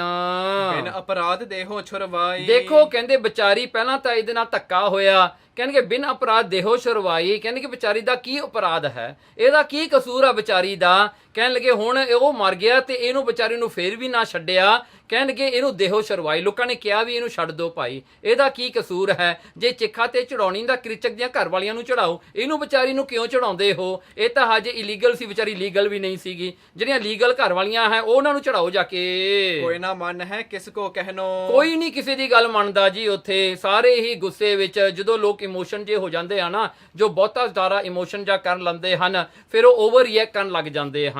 ਜਿਹਨਾਂ ਨੂੰ ਜਿਵੇਂ ਕਹਿੰਦੇ ਹਨ ਐਸਾ ਹੈ ਕੋਈ ਮਰੇ ਨੂੰ ਭਾਵੇਂ ਜਾਣਦਾ ਵੀ ਨਾ ਹੋਵੇ, ਉਹ ਮਰਿਆਂ ਦੇ ਘਰ 'ਚ ਉਹੀ ਜਿਆਦਾ ਪਿੱਟਣ ਲੱਗ ਜਾਂਦਾ ਹੈ ਵੀ ਮੈਂ ਹੀ ਬਹੁਤਾ ਦੁਖੀ ਹਾਂ। ਸੋ ਇਉਂ ਕਰਕੇ ਜਿਹੜੇ ਹਨ ਲੋਕਾਂ ਦੇ ਵਿੱਚ ਇਹ ਤਮਾਸ਼ੇ ਬਣੀ ਰਹਿੰਦੇ ਹਨ।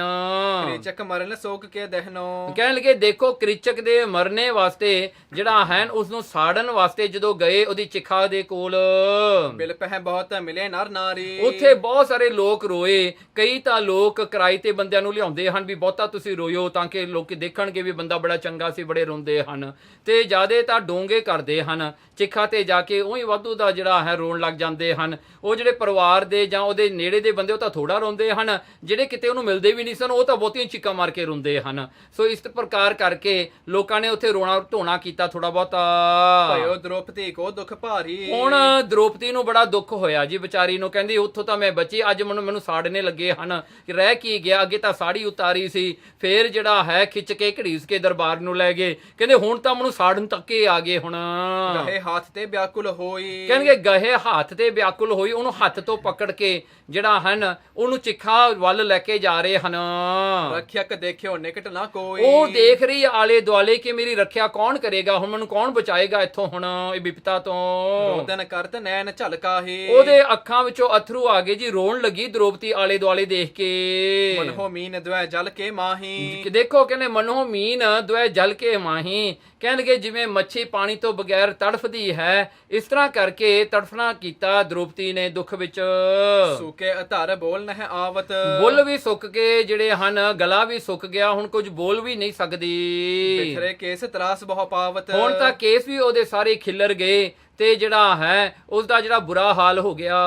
ਸੋਧਨਾ ਸੰਭਾਰਨ ਸੀਸ ਪਿਛੋਰੀ, ਸੋਧਨਾ ਸੰਭਾਰਨ ਕਹਿਣ ਲੱਗੇ ਉਹਦੀ ਜਿਹੜੀ ਹਨ ਕੋਈ ਗੁੱਤ ਜਿਹੜੀ ਹੈ ਆਪਣੀ ਗੁੱਤ ਵੀ ਸੰਭਾਲਣ ਜੋਗੀ ਨਾ ਰਹੀ, ਉਹਦੇ ਸਾਰੇ ਹੀ ਜਿਹੜੇ ਹਨ ਕੇਸ ਸਨ ਵਾਲ ਸਨ ਉਹ ਖਿੱਲਰ ਗਏ। ਗਮਨੇ ਸਰਬ ਭੀਮ ਗ੍ਰਹਿ ਓਰੀ, ਜਦੋਂ ਉਹਨੂੰ ਚੁੱਕ ਕੇ ਲਿਜਾ ਰਹੇ ਸਨ ਤਾਂ ਭੀਮ ਦਾ ਜਿੱਥੇ ਕੁਆਟਰਸ ਬਣਿਆ ਹੋਇਆ ਸੀ, ਜਿੱਥੇ ਭੀਮ ਦਾ ਜਿਹੜਾ ਹੈ ਉਹ ਜਿਹੜਾ ਹੈ ਕਮਰਾ ਸੀ ਜਿੱਥੇ ਉਹ ਆਰਾਮ ਕਰ ਰਿਹਾ ਸੀ, ਉਧਰ ਦੀ ਲੰਘ ਕੇ ਚੱਲੇ, ਕਿਉਂਕਿ ਜਦੋਂ ਵੀ ਇਹ ਜਾਂਦੇ ਹਨ ਤਾਂ ਉੱਚੀ ਉੱਚੀ ਕਹਿੰਦੇ ਹਨ ਰਾਮ ਨਾਮ ਸਤ ਹੈ, ਇਹ ਜਾਂ ਕੋਈ ਪੁਕਾਰ ਕਰਦੇ ਜਾਂਦੇ ਉੱਚੀ ਉੱਚੀ ਵੀ ਕਿਰਚਕ ਮਰ ਗਿਆ, ਸੋ ਰੌਲਾ ਜਾ ਪੈਣ ਲੱਗਿਆ। ਸੁਣਿਓ ਸਰੋਣ ਮਹਿ ਸੋਰ ਬਿਸਾਲਾ, ਜਦੋਂ ਇਹ ਜਿਹੜਾ ਹਨ ਸਾਰਾ ਗਰੁੱਪ ਜਿਹੜਾ ਹੈ ਜਦੋਂ ਲੈ ਕੇ ਕਿਰਚਕ ਦੀ ਬਾਡੀ ਨੂੰ ਜਾ ਰਹੇ ਹਨ ਤਾਂ ਭੀਮ ਨੇ ਕੰਨਾਂ ਵਿੱਚ ਸੁਣ ਲਿਆ, ਉਹਨੇ ਸੁਣਿਆ ਵੀ ਇਹ ਕੌਣ ਜਾ ਰਿਹਾ, ਕਿਹੜਾ ਰੌਲਾ ਪੈ ਰਿਹਾ, ਉਹਨੂੰ ਜਾਗ ਆ ਗਈ। ਉੱਠਿਓ ਨੀਂਦ ਤਜ ਕਰ ਤੇ ਕਾਲਾ, ਉਹ ਆਪਣੀ ਨੀਂਦ ਛੱਡ ਕੇ ਉੱਠਿਆ ਭੀਮ ਹੁਣ ਦੇਖਣ ਵਾਸਤੇ ਵੀ ਕੀ ਰੌਲਾ ਪੈ ਰਿਹਾ ਹੈ। ਦੇਖ ਪੰਚਾਲੀ ਕੋ ਅਕੁਲਾਵਾ, ਤੇ ਉਹਨੇ ਜਦੋਂ ਚੰਗੀ ਤਰ੍ਹਾਂ ਦੇਖਿਆ ਤੇ ਪੰਚਾਲੀ ਜਿਹੜੀ ਪੰਜ ਪਤੀਆਂ ਦੀ ਘਰਵਾਲੀ ਹੈ ਦ੍ਰੋਪਦੀ, ਉਹਨੂੰ ਦੇਖਿਆ ਜੀ, ਦੇਖ ਕੇ ਬੜਾ ਦੁਖੀ ਹੋਇਆ। ਦ੍ਰੋਪਦੀ ਵੀ ਬੜੀ ਦੁਖੀ ਹੈ, ਜਿਹ ਕੋ ਬਦਨ ਕਮਲ ਕੁਮਲਾਵਾ, ਉਹਦਾ ਬਦਨ ਉਹਦਾ ਸਰੀਰ ਕੁਮਲਾਇਆ ਹੋਇਆ ਵਿਚਾਰੀ ਦਾ, ਬੜੀ ਦੁਖੀ ਹੋਈ ਬੈਠੀ ਹੈ। ਨੈਣ ਸੈਨ ਦੀਨੀ ਸਮਝਾਈ, ਉਸ ਵੇਲੇ ਭੀਮ ਨੇ ਕੀ ਕੀਤਾ, ਦ੍ਰੋਪਦੀ ਦੇ ਸਾਹਮਣੇ ਜਾ ਕੇ ਉਹਨੂੰ ਅੱਖਾਂ ਦੇ ਇਸ਼ਾਰੇ ਨਾਲ ਸਮਝਾ ਦਿੱਤਾ ਦ੍ਰੋਪਦੀ ਨੂੰ। ਮੈਂ ਆਵੋ ਤਬ ਕਰੋ ਸਹਾਈ, ਉਹਨੇ ਕੀ ਇਸ਼ਾਰਾ ਕੀਤਾ, ਜਿਹੜਾ ਭੀਮ ਨੇ ਆਪਣੇ ਅੱਖਾਂ ਦੇ ਇਸ਼ਾਰੇ ਨਾਲ ਦੱਸਿਆ, ਤੂੰ ਫਿਕਰ ਨਾ ਕਰ ਮੈਂ ਆਵਾਂਗਾ ਤੈਨੂੰ ਬਚਾਉਣ ਵਾਸਤੇ। ਪੁੱਛਕ ਦ੍ਰੋਪਦੀ ਧੀਰਜ ਧਰਿਓ, ਹੁਣ ਦ੍ਰੋਪਦੀ ਨੂੰ ਥੋੜੀ ਧੀਰਜ ਆਈ, ਕਹਿੰਦੀ ਵੀ ਮੇਰਾ ਪਤੀ ਭੀਮ ਤਾਂ ਆਏਗਾ ਮੈਨੂੰ ਬਚਾਉਣ ਵਾਸਤੇ। ਹੁਣ ਬਹਿਤ ਨਦੀ ਜਨ ਹੱਥ ਪਕੜਿਓ, ਦੇਖੋ ਬਹਿਤ ਕਹਿਣ ਲੱਗੇ ਇਸ ਤਰ੍ਹਾਂ ਦ੍ਰੋਪਦੀ ਨੂੰ ਹੌਸਲਾ ਮਿਲਿਆ ਜਿਵੇਂ ਕਿਤੇ ਕੋਈ ਡੁੱਬਦਾ ਹੋਇਆ ਨਦੀ ਦੇ ਵਿੱਚ, ਚਿੰਤਾ ਰੂਪੀ ਨਦੀ ਵਿੱਚ ਦ੍ਰੋਪਦੀ ਡੁੱਬ ਰਹੀ ਸੀ, ਭੀਮ ਨੇ ਹੱਥ ਦੇ ਕੇ ਉਹਨੂੰ ਜਿਹੜਾ ਹੈ ਸਹਾਇਤਾ ਕੀਤੀ, ਉਹਨੂੰ ਡੁੱਬਦੀ ਹੋਈ ਨਦੀ ਵਿੱਚੋਂ ਕੱਢਿਆ ਹੋਵੇ। ਇਸ ਤਰ੍ਹਾਂ ਕਰਕੇ ਦ੍ਰੋਪਦੀ ਨੂੰ ਹੌਸਲਾ ਹੋਇਆ। ਹੁਣ ਚਿਤਾ ਹੁਤੇ ਜਹ ਗਮਨੇ ਸਭ ਹੀ, ਸੋ ਜਿੱਥੇ ਚਿਤਾ ਬਣਾਈ ਹੋਈ ਸੀ ਉਸ ਕ੍ਰਿਚਕ ਦੇ ਜਿਹੜੇ ਪੀਸਸ ਨੂੰ ਸੰਸਕਾਰ ਕਰਨ ਵਾਸਤੇ, ਉਹਦਾ ਜਿਹੜਾ ਹੈ ਅੱਡ ਅੱਡ ਅੰਗ ਦਾ ਸੰਸਕਾਰ ਕਰਨ ਵਾਸਤੇ ਸਾਰਿਆਂ ਨੂੰ ਇਕੱਠੇ ਕਰਕੇ, ਸੋ ਇਸ ਤਰ੍ਹਾਂ ਹੋ ਗਿਆ। ਸੋ ਜਿਹੜਾ ਹੈ ਉੱਥੇ ਪਹੁੰਚ ਗਏ ਜੀ, ਵੱਡੋ ਬ੍ਰਿੰਦ ਭਾ ਲੋਕਨ ਤਬ ਹੀ, ਬਹੁਤ ਲੋਕਾਂ ਦਾ ਇਕੱਠ ਹੋ ਗਿਆ ਜੀ, ਉੱਥੇ ਬਹੁਤ ਸਾਰੇ ਲੋਕ ਇਕੱਠੇ ਹੋ ਗਏ। ਭੀਮ ਸੈਨ ਕਰ ਬੇਖ ਕੁਟਾਲੀ, ਉਸ ਵੇਲੇ ਭੀਮ ਸੈਨ ਨੇ ਆਪਣਾ ਭੇਸ ਬਦਲਾਇਆ, ਆਪਣਾ ਅਪੀਅਰੈਂਸ ਬਦਲਾਇਆ, ਆਪਣਾ ਮੂੰਹ ਬੰਨ ਲਿਆ ਤੇ ਹੋਰੇ ਤਰ੍ਹਾਂ ਦਾ ਜਿਹੜਾ ਹੈ ਆਪਣਾ ਰੂਪ ਕਰ ਲਿਆ, ਹੋਰੇ ਤਰ੍ਹਾਂ ਦੇ ਕੱਪੜੇ ਪਾ ਲਏ। ਆਂਦਿਓ ਕੋਟ ਮਾਰ ਕਰ ਛਾਲੀ, ਉਹਨੇ ਕੀ ਕੀਤਾ, ਫੰਦਿਓ ਭੱਜਿਆ ਜੀ, ਭੱਜ ਕਰਕੇ ਉਹਨੇ ਕੀ ਕੀਤਾ, ਉਹ ਚਿੱਖਾ ਦੇ ਉੱਤੇ ਦੀ ਛਾਲ ਮਾਰ ਕੇ ਨਾ ਜੰਗਲ ਵੱਲ ਚਲਿਆ ਗਿਆ।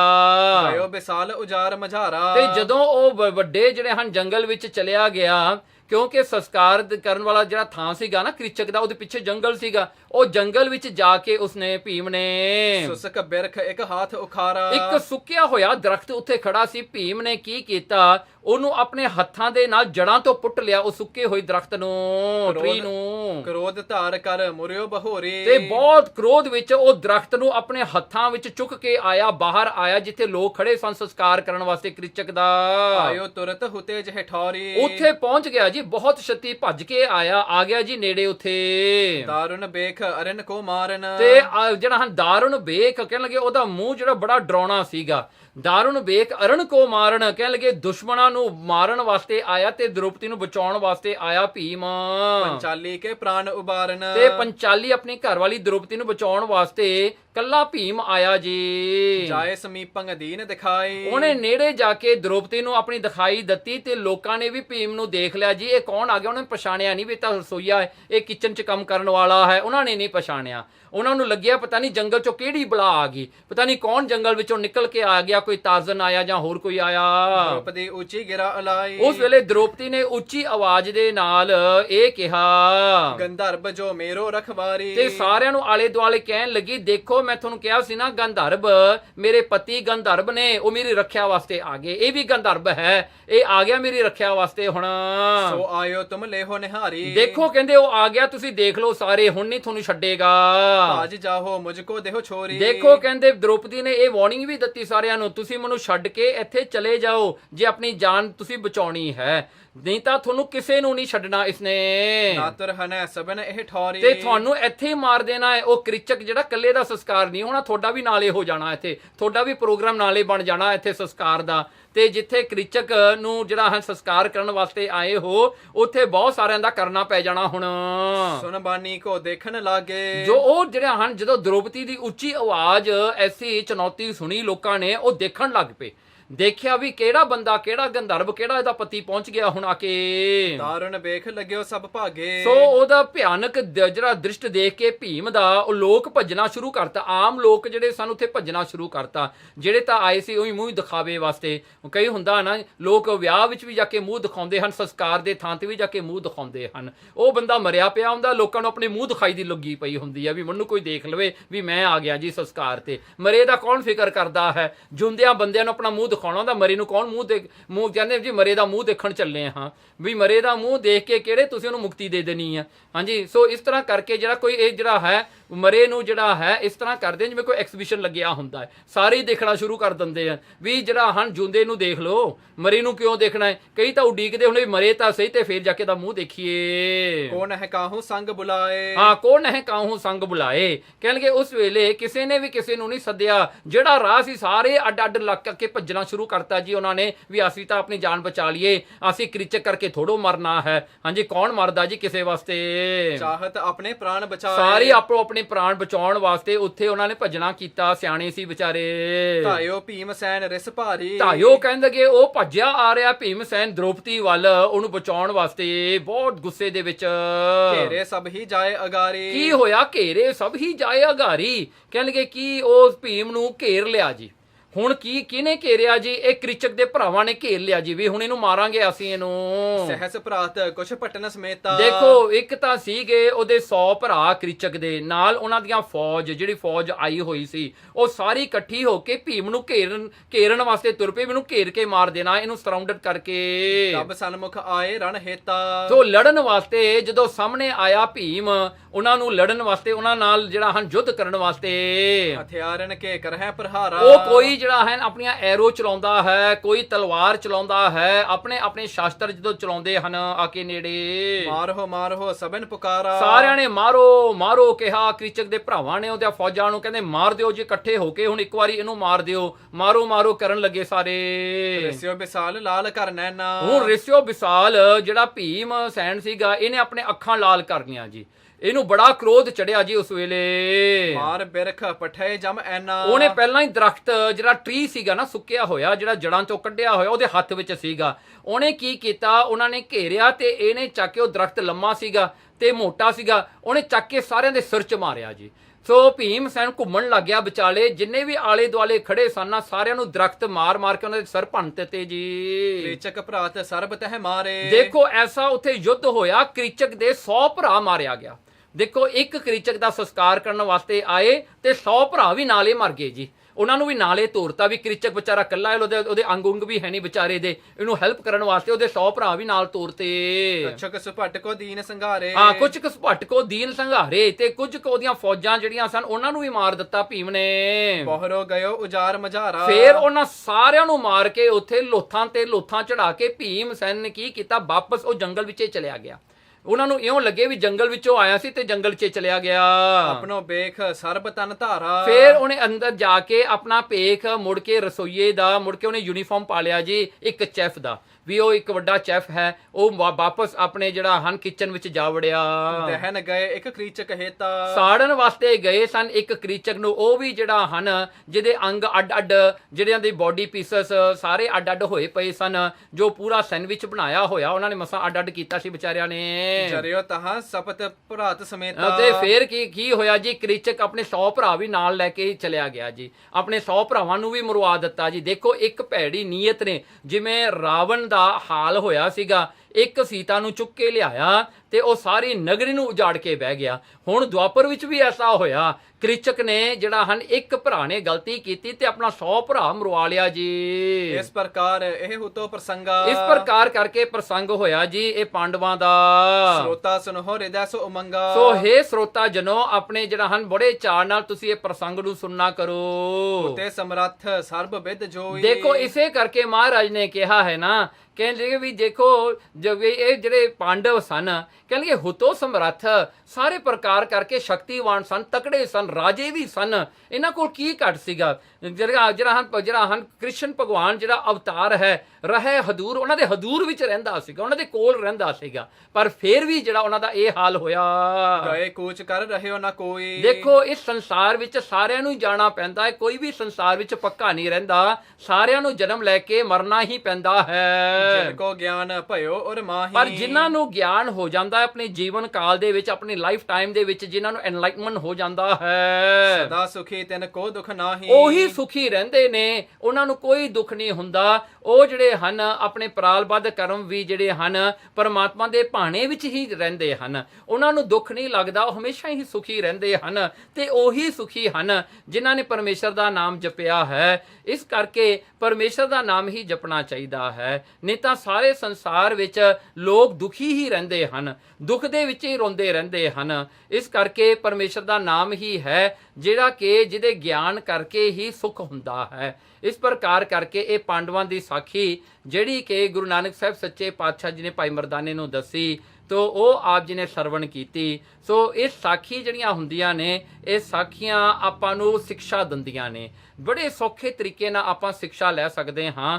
ਭੈੜੀ ਨੀਅਤ ਜਿਹੜੀ ਹੁੰਦੀ ਹੈ, ਭੈੜੇ ਕਰਮ ਜਿਹੜੇ ਹੁੰਦੇ ਨੇ, ਉਹ ਬੰਦੇ ਦਾ ਨਾਸ ਕਰ ਦਿੰਦੇ, ਭਾਵੇਂ ਕਿੰਨਾ ਤਕੜਾ ਵੀ ਕਿਉਂ ਨਾ ਹੋਵੇ। ਇਸ ਕਰਕੇ ਗੁਰੂ ਦਾ ਗਿਆਨ, ਗੁਰੂ ਦੀ ਬਾਣੀ, ਗੁਰੂ ਮਹਾਰਾਜ ਨੂੰ ਜਿਹੜਾ ਹੈ, ਗੁਰੂ ਮਹਾਰਾਜ ਨੂੰ ਆਪਣਾ ਗੁਰੂ ਜਿਹੜਾ ਹੈ ਆਪਾਂ ਤਾਂ ਹੀ ਮੰਨਦੇ ਹਾਂ ਜੇ ਆਪਾਂ ਉਹਨਾਂ ਦੀ ਸਿੱਖਿਆ ਤੇ ਚੱਲੀਏ, ਉਹਨਾਂ ਦੇ ਹੁਕਮ ਵਿੱਚ ਰਹੀਏ, ਅੰਮ੍ਰਿਤ ਛਕ ਕੇ, ਖੰਡੇ ਬਾਟੇ ਦਾ ਅੰਮ੍ਰਿਤ ਛਕ ਕੇ ਖਾਲਸਾ ਸਜੀਏ, ਤਾਂ ਹੀ ਤਾਂ ਆਪਾਂ ਗੁਰੂ ਦੇ ਸਿੱਖ ਹਾਂ। ਇਸ ਕਰਕੇ ਪਰਮਾਤਮਾ ਦਾ ਐਸਾ ਹੀ ਨੇਤ ਹੈ, ਸੰਸਾਰ ਦੇ ਵਿੱਚ ਕੋਈ ਵੀ ਨਹੀਂ ਬਚਦਾ, ਸਾਰੇ ਦੁਖੀ ਹਨ, ਪਰ ਸੁਖੀ ਉਹੀ ਹਨ ਜਿਨ੍ਹਾਂ ਨੇ ਗੁਰੂ ਦਾ ਲੜ ਫੜ ਲਿਆ, ਜੋ ਗੁਰੂ ਦੀ ਸ਼ਰਨ ਵਿੱਚ ਚਲੇ ਗਏ। ਜਿਨ ਕੋ ਗਿਆਨ ਭਇਓ ਔਰ ਮਾਹੀ, ਸਦਾ ਸੁਖੀ ਤਿਨ ਕੋ ਦੁਖ ਨਾਹੀ। ਇਤ ਸ੍ਰੀ ਗੁਰੂ ਨਾਨਕ ਪ੍ਰਕਾਸ਼ ਗ੍ਰੰਥੇ ਉਤਰਾਰਧੇ ਪਾਂਡਵਨ ਪ੍ਰਸੰਗ ਵਰਣਨ ਨਾਮ 24ਵਾਂ ਅਧਿਆਏ। ਵਾਹਿਗੁਰੂ ਜੀ ਕਾ ਖਾਲਸਾ, ਵਾਹਿਗੁਰੂ ਜੀ ਕੀ ਫਤਿਹ।